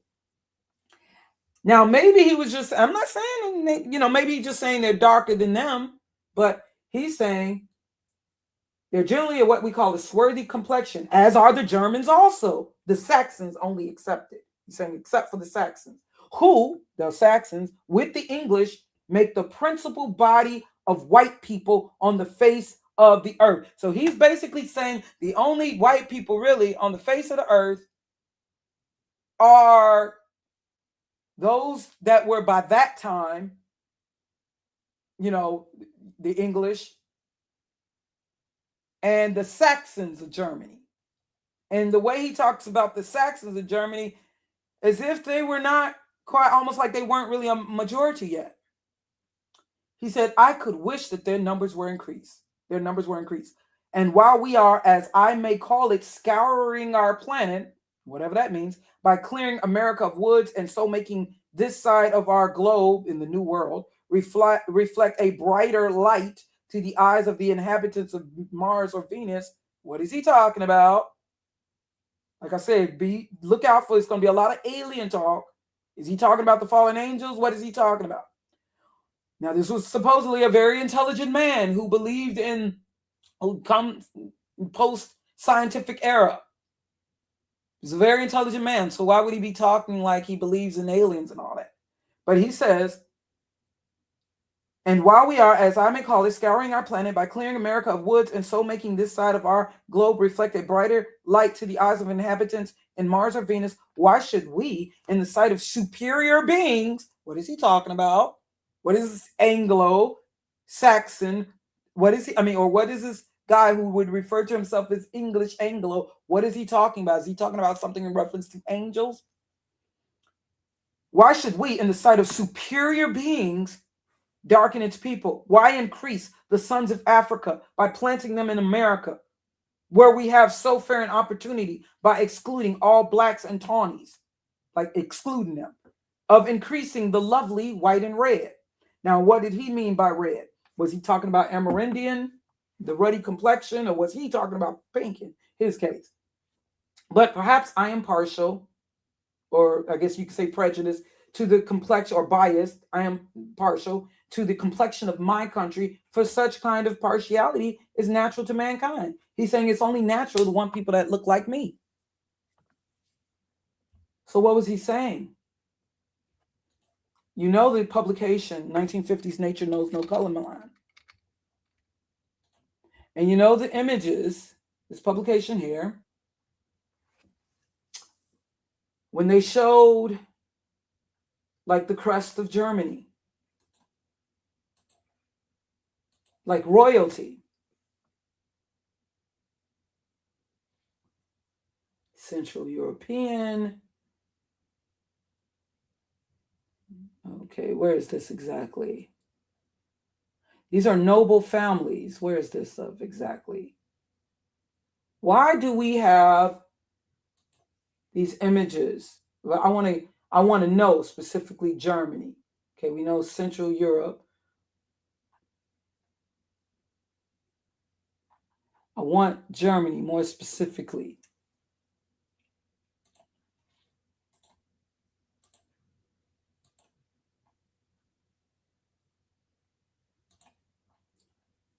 Why? What's going on? Central Europe?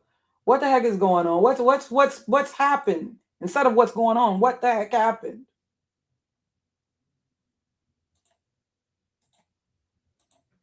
I can show you different artwork that I have. All these different showing different countries, Moors, Moors, Moors, French, Dutch, and Belgian families with the name of Negro. What the heck? See, there's a lot that's been hidden. There's a lot. Yeah, there was a purge. Apparently, there has been a purge leading up to the ultimate 1492. There has been a purge. Yeah, this publication here that's now updated. I was ecstatic when I was able to find the PDF of this. Nature Knows No Color Line. Now, J.A. Rogers, this is the first, I guess, if you want to say, Afrocentric source. J.A. Rogers actually, I believe, he was mixed.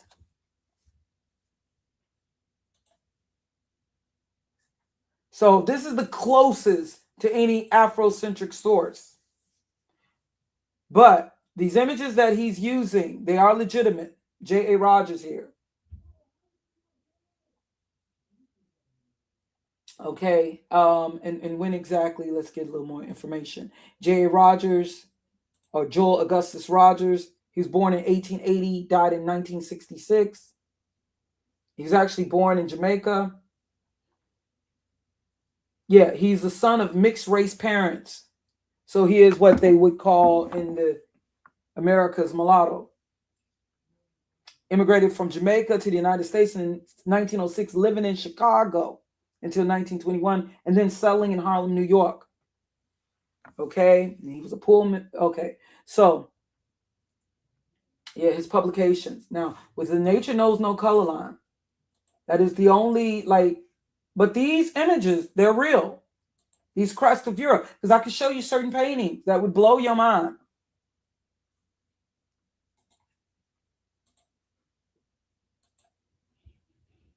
Okay, like we already know this right here, Portugal and Spain. We all, okay, because I'm gonna go in detail. Look at all these black people who were in Lisbon, Portugal, a fountain in Lisbon. This is from believed to be from 1570 to 1588. But I don't want to go on that because I don't want to just talk about Portugal and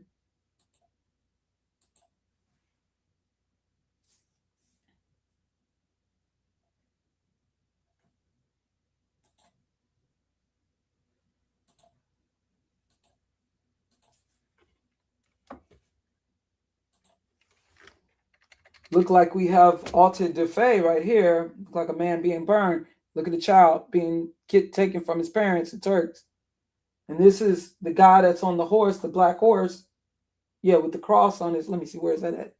Where is that at? Where is that at? Yeah, you see? Seemed like it was abundance of black people in Spain and Portugal once. So what the heck happened? There's a guy. Oh, you see this guy over here? You see over here with the. Yeah, he represented one who converted. And the ones who converted, they had to wear these black cloaks with the red cross. The ones who converted. Otherwise, you could get burned alive, like you see this man right here. Or like you see this child over here. Look like he's being taken from his parent. Like to be sold off. But as you can see here, these are, also, there were plenty of black people. They weren't, they want you to believe, oh, well, they were just put. So why isn't it like this today? I mean, there are still some remnants and what happened. But I mean, there's what I'm trying to find. I got the picture. I got so many.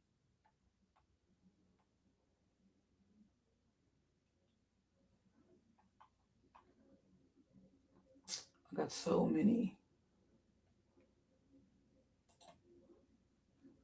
I'm trying to avoid any sites. Okay, what? Let me see. I got something here that says a must read. Why is this? Oh, shoot. I got too much stuff open. Give me a second. Let me close all this stuff on Beethoven. And remember, it was the Moors who showed them the New World. Got all these sites open I need to close. Got too many tabs open. It's going to end up freezing. But we're going to have to get back to this on Nostradamus.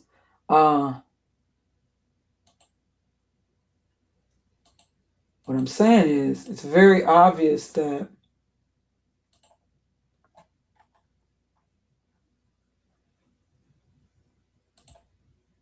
there's been much that we have been lied to about. Okay.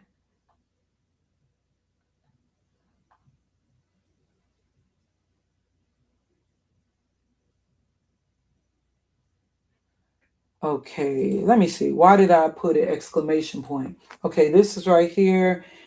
An appeal in favor of that class of Americans called Africans. This is Lydia Maria Child. This is from 1833, published by Allen and Ticknor. And this is put in the category of history, like history books. Okay, on this page 179. Okay, no one thinks of doubting the intellect of Indians, yet civilization has certainly advanced much farther in the interior of Africa than it did among the North American tribes. Indians have strong, untutored eloquence, so have the Africans. And where will you find an Indian chieftain whose pride, intellect, and valor are more than a match for Zinga's? Both of these classes have been most shamefully wrong, but public prejudice, which bows the Negro to the earth, has borne with a far less crushing power upon the energies of the red man, yet they have not produced a Shakespeare or a Newton. But I shall be asked, oh yeah, we can go into Shakespeare, but I shall be asked how it is that the nations of Africa, having proceeded so far in the arts of civilization, have made a full stop and remained century after century without any obvious improvement. I will answer this by another question. How long did the ancient Helvetians, Gauls, and Saxons remain in such a state of barbarism that what they considered splendor and refinement would be called poverty and rudeness by their German, French, and English descendants? What was it that changed the intellectual and moral character of these people after ages of ignorance and ferocity? See, they're talking about the Dark Age, during the time of the Dark Ages. It was the art of printing, but alas, with the introduction of printing, modern slavery was introduced. While commerce, see, control media, control the world. While commerce has carried books and maps to other portions of the globe, she has sent kidnappers with guns and cutlasses into Africa. We have not preached the gospel of peace to our princes. Let me see. We have incited them to make war upon each other to fill our markets with slaves. While knowledge, like a mighty pillar of fire, has guided the European nations still onward, a dark cloud has settled more and more gloomily over benighted Africa. The lessons of time, the experience of ages from which we have learned so much, are entirely lost to this vast continent. I have heard it asserted that the Indians were evidently superior to the Negroes because it was impossible to enslave them. Our slave laws prove that there are some exceptions to this remark, and it must be remembered that the Indians have been fairly met in battle, contending with but one nation at a time, while the whole world has combined against the Africans, sending emissaries to lurk for them in secret places or steal them at midnight from their homes. The Indian will seek freedom in the arms of death, and so will the Negro. Okay, there was something more specifically here. There was something. Let me see. Hold on. There was something more specific. What did I tell myself? I just put it as a must read. I put it as a must read, but I'm wondering what specifically. What specifically? But anyways, and the last thing I'm gonna go to, I just want to go to some. I got tons of images. That's what I'm saying. It's like so much, and I know that I can't keep thinking I could keep your attention and these really, really long live, drawn out, long-winded live streams because I can't expect to cover everything. Let me see. Let me go to. Let me see with on my desktop. Let me see if I go through what folder. What folder? Um.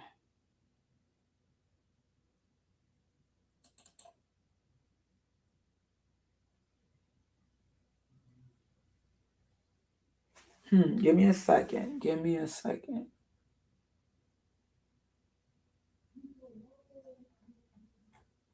Let me see. Ancient. No, it's not that folder.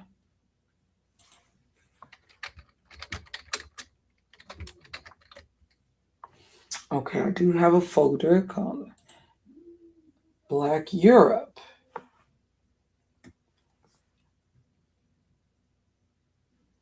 Okay.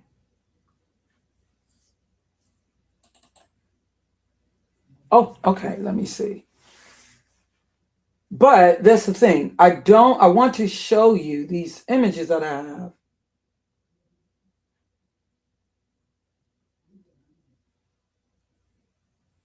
Not just these, but there's more that I have. There's a lot more that will show.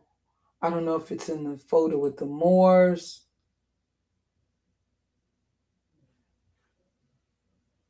And what was this particularly from? It's a very, very old image. Give me a second, y'all.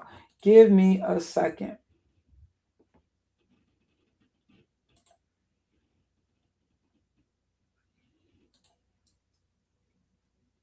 Let me go back to my bookmarks up here. Yeah, so it's just a thing of getting it all collected. Because I want to show you some stuff that's going to blow your mind, for real. But maybe in my folder on the Moors, more specifically. Might be in my bookmark folder, but I also got so much stuff. Give me a sec. Give me a sec. Hang in here with me. Give me a sec. We not done. We almost done, but we not done.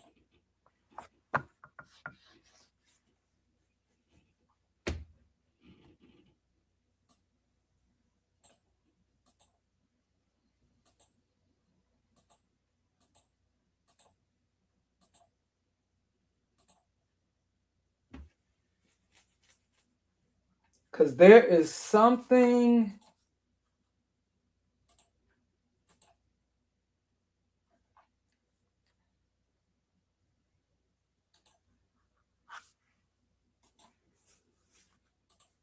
Or is it in my Bible related folders?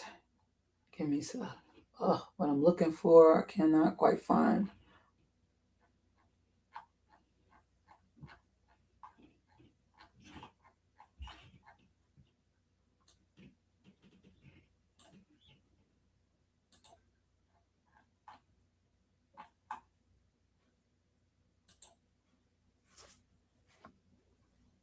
Okay, give me a second. Medieval Europe before the. Oh God, some of these things are removed. And that's driving me nuts. I said, got one that says Moors Great Reading. Oh my gosh, a lot of stuff is gone. No, we're gonna find it again. You know, if I got to put money into it, I'm trying to avoid going to what people would say are just the Afrocentric sources.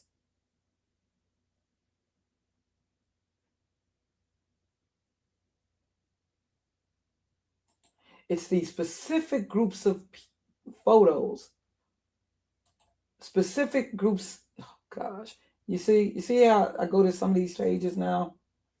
You see how some of this stuff, but no, these are images that I'm trying to find. Not necessarily. It was.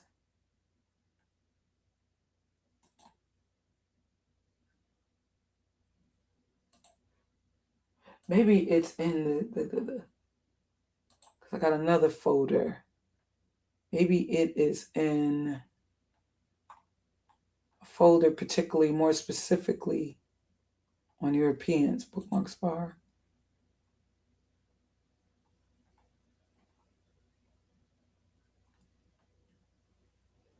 I don't think it's in Scythians or these pictures.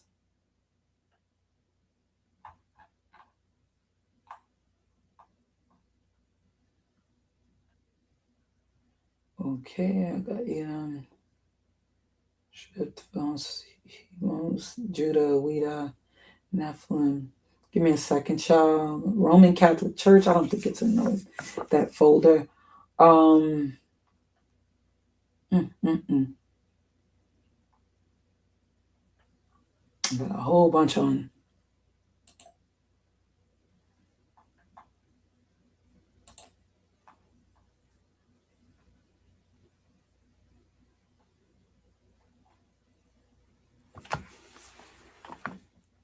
Is it in racist ancient descriptions?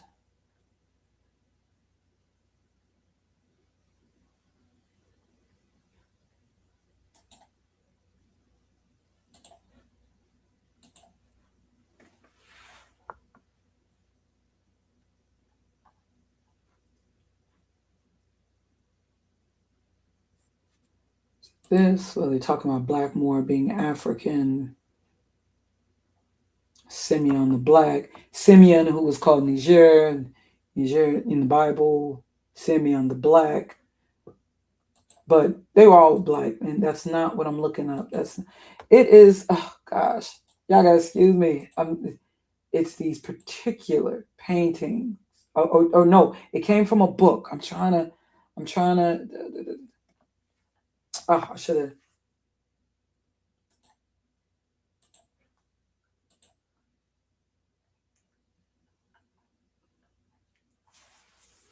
No, it wasn't these. It wasn't. Let me see if it's amongst these.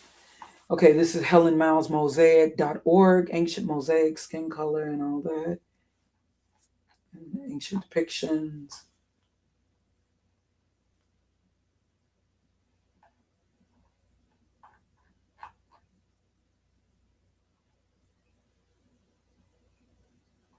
It's supposed to be Moses or okay, ancient depictions,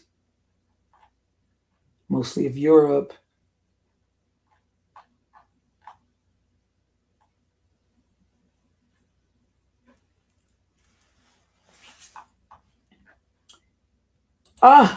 Give me just a second. Sounds.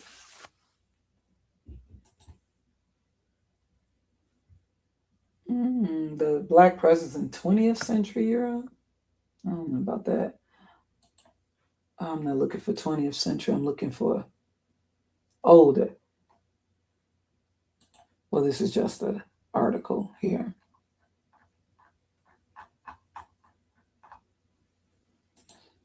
Yeah, like these are musicians in Lisbon, Portugal.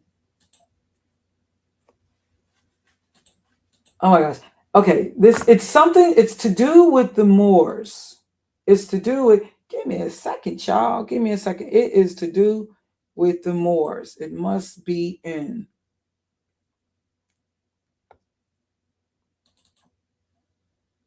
I got so many folders.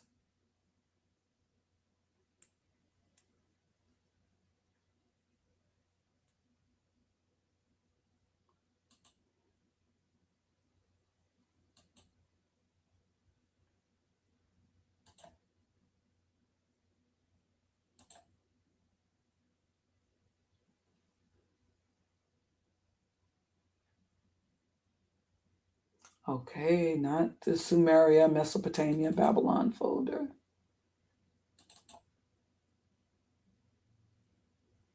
Because I got some images. I'm telling you. Okay, let me see. I know it's in the Moors versus Arab. Let me see. Let me see in my.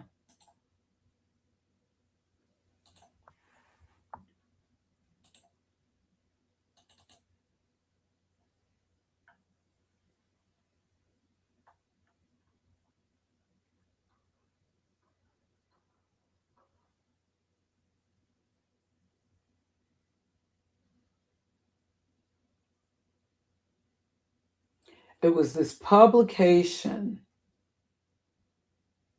Okay, here is some of it. Let me go to this particular folder. Okay, but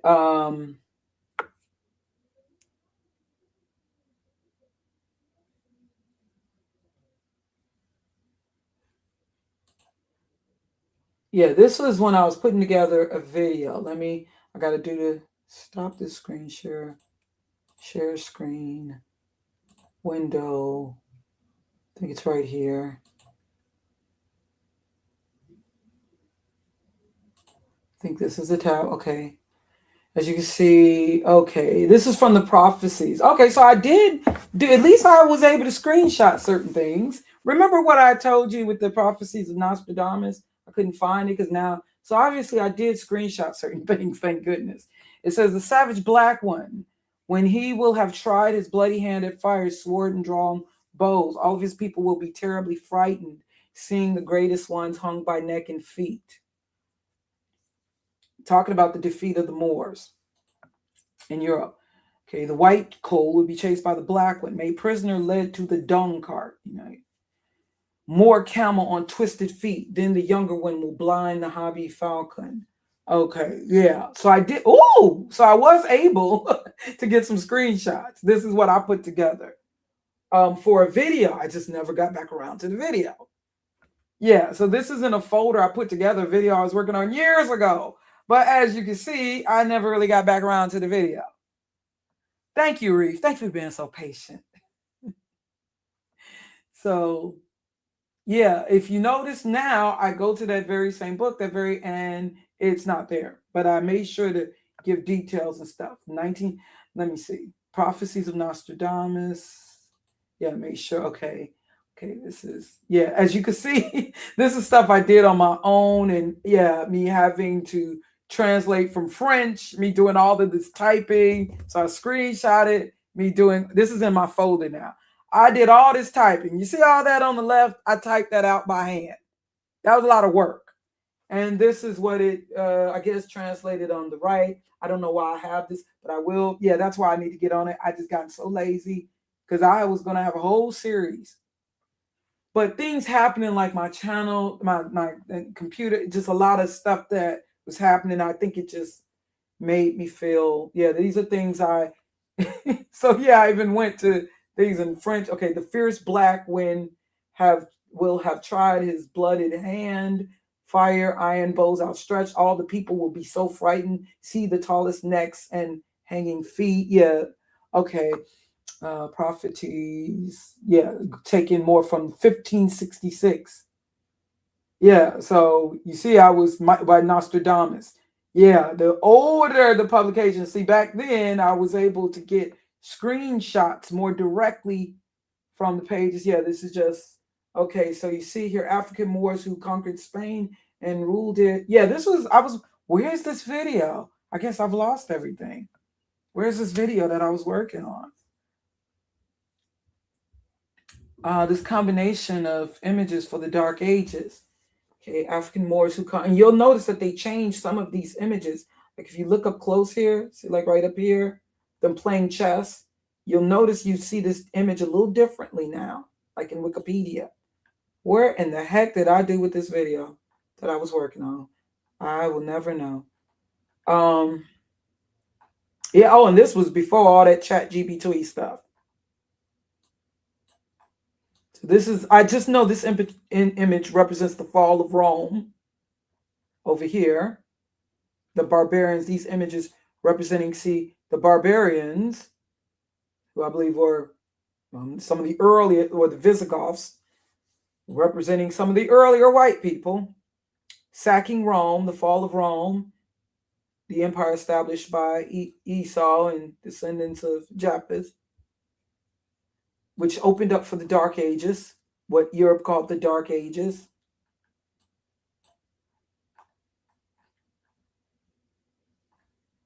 Okay, let me just go to the, okay, and these are some images. These are from real paintings, artistic renderings, etc. from the period. These are images that can be found in Europe, Dark Ages. I know it looks kind of, See, oh gosh, I got to get all of this information back together. Yeah, this is, oh gosh, I had the stuff translated and everything. It was these particular publications. Okay, got to make sure that I remember this folder and everything, that I found it. Okay, because these are very old. Okay, this is a coat of arms, Portuguese explorer, merchant, and slave trader, Fernando Gomez Damina. Okay, this image here, let me see. So I made sure to write in total, I'd have to look at it all. Made sure to put detail. Okay, this is an image depiction of a Moor. This is Scotland. This is from Scotland, Black Scotland. Moor, let me see, Sultan of Morocco depiction.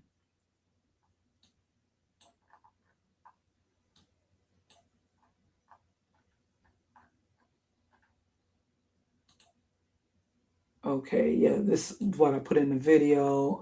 Just another English, European. Yeah, this I used for the video. These are the images I got for the video. Yeah, for the video I did that I just showed you guys. I guess this is part of the folder that I used. Okay, this is in Europe. Okay, where is this in Europe? I'm gonna have to look this stuff up all over again. I know I got it written. I know I got my notes somewhere. See, why would they have images like this? Like on their Masonic temples, etc. Europe. Statue, I'm sure you've seen this, Habsburg coat of arms.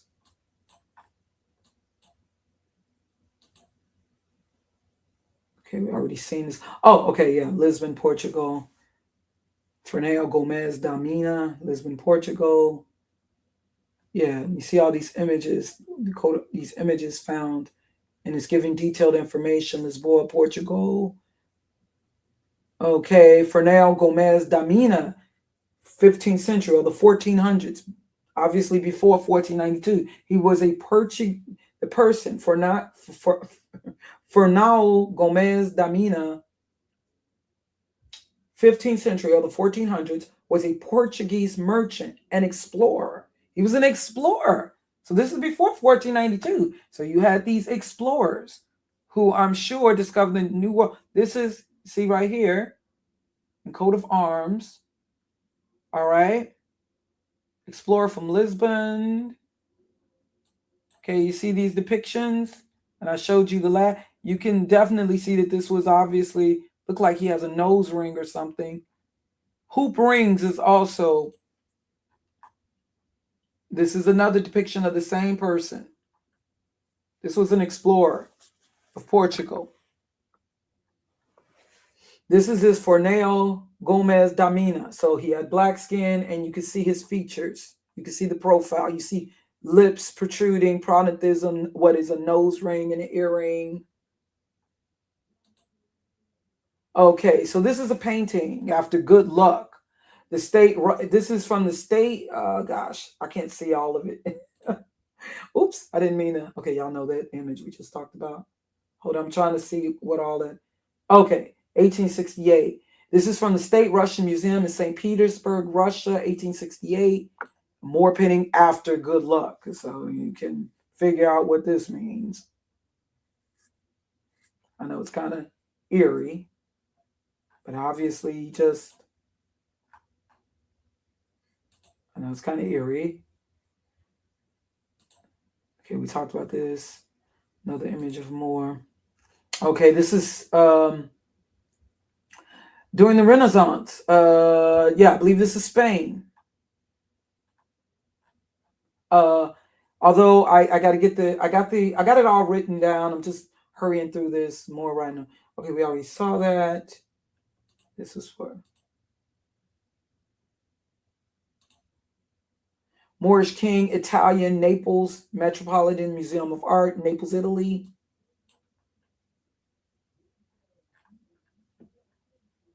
This isn't this right here. These are the, okay, it's from this. Yes, this Bavarian German image. Okay, this is what I was looking for. This is more specifically what I was looking for. And I got to go back to get it was this publication. Yeah, and the stuff that I was able to uncover. And there are others who have also uncovered this. Now, I tried to give detailed information so I can know in case I lose it. Okay, Moors. Moses, not Moses spoken of in the Bible, but Moses defeating the Moors. A Bavarian illustration. This is from 1400 to 1410. This is before 1492. So, what was going on in Europe before 1492, leading to 1492? And it says from 1400 to 1410, with additions in 1487, found in the World Chronicle. Now, look at the people that you see. Now, this is, Bavaria, you think Germany, right? Why are the people who look like they are in positions of power? These look like black people, do they not? These look like black people. But the people who are coming to defeat them or take them down, and you see, look at the people who they're stepping on. Black people, but the people who are like defeating them look like the Anglo-Saxons coming to. But who is in the castle? What do you see? This is not. Who do you see in the castle? So what was going on in Germany?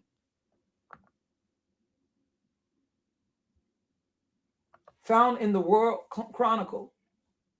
What was going in? So why do you think they loved the year 1492? What was going on in Europe? How did the people of Europe really look? So if even in, now this is the 1400s, this is the 15th century. If by the 18th century, Benjamin Franklin said that the Germans were mostly swarthy, how do you think they looked in the 15th century? We've been lied to. There's a lot of stuff that's being hidden. Okay, Moors. Yes. Okay, I got to get this book again. I was able to find these sources back then. The Libro de los Juegos, or Book of Games, commissioned by Alfonso X of Castile Galicia. This publication here, and completed in Toledo, Spain.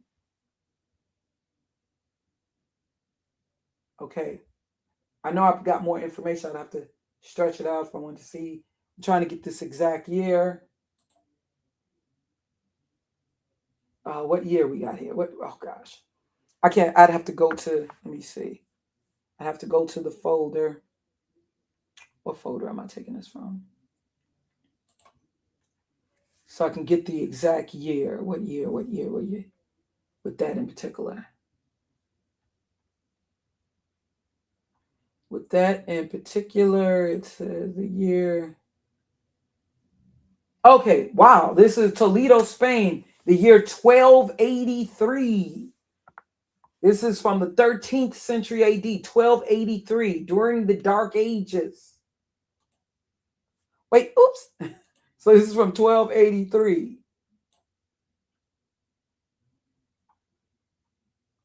So what was going on? They're playing chess here, as you can see. You'll see over time they have changed these images.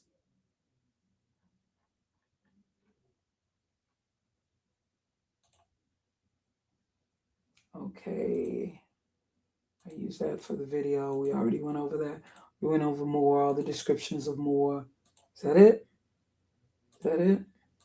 Oh yeah, I'm talking about the Rif Pirates. The coast of Rif is a portion of the seaboard of Morocco.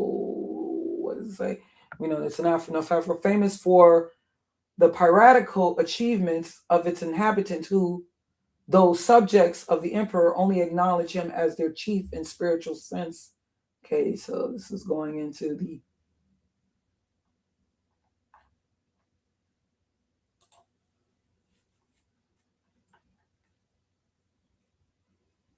more images of, this is, Europe.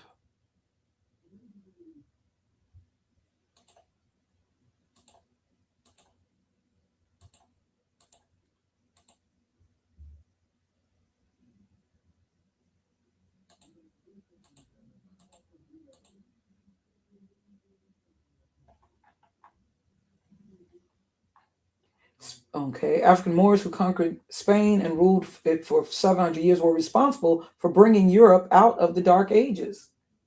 So how were they so easily defeated? This is not an old, this isn't an old depiction, okay? This is a relatively recent artistic rendering, okay? This is not in, so yeah, this was just something to use for a thumbnail. Yeah, I do not believe this at all to be.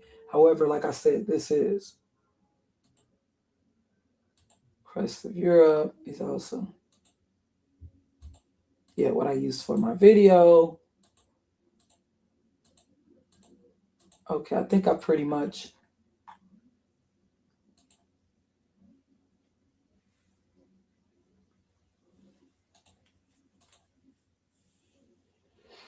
look at these. Okay, Wikipedia, Reconquista. When you really learn about the conquistadors and Reconquista and Wikipedia, look at the people here. If you notice, it seems to be a racial warring with these images. Now, this is Saladin, Sultan of Egypt and Syria, and the French nobleman and king of the kingdom of Jerusalem, guy of losing enemies. Oh gosh, during the siege. Let me see what year. During the siege. Okay, during the siege of Acre from 1189 through 1191 during the Third Crusade. However, this painting is a 17th century painting by Jan Lievens.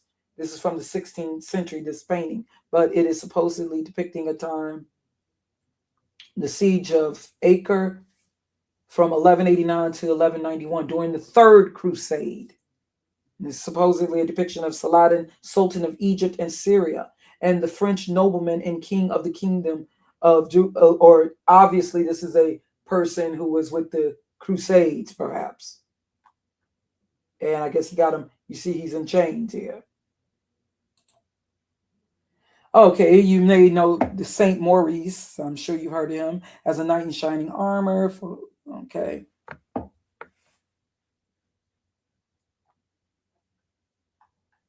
I think that's the last of those images. I got lots more, but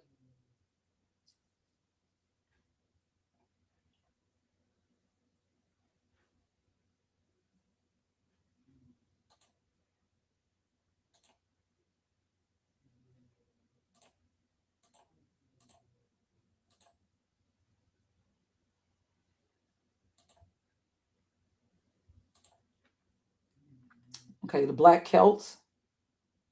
Now, I'm trying to avoid Afrocentric sources, but, you know, we can go into Cheddar Man. This is what, for, you know, just showing crest of Europe. Okay, it's Central Europe. We've shown this before. Okay, Cretans, Minoans. What folder do I have this in? Okay, remember we talked about the more indigenous people of Italy, like the Etruscans. How did they look? The Etruscans before the Roman Empire. So how did the descendants of Japheth originally look? Etruria, Rome, the Etruscans. This is from terracotta relief, 600 BC. Notice the lips, the nose. 400, 300 BC. This is before the time of Christ. Now, this is the Abkhazians of African. They're claiming they're of African descent. Yeah, this is, oh gosh. Abkhazians. Hold on. Let me make sure to.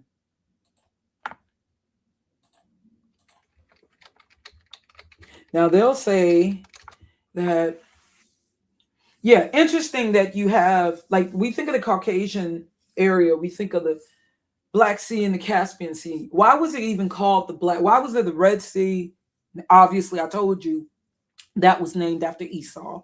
Okay, it was the Erythra Sea, named after Erythrea, Edomite king. Some believe that that was Esau. But then you have the Black Sea and the White Sea, or the Black Sea, which is actually west. That's what's interesting. It's to the west. And the Caspian Sea, Caspian, Casper, think white, ghost, white. The White Sea and the Black Sea. That's what the Caspian Sea is. That's to the east. That's what's interesting. But yeah, now Abkhazia, you know, it sits on the eastern bank of the Black Sea. at the intersection Eastern Europe and West Russia. Okay, so you think Georgia, you think of where the Caucasians. Well, this is said to be a man, but they claim that he is of, supposedly of, African descent. All right, maybe. This is a family, also of the Caucasus.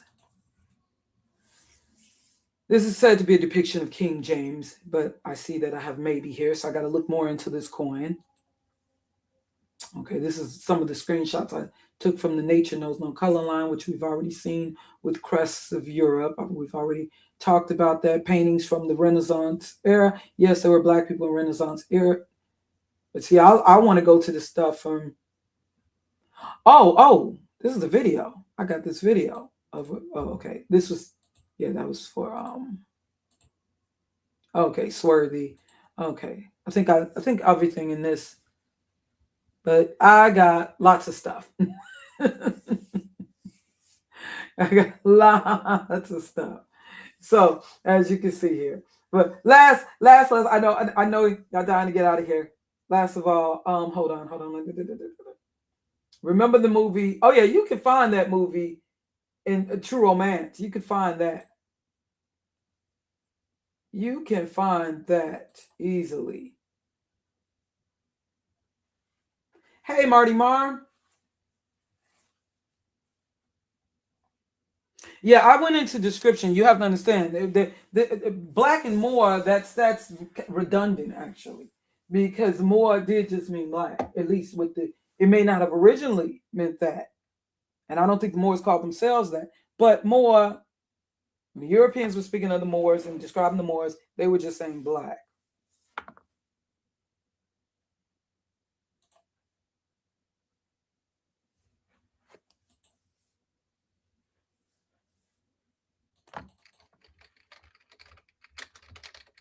Remember I talked about that scene in True Romance.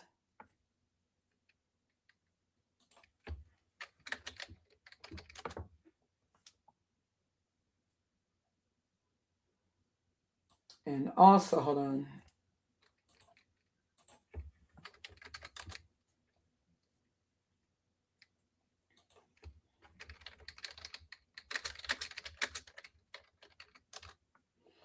Also, my nephew reminded me, yeah, it was from a Dave Chappelle, a film with Dave Chappelle. I forgot the name of it.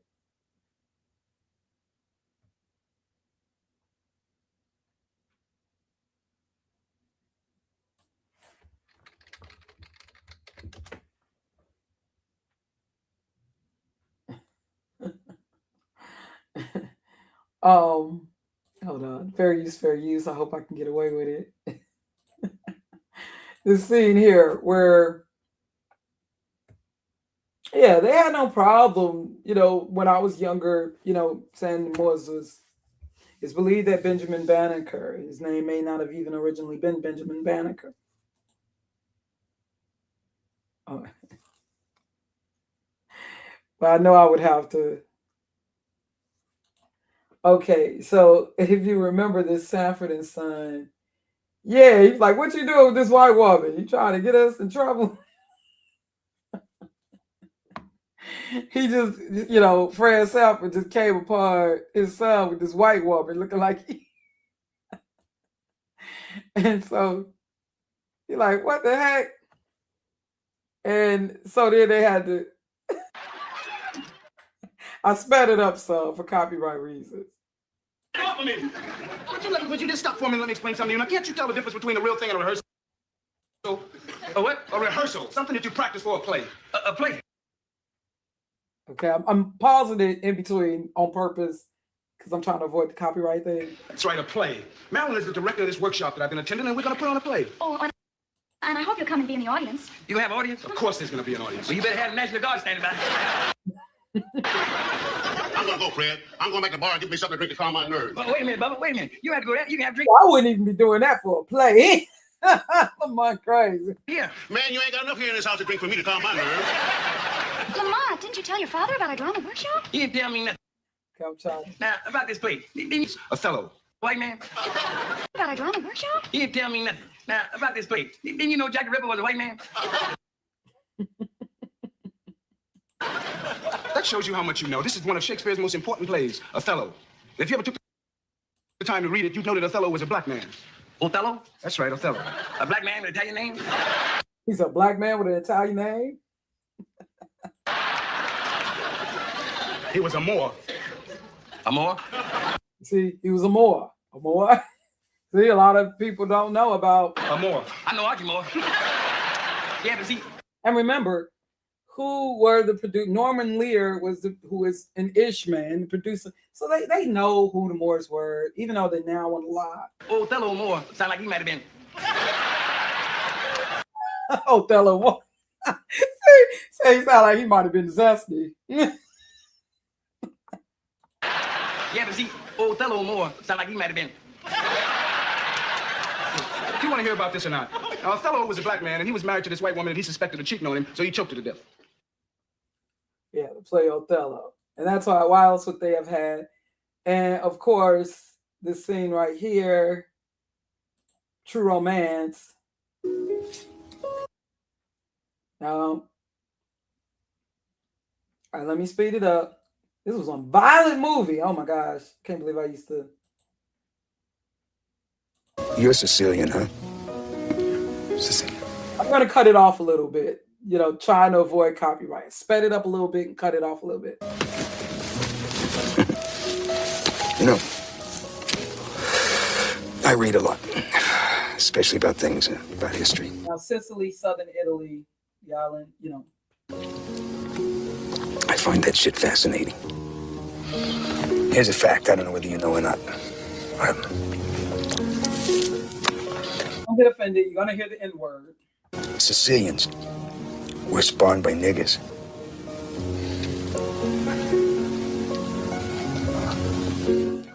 Come again?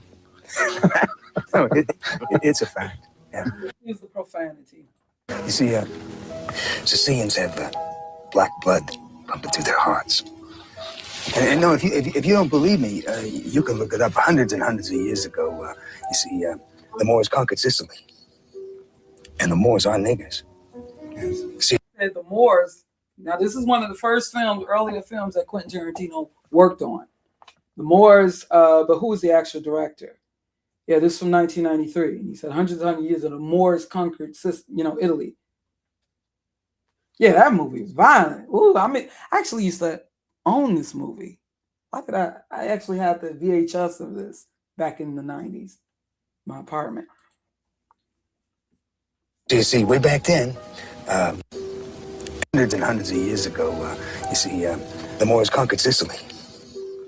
And the Moors are niggers. So you see, way back then, Sicilians were like wops from northern Italy. They all had blonde hair and blue eyes. But, well... Did they? Maybe. Then the Moors moved in there and...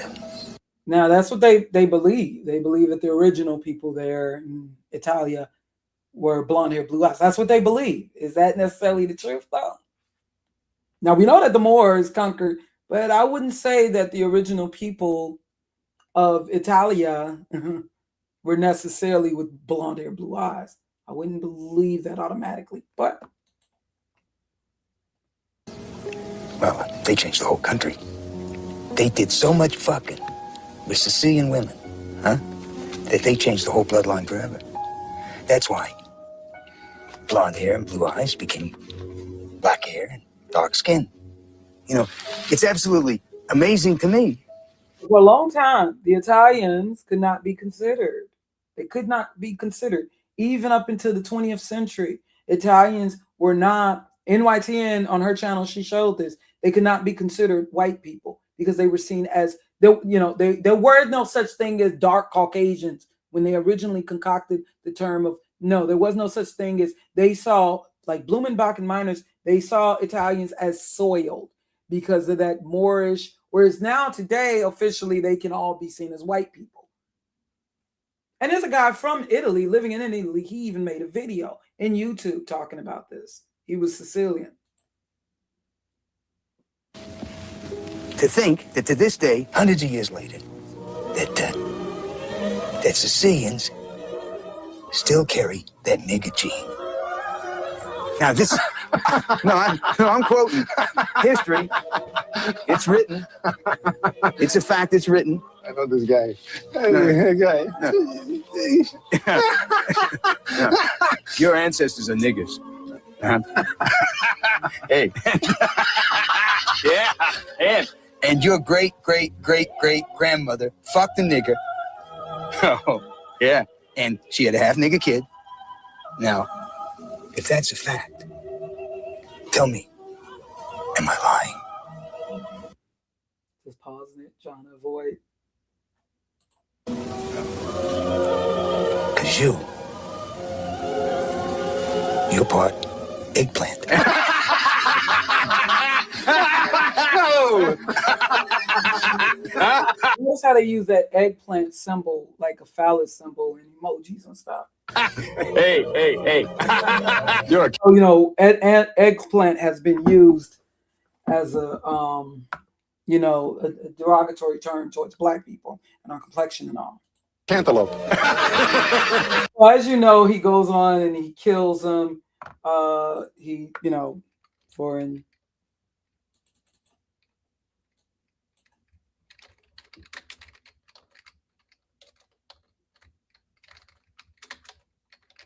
Trying to find, I can't remember exactly what movie that was with Dave Chappelle. My nephew just told me, and I'm gonna just leave with that. There's so much more. We could just go so much into it. However, I know that Sarah Sutton-Seti did a video talking about the Moors being traitors.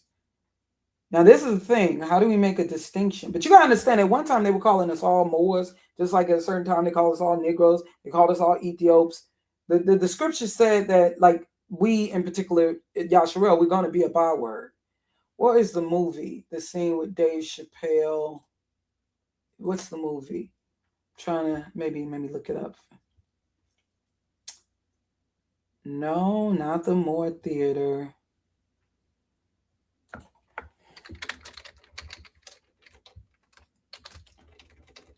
My nephew-in-law because I know what clip he's talking about. Oh, yeah, but they do say that he was a Moorish character in Robin Hood Men in Tights, they're saying here, but that's not the movie I'm thinking of. I know what he's talking about.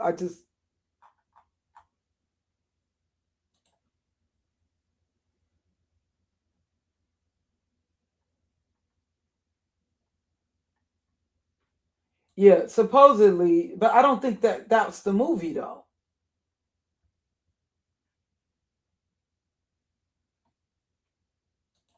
I know what he's talking about. They probably not listening now, but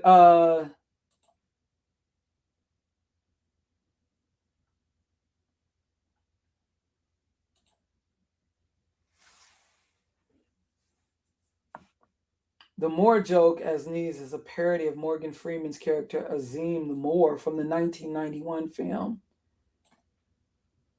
Robin Hood. Well, maybe, but there's something else.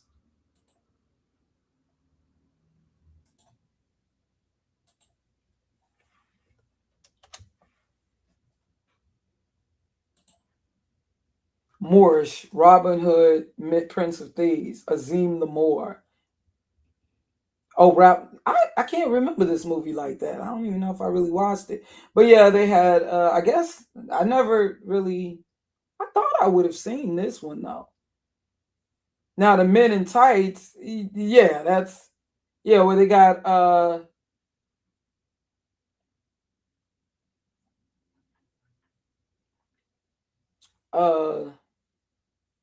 they got him playing a Moor here. And even when you look at like I told y'all, see, one of the things that brought down the Moors was definitely they had an appetite for those Caucasian Turkic women with their Moorish harems.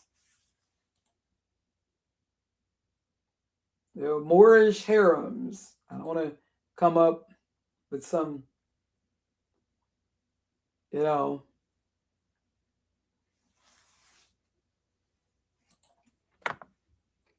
they had a thing for putting, you know, the little bathhouses and stuff.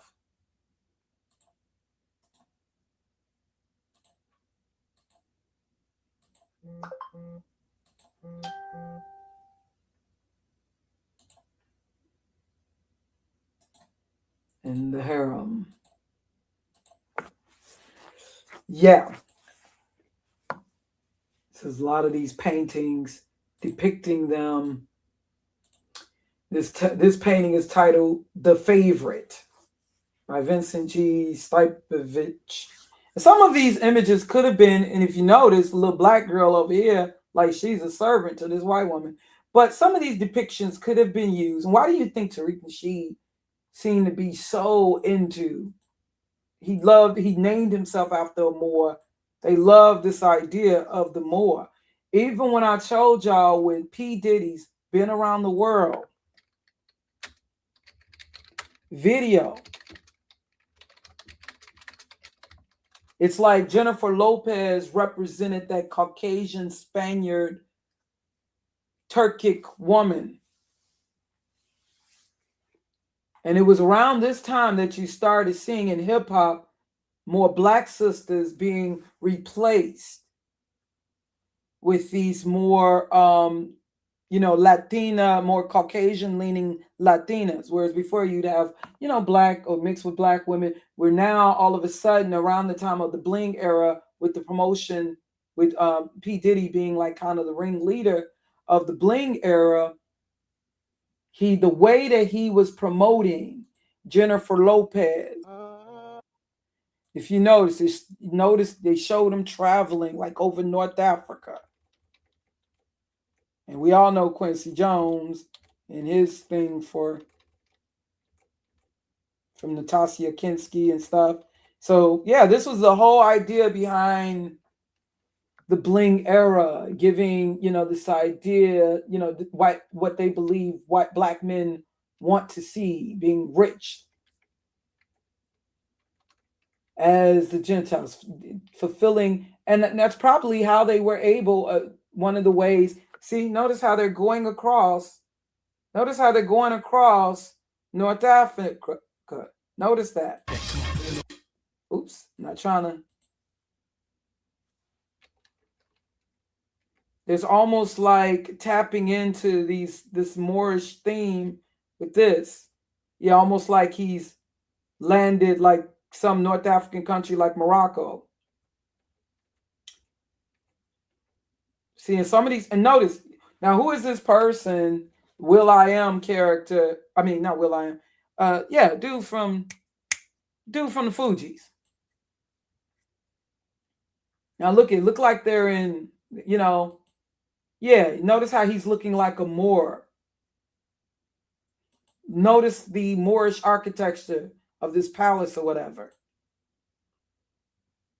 And you see the Orients.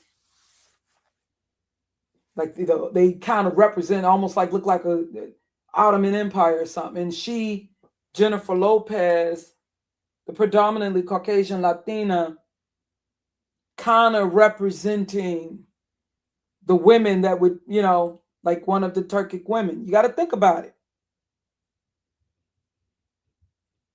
They knew what they were doing. And next thing you know, they had that song in this video. They had that song from War, where you had the Latin music. So, and all through the video, you're seeing like kind of like, yeah, they knew exactly. It makes you wonder who exactly was behind the idea of this video. They knew exactly what they were doing. They knew exactly what they were tapping into.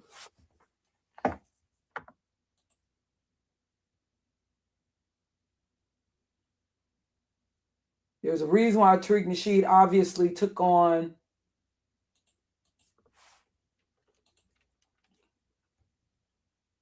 and eventually showed them dancing, playing that song from War. They knew what the agenda was, late 90s going into the 2000s. They knew.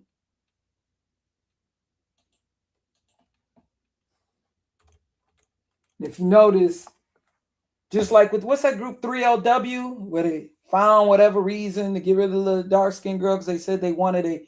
They said what she said, and I had already was saying this before she started doing more interviews talking about this in recent years. I already said, I said they just need a reason to get rid of the little dark skinned girl of the group with the 3LW. You know, that came out in the year 2000.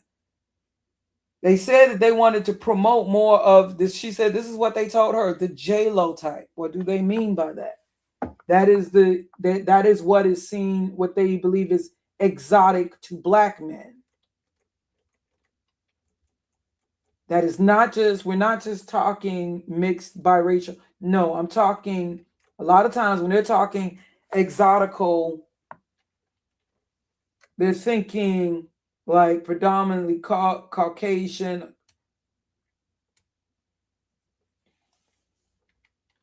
Asian, yeah. And if you notice, yeah, this is not much different than the images of the Turkic harem. That's why if you notice, you see like this like kind of Moorish character throughout the video.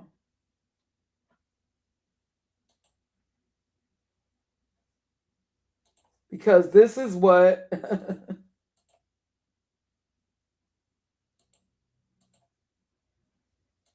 yeah, this is what the bling era was supposed to represent. This idea of power, but this is what, and some of these paintings could have been used for propaganda to Caucasian men. They could have, you know, a lot of these paintings to, you know, they could have been used as propaganda, perhaps. But nonetheless, the Moor was painted, depicted. This is how the Moor was described, painted, depicted. Somehow they were able to defeat the Moors.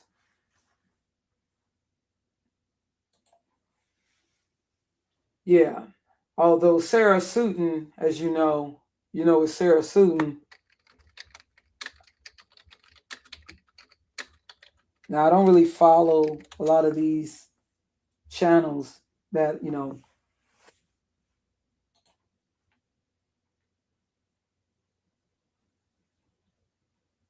but him is speaking on the Moors. You remember, now I'm not with the, you know, I don't follow the, you know, because I'm, you know, a person who believe the Bible, but did have a very interesting video on the Moors.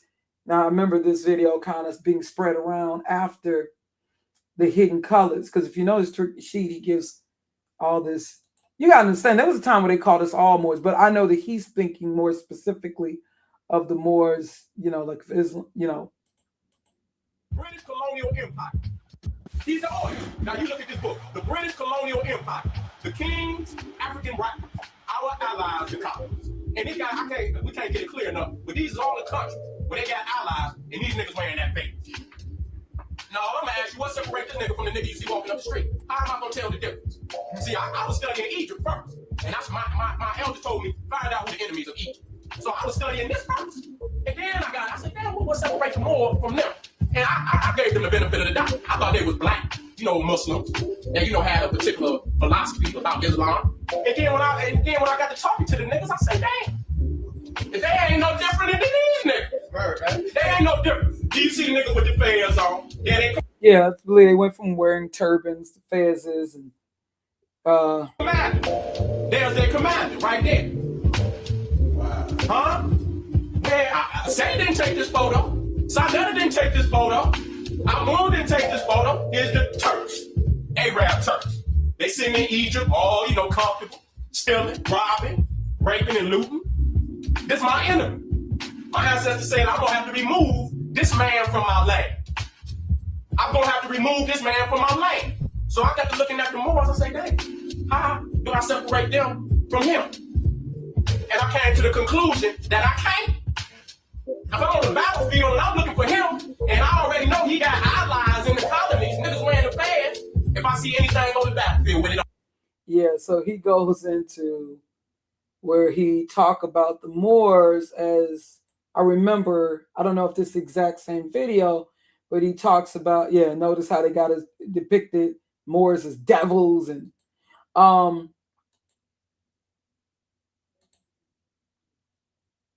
these depictions and stuff.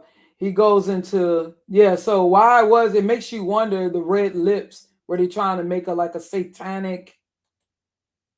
You got to understand, this is all again, the whole thing,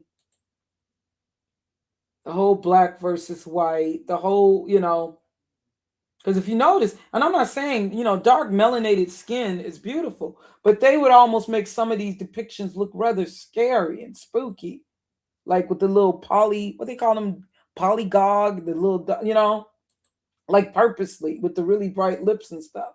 And of course, we know of Noble Drew Ali, and Chicago has its history with the Moorish temple. You see right here, there's, temple number 25, the south side of Chicago. And here we go, going back. Moorish temple in Chicago. Prophet. This is Moorish temple in Chicago. Prophet Noble Drew Ali. Now, whether these were actual descendants of those who were more specifically referred to as Moors, who would have been considered under the Moorish Sundry Act, I'm not certain.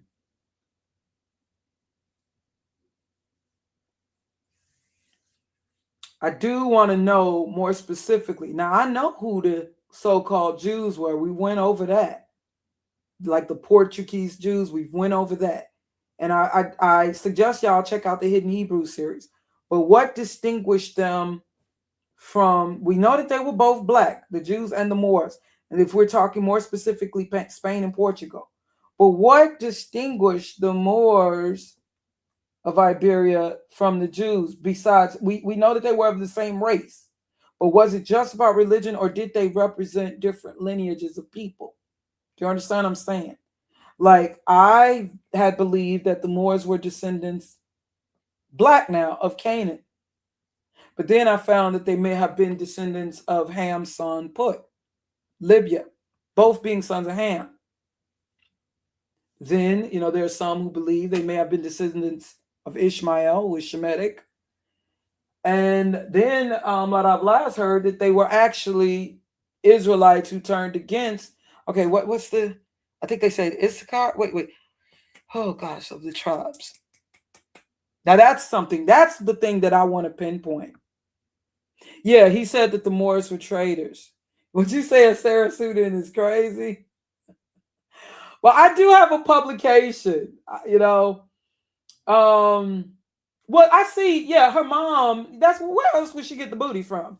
Okay, like they talk about these Latino Dominicans that got, yeah, there's a reason why a Puerto Rican and a Dominican is more likely to have and a Cuban a bigger booty than a Mexican. Because of Puerto Rican, yeah, because they got the Africoid. Like, yeah, thanks to the quote unquote black DNA. That's where that rail-rounded protruding, even with some of the shapes that some of the Italians may have, that goes way back to that Moorish DNA. But yeah, Jennifer Lopez, yeah, I can see I bet you that's from her mama. Her shape is more from her mama. You can see where her mama, I could see Jennifer Lopez's mama, I could see the African ancestry. However, her daddy, I would still put her in a predominantly white Caucasian. Her daddy he looked like he's straight from Spain. He looked like a straight up Caucasian from Spain. Her father is a very, very, very white man of Spaniard descent. Jennifer Lopez, she would do that spray tanning and stuff like. Because if you ever seen Jennifer Lopez no makeup, she's a very white. So I definitely believe that with Jennifer Lopez, over 50% of her DNA is of would be matched with Europe. But like I said, just because it's matched with Europe, that's just geography. That's not telling you of the indigenous people. They're not looking at ancient DNA, but people there today. When they match you up with DNA, they're not looking at the people there in ancient times, but yeah, her, Jennifer Lopez's father, very, very And that's why white folks, they could, I had did a video, like I believe that Jennifer Lopez was like kind of used to kind of replace, they were also trying to get her to replace Jennifer Lopez, or at least Tommy Mottola. But she was kind of used in the film too to replace Rosie Perez. Because remember, Rosie Perez was that Boricua they were going to, they could put her in films with black folks and they could fluctuate. But then she, if you notice, Rosie Perez, after White Men Can't Jump, especially, she started getting more crossover appeal. She went beyond just working with black men and stuff. Now she was getting, after White Men Can't Jump, now she can go beyond Spike Lee films and Soul Train and all of that, and beyond the hip hop world.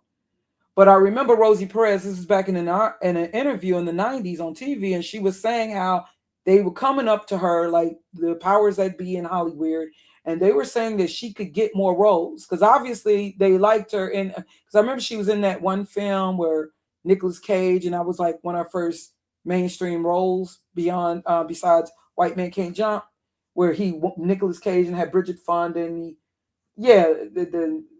the lottery was won, but he had to split it with Bridget Fonda.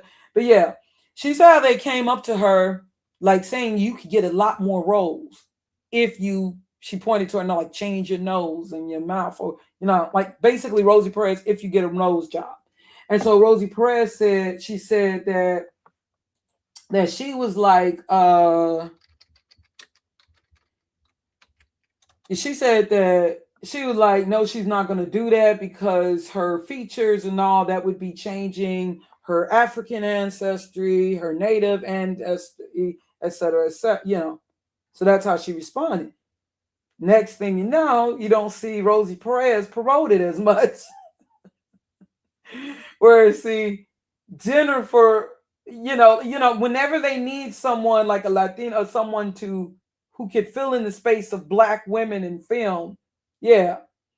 And also Jennifer Lopez, also now that you got these, white women now feeling a little insecure after videos like Baby Got Back and Rump Shaker. So, hey, we can go with a Latina who has African ancestry, who has a big booty. So, yeah,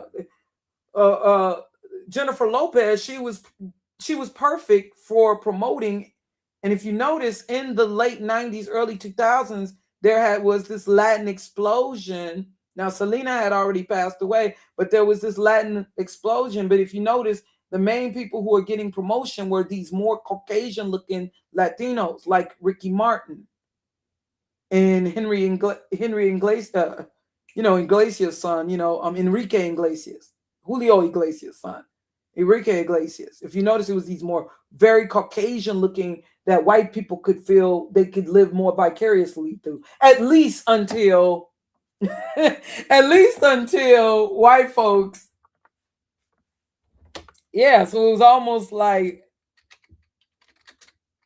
Jennifer Lopez was like the Boricua, and especially with her wearing her hair lighter. Now, of course, P. Diddy, to get her over to the black, even though she initially came up through black people on shows like South Central and Janet Jackson videos and Living Color and stuff. That's how it always be. Then the same talking about, oh, Black Lives Matter. What about all lives? What about all? Yeah, but Black Lives sure matter when she wanted to come up. Some may even say the same with Rosie Perez.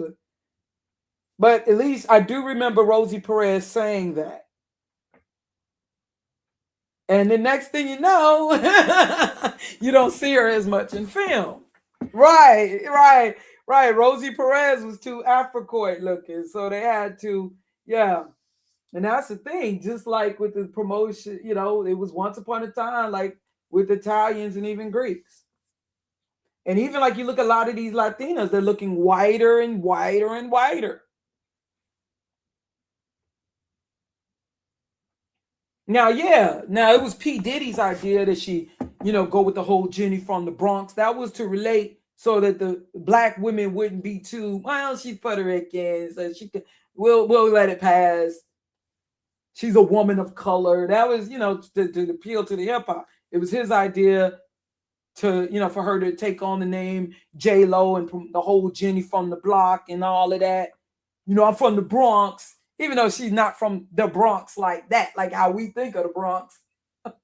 But you know, P. Diddy was a marketing genius, and he told her to, you know, he told her to take on the name J Lo. He knows about marketing. He's very clever with marketing. But you know, she was able to move beyond P. Diddy and, you know, go white mainstream, especially considering, you know, her hair color and, you know, and all of that.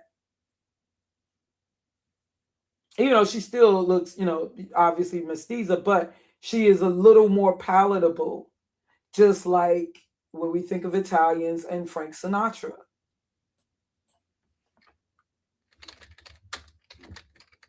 Old Blue Eyes. Obviously, yeah, they could promote him to white people. He was an Italian that they could very easily, at a time when they were trying to, yeah, now, you know, after, especially after World War II, when now all white people, we're going to all be white together and move to the suburbs.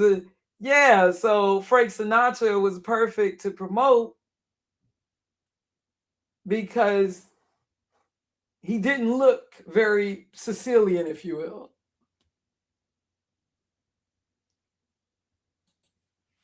So he was perfect for the promotion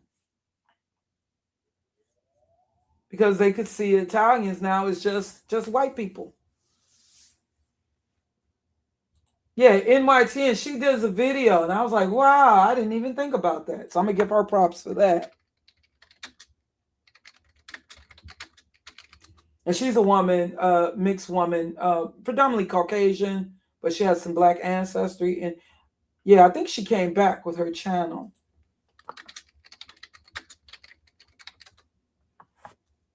Wow, it's crazy. I'm typing in her name. I'm typing in Frank Sinatra. Just, wow, even though she's got all these subscribers, it's like impossible to find her channel. I got to put stuff in quotations. See, there are things that they want you. See how yeah, this was a very interesting video she did. I was like, wow, I never thought of it. This is the woman right here. I like her videos a lot. Very educational. NYTN. I'm glad that, you know, because people have been trying to threaten her. They've been trying to, you know, she just wants to know information. She just, you know, I like people who just want to know. She's not saying that she's black. She acknowledges her black ancestry and all of that. But she knows that she's not predominantly, but she's okay with, you know, but she just wants to know the truth about history. And it's been people, they've been trying to, you know, with her channel and everything. But it's very interesting. And I was like, wow, that is really something to think about. And she even showed on a census form, she was able to show, like in older census forms, that now there are some things I already knew, but I didn't know like this. There's certain things I had already talked about, but I didn't talk about like this. Like she was able, I don't know if this video, yeah. Yeah, and then she also showed certain people, I didn't know they had cosmetic surgery and certain celebrity. Okay, who is this? Okay, hold on.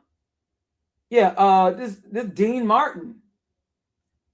Look at how he looked. Yeah, like wow. But she had one video, I don't know if this is the video, but another video where she showed census forms. They could not, yeah. So remember that video? Yeah. So I've been in here long enough. Yeah, it's very interesting. NYTN is her channel. You can check it out. So the more recent people who have been, it seemed like been trying to become white. You know, like we know how the Irish became white. Now with the Irish, it wasn't so much about race. I don't think the Irish, you know, I think with them being more Catholic leaning, I think that's what it was more about. But you know how do these groups of people become white? Like you even see up in YouTube with certain people who are mixed with black. Well, the easy way is to totally separate yourself from black. And one way you can do that is by participating in the dissing and harassment and oppression even of black people. That's like when we consider the Irish police and Irish mobs of the early 20th century. That's a way of, and one of the more recent groups who were trying, at least before the second term of Trump, I do believe you have a lot of these Mexican, because Latinos are still not quite accepted in that Caucasian. I think there are certain people like they like that one actress, Sophia, what's her name? She's got a really strong accent. Oh yeah, and also Penelope Cruz. Yeah. Now, yeah, they like her a lot. I think white people they'll accept one like this one here. I got nothing against her, you know. She was funny in in the Medea movie.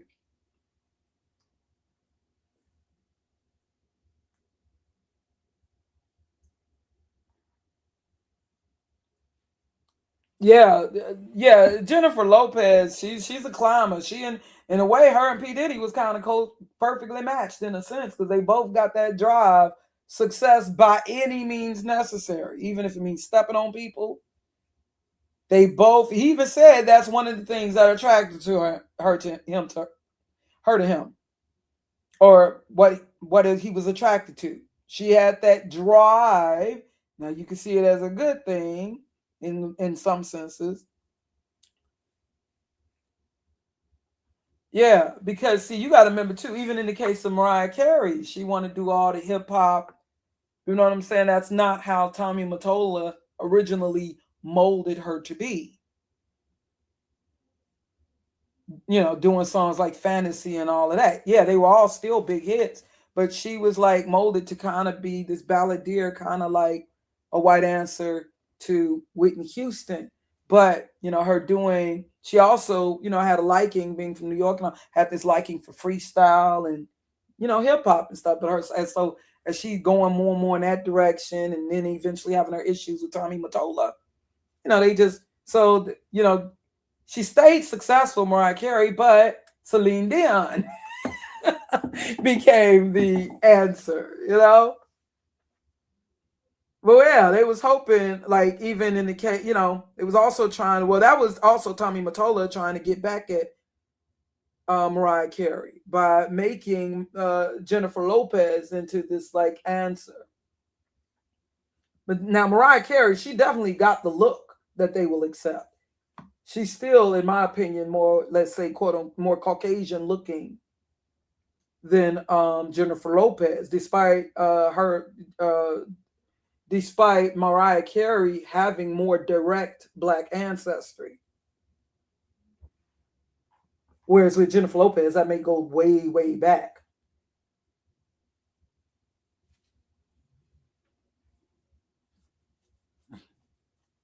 Yeah. So that's all it's very, when we look into and see, that's the thing. A lot of times we think slavery and we think, you know, white racism, we just think the English, but there's a lot.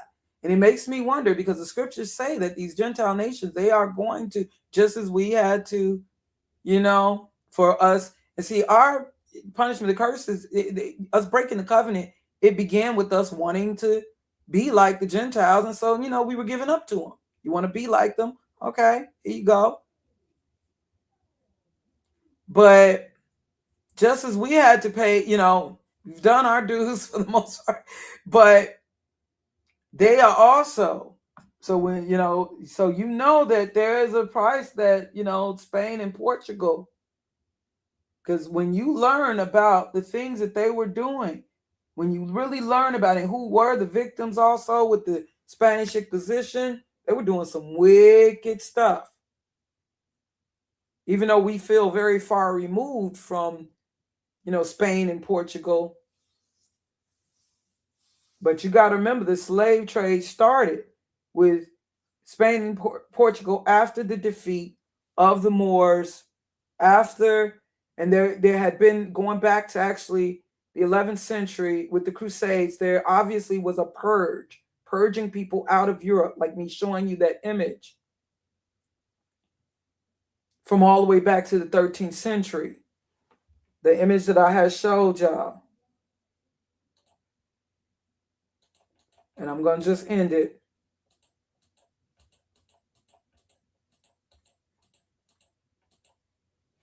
This image right here.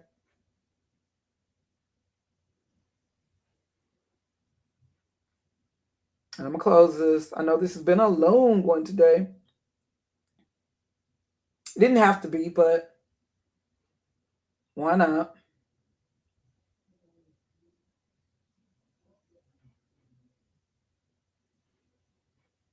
Oh goodness, I got so many tabs open. I don't know where to go to for.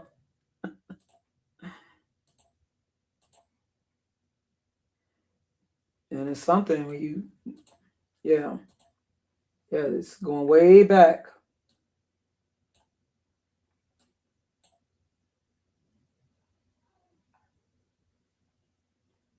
And this is supposedly Germany. So it goes way back. There was a purge.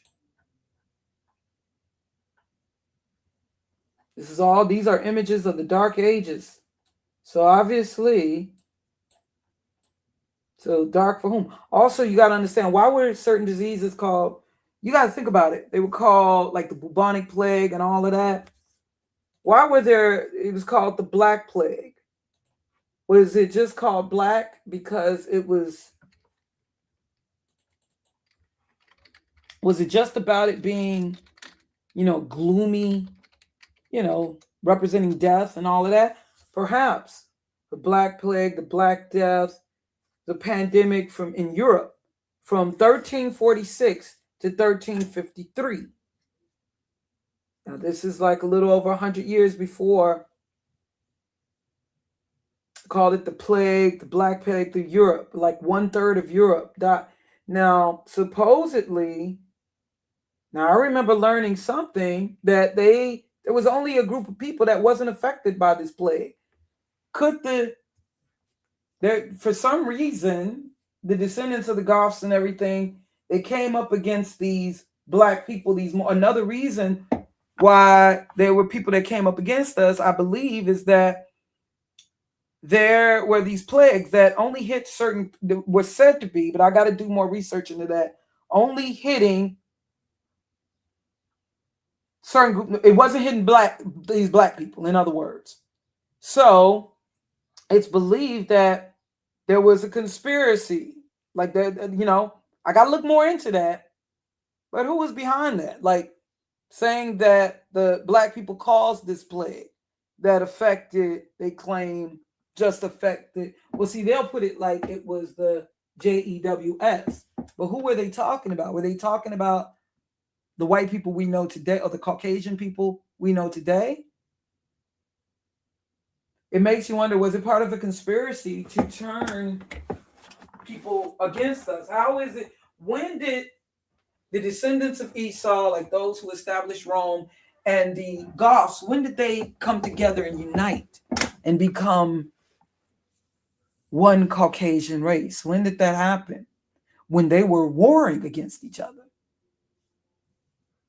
When did that all happen? Was it part of a conspiracy? I know that now here we go in crazy talk. Y'all may think. But yeah, why was it called the Black Plague? And that's something, Black Death and all of that.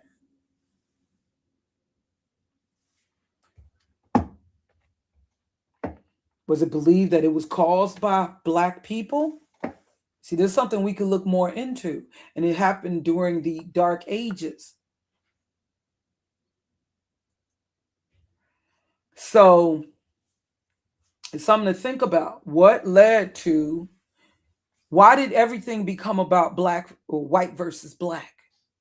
And the Renaissance, and you know what I'm saying? And why do you think art was one of the earlier forms of media? Of course, writing and art. But they saw the power of paintings during the time of the Renaissance, painting everyone and all symbols of beauty and all that was holy, and the prophets, painting them all white during the time of the Renaissance. Because they understood the power of art and media. They wanted you to see the most beautiful woman in the world, Mona Lisa, although that might not even been inspired by a woman. But why do you think with these paintings, like you know,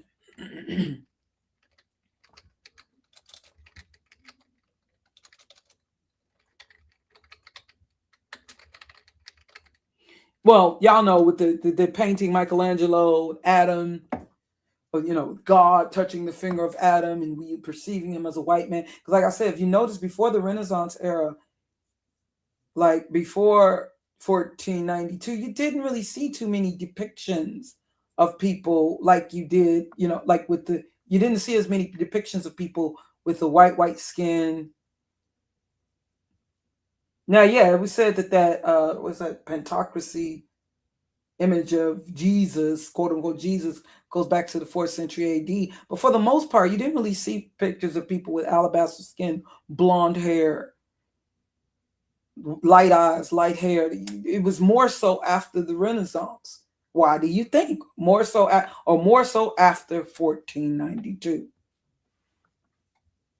See, that was a time of restoration and so-called remastering and paintings and art, because that was one of the earlier forms of media used to brainwash the people.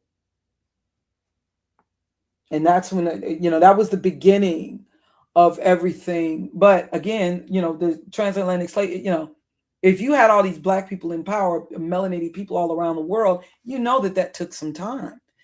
Just like it took time for them to come out of the dark ages. That took time. Just like you know, they thinking that we're supposed to overnight. But yeah, so thank you so very much for joining. This has been very, very, yeah, I know that it's yeah, we've been here for a minute. But thanks so much for joining. If you, like I said to my niece and nephew, you can always come back and listen to where you may have left off or just look into it yourself. Yeah, so when you find this stuff, it blows your mind because it's like, oh my gosh. There's so much. Yeah, where did I get? Because it was a book full of these images. We have been lied to about so much. You know, like I'm showing you Joseph Haydn now, Beethoven. It's so much that we have been lied about. Like, oh my gosh. And that's why, you know, they got to, you know, sweep the internet and they got to take over with this AI and, you know what I'm saying? But I'm glad that there are many, and they're going to have to just go and admit it, because even though they're trying to lie and change history now, they know that people have already seen, like, for instance, they've already seen Hidden Hebrews. They've already seen the Whited Out series. They know that, you know what I'm saying? So they may end up setting up these agents to rewrite things that we're going to trust because they're black. You understand what I'm saying? Because we see them as one of us. So don't be surprised. Don't be fooled by this whole FBA agenda. They know what they're doing. They do not want the what they see the dark ages to return, and especially with these African nations, these alliances that are forming. But I'm not saying that I'm looking, you know, trusting in some African man leader, but, you know, trust in Yahuwah. That is the answer. That is the true answer. But all of this that may be happening, it may be all a part of Yah's prophecy. Okay. And they're going to make it like it's about Christianity versus Islam. And I'm not saying I'm taking sides either or when it comes to religion. No. But that's how they're going to, you know, they're going to try to make it play out. See, they want it to be less about white versus black and more about red versus blue, and not just Republican and Democrat. You're going to see red is going to represent all that is, you know, that Edom, and blue is just all it's going to be is the controlled opposition. I'm telling you that right now. Blue is just going to represent, even when you look at these images here, look at this image. Oh my gosh. I didn't even think about it. Look at this image here. Y'all. This is an image from the like 12th century. Look at this image. If you notice when I zoomed in, okay, it just happened to be when I zoomed in. Okay, I see they got different colors. But if you notice, yeah, it just happened to be, you know, I'm seeing in the blue and the red, but understand that Don't see the blue as the good guys or the red as the good guys. Don't see it like that. Do not see it like that. Blue will represent today. It's representing controlled opposition. They want us to now get beyond because there's going to be a point where they can't lie to us any longer. So they want us to see ourselves identifying more with red versus blue. But in Satan may use his Edomite puppets and stuff. However, it's not about Esau. Esau may think that he's being glorified, but see, Satan in the end, Lucifer, the false bearer of light, he is the one who wants to be glorified in the end. So I will get back to y'all later. Much y'all willing, much peace. And if I can find back where I am. And thanks again for joining. Much peace and much love, my family.